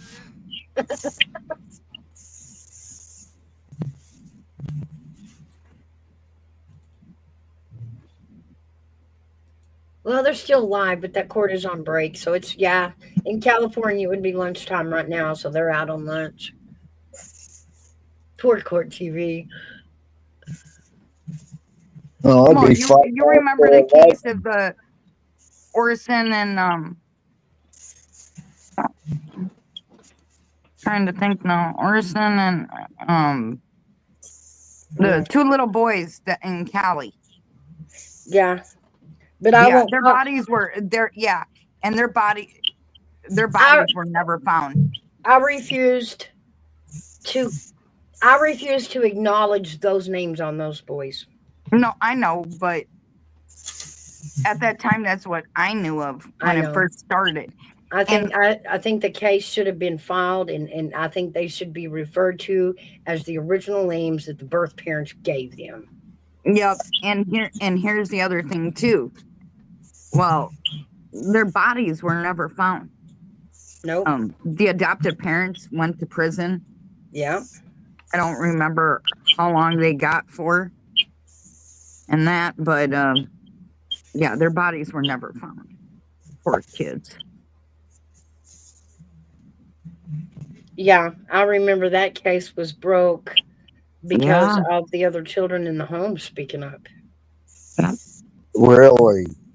Yeah. But yeah, this couple is, they're out there adopting and fostering and adopting and gaining all the checks on it. So they get these two little boys, they adopt them, they change their name. Christmas is coming up and poof, the babies disappear. Yep, and they're gone. Just gone. Oh. Yep. That was back in and mind you, there's California. in that household there were other children, but for some reason they go outside to stack wood and take the two smallest children to stand out there with them and claim they got distracted and they must have wandered off. I don't know. Mm-hmm. No, I knew they were guilty from the get-go, just the way they acted, all of it. Within the investigation, they interviewed the other children in the home, and some of the other kids told the truth and said, no, they got rid of them. In fact, they forced the foster children to get rid of those two boys, to harm them, to end them. And then the two parents disposed of the two boys and refused to give up their location. To me, I think we need to implement rules in this justice system that state if you're committed of a crime and you don't, or if you're committed of murder and you don't disclose what you did with the victim, that you should never be allowed to ever go before a parole board. Ever. I don't care how long you're sentenced. You don't get out until you give up location. No. I'm pissed off at the fact that one thing in our justice system is one thing we cannot force a person to do. By no laws or any way can we make a person disclose what they did with the victim. And there's so many of them. Mm-hmm. Even baby Joe Clyde those trials came right before the Summer Wells trial. And he was convicted, the father was convicted of killing baby Joe Clyde. But they never found him. Mm-hmm. Never even found him. But it takes an admission. That's something we're never going to get in the Summer Wells case or the Sebastian case. Oh We're no, never of going to course get an not. admission. I really thought some testimony was going to come out with the boys that might help. I know.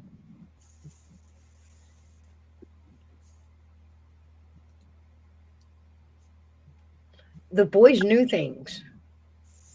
Yep. We knew they knew things in the Summer Wells case. They did. Her brothers were standing right there. Well, and the brothers, you know, they never want to go back home. They refuse. That is actually, Diamond Classic, that is not a possible thing, to be honest. I remember in the drama with, them becoming YouTube sensations because their daughter was missing, stuff like that was said. But in the way the real world works in foster care, as a child, you have absolutely no say of what's going on. You have no say of where you go at what time. You can't say, I don't want to go back to my. That's not a thing that happens in foster care in Tennessee. Mm-hmm.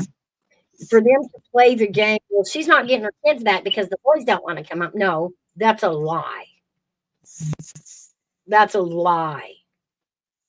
The Right. state of Tennessee will absolutely give her kids back, whether her kids like it or not, if she was deemed able to care for them. The child's wishes are not considered when it comes to placement like that. No, okay, I'll put it like this.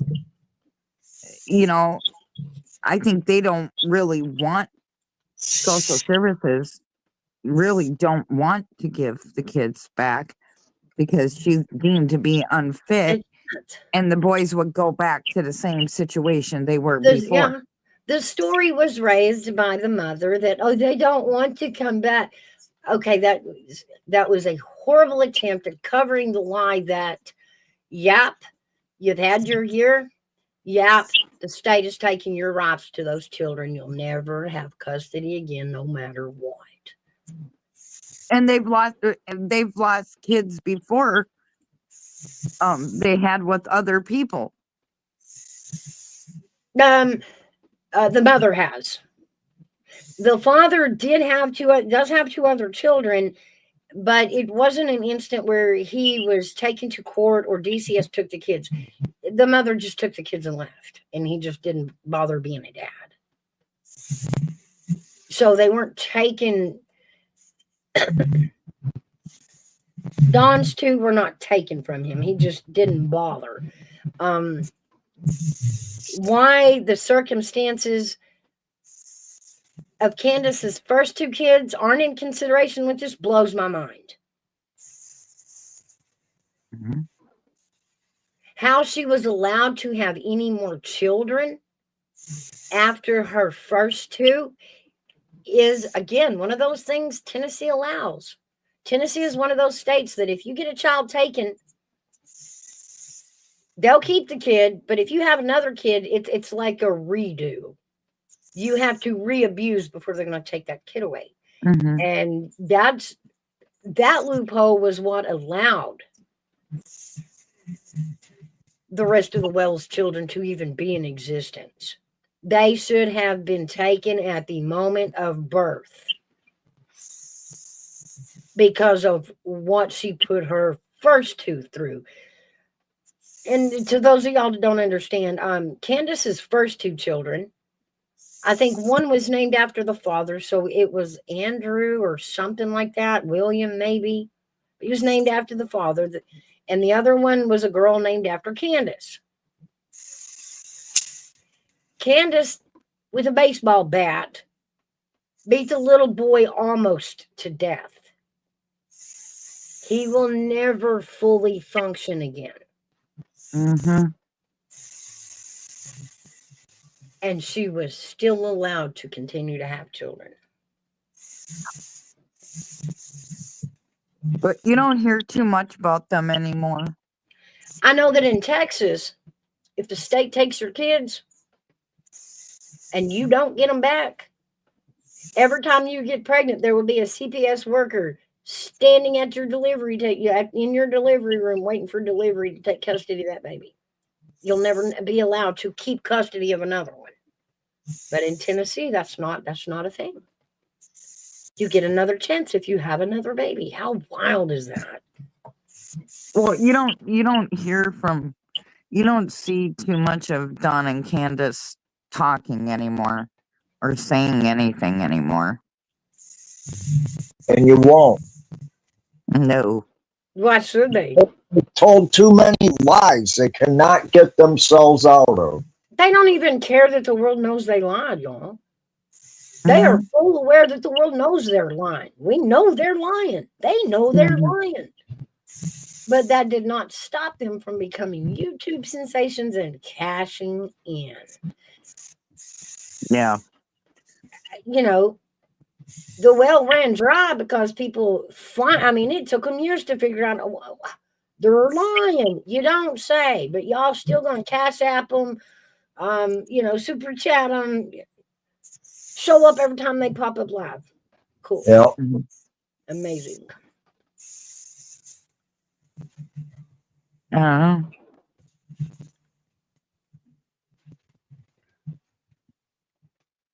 Well, But it's just like, in my opinion, like that one photo they showed of Summer when she was, her head was like up against the milk. That still looks suspicious too. Of course. Lots of things in that case are suspicious. You've got a picture of her at a pond on Monday, but lo and behold, you're showing pictures of a birthday party on Friday before in Gatlinburg, and that's the clothes she's got on. That was not the clothes she was reported missing in. Explain this to me.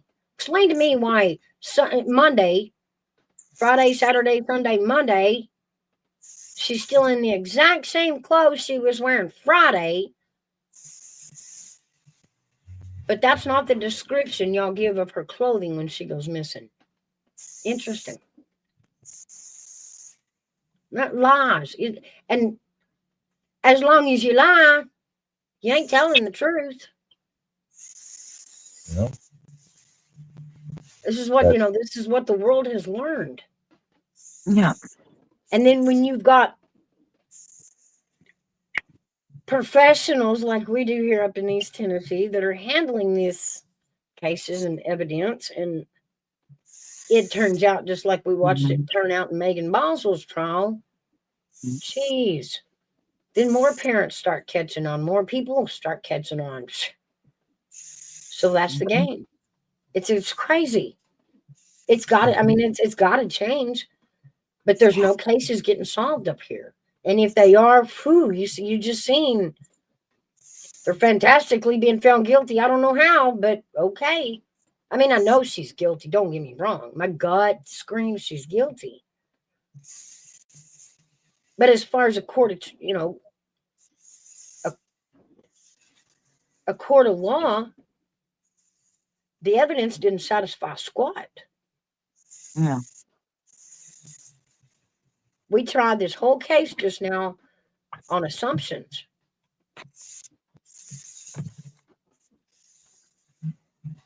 We assumed baby Evelyn stopped breathing because she was wrapped in a blanket and dumped in a trash can. We assumed Megan was the only one that had anything to do with it. Yeah.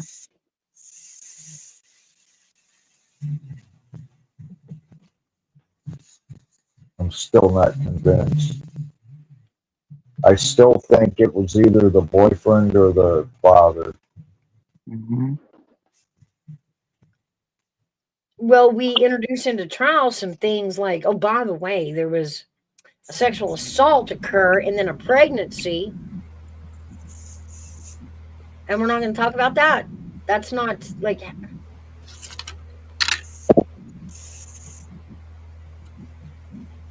that doesn't matter all of a sudden? Because they were only interested in finding Evelyn and Megan's DNA and fingerprints on anything. So anything else that came up that wasn't theirs was it's some unknown. Yeah. Next. No, the case hinges around who all was there. We've got a guilty verdict and we'll never know what happened. The jury will never know what really happened. And they're tasked with what to do with her. Right. Either she's awful stupid or she's protecting someone. Again, I think the prosecution only focused on Megan. They didn't want to hear about anything else. Like I mean, except for Megan's first two lies. They, she gave them all. I'm gonna do it. Hold on. Okay. Yeah, Megan's first lies could put them in a goose chase, and they got tired of it. Yeah. And then they just, it feels like, then they just quit investing.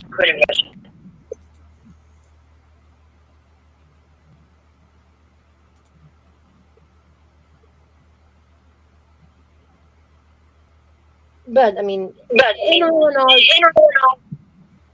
oh, here, I got my coat. He's got an echo. Yeah. All in all, it really just goes. We ask all these questions: does the justice system work right? Is it equal? Is it fair? Hey, OG Sunshine, and today is just me trying to show you guys how easily it can be unfair, or just how broken it is. It should have never taken 5 years to get her to trial. That's crazy. And not have the evidence. Right. And we see that in a real world, the evidence, the lab, it really doesn't look like CSI on CBS. They don't send it to the lab and an hour later get all the absolute answers. It's messy, it's hard, I get that.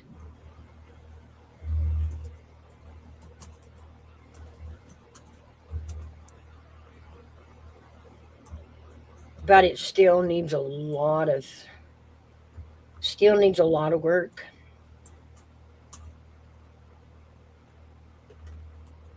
Right.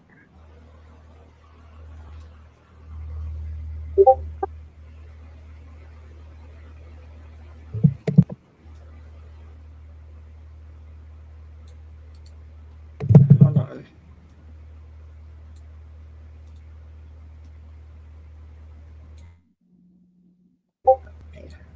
Yeah, that's you, Gigi. Okay. Let's check in.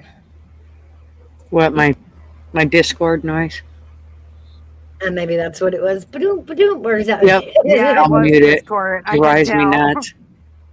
I know. I muted it. It's so annoying. So now we have trashed the justice system, your food source, the political system. What's next, Gigi? What do we trash next? Oh my gosh. There's so much. Where do we start? That is true. So much shit going on. Where's AV today? Last I heard from him, he was on his way back from the gym. And I don't know what happened to you, AV. What happened to you, AV, out there? I know you're listening. He's probably working on something behind the scenes. I don't know. It's weird. It's like everybody's been busy today. I'm out of sorts. I'm Well, off I know he giving- was live late last night, so Yeah, he was. Well, he was putting out some shorts. I think he may have had those. Oh, he went live at one point because I seen it pop up. I know. I did too. And I think it was pretty late. It was. No. I don't know, and I'm an old fogey. I like my sleep. I know you do, love. I know. That sugar can't keep you awake all day, huh? All No, night. it's really not even that. It was those years and years, and then more years that I packed on, and then adding more years after that one to that, nights of no sleep and motherhood and woohoo. So I'm like, you know what? It's time to sleep. Right. I can sleep standing up. I can sleep sitting down. I gotta catch up. It's like now that I can lay down and go to sleep without somebody going, you're not supposed to be asleep, or whatever. It's like, you know what? Sleep's pretty cool, y'all. It's not really a bad thing anymore. Right. But it's also, Gigi will confirm this. At this age, it's really hard to get a whole night's sleep, so we get it wherever we can. Yeah, pretty much. Once I'm awake, that's it. If I got any sleep and then I get woke up, then I'm up. It doesn't matter. I could have slept an hour, 2 hours, 3 hours, 4 hours. Once I get woke back up, that's it. I might as well just get up. It can be an overactive bladder. It could be a noise in the house. It could be a power surge. It could be Marvin rolling over, farting, coughing, grabbing the blankets, fucking going pee, you name it. Anything. Yeah. Siren going by. It just, Pretty much, yeah. I've even had imaginary noises wake me up. What the hell's that? I know I heard something. Really, I heard nothing, but I was certain I did.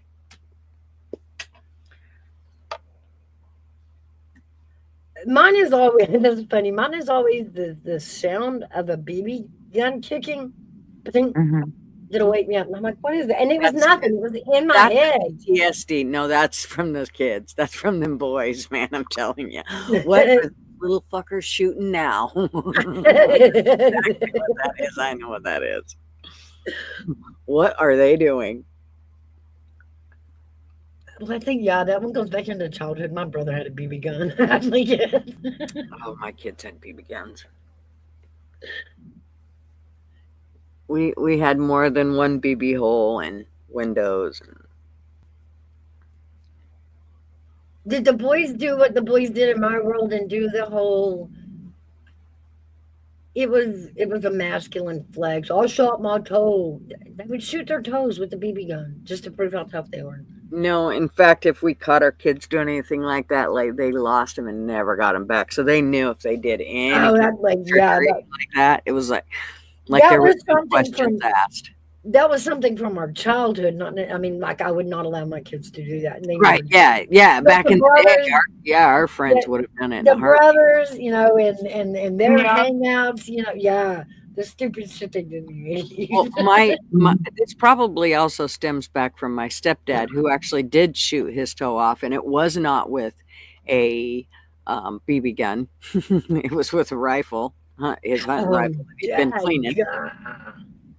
Well, no, he wasn't cleaning. I guess they were out hunting actually, and I don't know, he did something wrong, and obviously it went off and it shot his toe. So his pinky toe was saved, but it went over the other toe, so it was literally on top of the other one, like not a normal on top of the other one. It was and that was from him shooting his own toe off. He also shot the TV one time, so I learned from my stepdad because of the stupid shit he had done. He had been cleaning his gun, and his Uncle Owen came. And his parents were gone to town, and his Uncle Owen came in and said, "What are you doing?" And he said, "I'm cleaning my gun."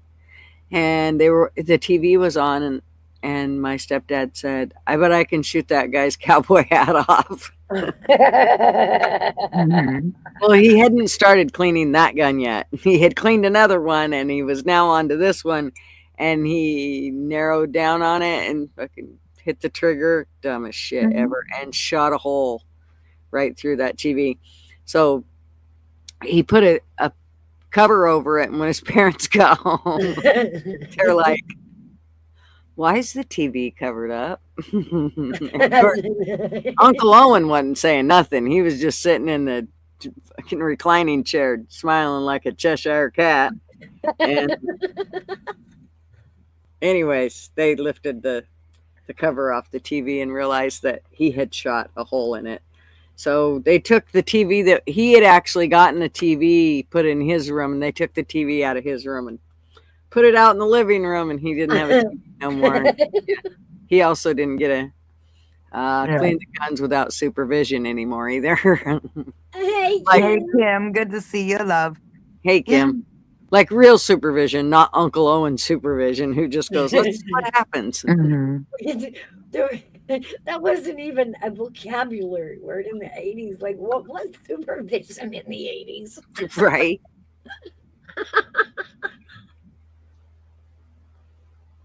Oh, hairbag must have bounced down, huh? I think he did, yeah, the noises. His neighbor likes to turn the radio up real loud in his apartment beside him, and so it kind of gurgles in the background. Oh, yeah, that sumbitch would only do that a couple times. This Because I neighbor, would wait till I knew he was sleeping, and then it would sound like the fucking war zone. And it would sound like it was in his bedroom. He would. I didn't think about doing that, yeah. Oh yeah, I would. Matter of fact, I would save my bucks and find me the biggest speaker I could, and then I would put like a Western or something like that on that's got lots of shoot 'em up, bang bang, and motherfucker. Let me tell you what, he'd fall out of that bed and crawl into a corner. Something Vietnamish. Yeah, whatever. Right? Yeah, no shit. So yeah, and I do it every time I knew he was for certain asleep. I would make sure.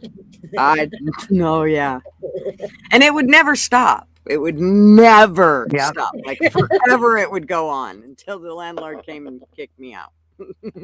Just, yeah, yeah. She's fun that way. yeah, I'm a little fun that way. I think I learned it from my husband, to tell you the truth. He's the type that if, and this is no lie, he had a telemarketer call up, and they almost got him to give up his credit card number, and thank God he didn't. So because it pissed him off so bad, he actually had like 2 or 3 of them from the same telemarket agency calling him. So he was actually having them talk back and forth to each other, and he was trolling them. He would literally call them back, like on his lunch break. He'd call them and go, "What are you guys doing now?" I mean, like he fucked with them for weeks. I'm not kidding you. He is just, it's kind of scary. Like he could be a great person to give out like the torturing tests, like in the military, to people to get them to give up information. Yeah, he would be really good at that, because he just never gives up. And he did this shit for weeks, and they finally asked him, could we hire you? Could we just hire you? Because really good. I mean, you could probably drive enough people nuts, they'd just give you the money to shut you up and quit calling them. Exactly. Yeah. Oh, he fucked with him so bad. I'm not kidding you. His lunch breaks, on his way home from work, when he got home from work, and he'd sit for hours fucking calling them and just fucking with them. Your wife likes it up the ass. I know, because I did. I mean, yeah, oh yeah, he didn't stop at nothing. Yeah, that's It just came it. out of his mouth. I was like, "You got to be kidding!" Oh my God, this is my husband. When the kids were little and the telemarketers would call me, because that was before they were like automated and recorded. They were actually people. I remember I would hand the phone to my kids, to one of the little ones, and I would tell them, "Easter Bunny's on the phone." And I would hand this babbling toddler the telephone. So they were stuck with the kid going, "I blah, blah, blah, blah, blah, Nina, mama." Well, I'll tell you guys this. my son was, I don't know, 12, 13, something like that, right? So I went outside and my son, my youngest, he comes out and goes, Mom, these people, I answered the house phone. I said, why did you do that? You should have just given it to me. Well, they were asking my son if he's ever had an abortion and this and that. And I'm like, what? Like,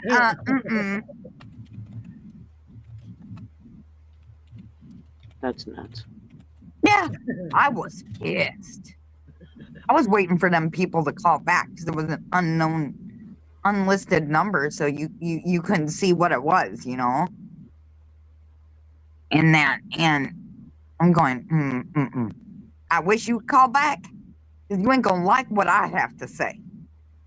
They don't care. They're off in some third world country in an apartment complex, like, right? Yeah. There is a guy here on YouTube, and his channel is called Scammer Paybacks. And what he does is he sits around and fishes for these scammers to call. And then, he'll play it out. While they think they're getting into his computer, he is getting into their entire system. Yeah. By the end of the phone call, he knows their first name. He will give them a Google shot of their front door. Like, it's hilarious. She texted me just a few minutes ago, Kim. When I get off here, I'm going to call her. I figured she'd come in today. She's too good for us. Well. No, I don't know what she's doing. She's probably got shit going on. She might be going to get in the Grand Center. Who knows? Maybe a doctor's appointment. Probably. Meeting. I don't know. She's probably pregnant. I bet that's it. Damn, Norman. Damn you, Norm. Fucking Norman, you fertile bastard. Whatever you call it in there. What is it? Is that fertile? I think it's a woman that's fertile. What's the man? What's the man? A man can still be fertile or infertile. Is it? Yeah, yep, you're right. Okay. That's just making sure I wouldn't, giving men credit they didn't deserve. Like, yeah, right.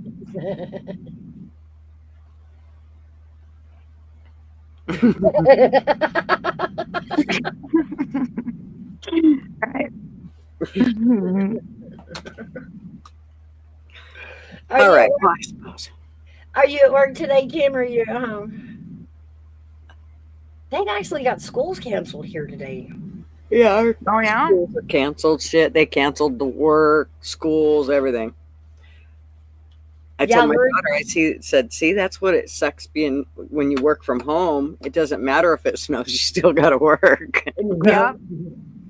Yep. She working. Oh, you work. Okay. So, Gigi, that means the whole office can hear us right now. That's right. Well, yeah. They're gonna hear me say adios because I got to go get some stuff done before the rest of the day gets going. Not that I'm going anywhere, I don't think, today. It means there's snow on the ground. I'll just stick right here at home. No, it's good to see you, Gigi. Yeah, good to see you. But I suppose I will see you guys, I'm sure. You've been on here 4.5 hours. Holy moly, Mouse. I know. I got up early. When I seen that the jury was coming back in, I was like, let's get on. Let's go. Yeah. So. Alrighty. Well, you guys have a great afternoon, and I will see you too, love. Hopefully Friday, tomorrow. Okay. All right. Love you, girl. Love you guys. Talk to you Bye. later. Bye. Bye. Yeah. She did have a feedback. Kim, so if I were to say something out loud like, hey, office workers, did y'all know Kim makes snowmen with bras and a doinker? Would that embarrass you? I'm just teasing you. Right. Kim's like, Exactly. I'm just playing, Kim. I'm just playing. But yeah, guys, I don't see the trials coming back anytime soon. In fact, everybody's taking down the live feeds. Nobody's got a live feed running anymore. I guess we will just have to. I've still got the picture, Kim. I've still got it. My snowman. But officially, that's my snowman. It was my birthday snowman. Yes, I remember that. Yes. But guys, yeah, I'm gonna wind this one down for today. All right, love. I do appreciate y'all coming up here with me and sitting through this Oh, no case with problem, me. love. I know some Anytime. of us like true crime, some of us don't. So normally it's an open panel and we have the other discussions, and this one was not really on topic for most people. Her name is Mouse Me, please. All right. I'll see you later, Mouse. All right, Dragon, you have a great day. Thank you for coming up here. You too. Much love to everybody. Bye. Bye. Hon. And thank you to everybody in chat. Thank y'all for sticking in there. Like I said, I know not everybody likes the true crime stuff. This was just a case I really wanted to sit through, and I heard they were coming in this morning with the verdict. I threw it on. So we'll go back to the normal coffee club stuff next Thursday, and we'll be doing our regular stuff tomorrow on GG's. So y'all make sure y'all head over in the morning to GG's. Saturday is with Arby. Like Euler said, Sundays are on hold for him until next month, which is okay. Luna is still doing Mondays. That leaves Tuesday and Wednesdays open. If anybody else wants to join, you guys let me know. And with that, guys, we will see you on the next one.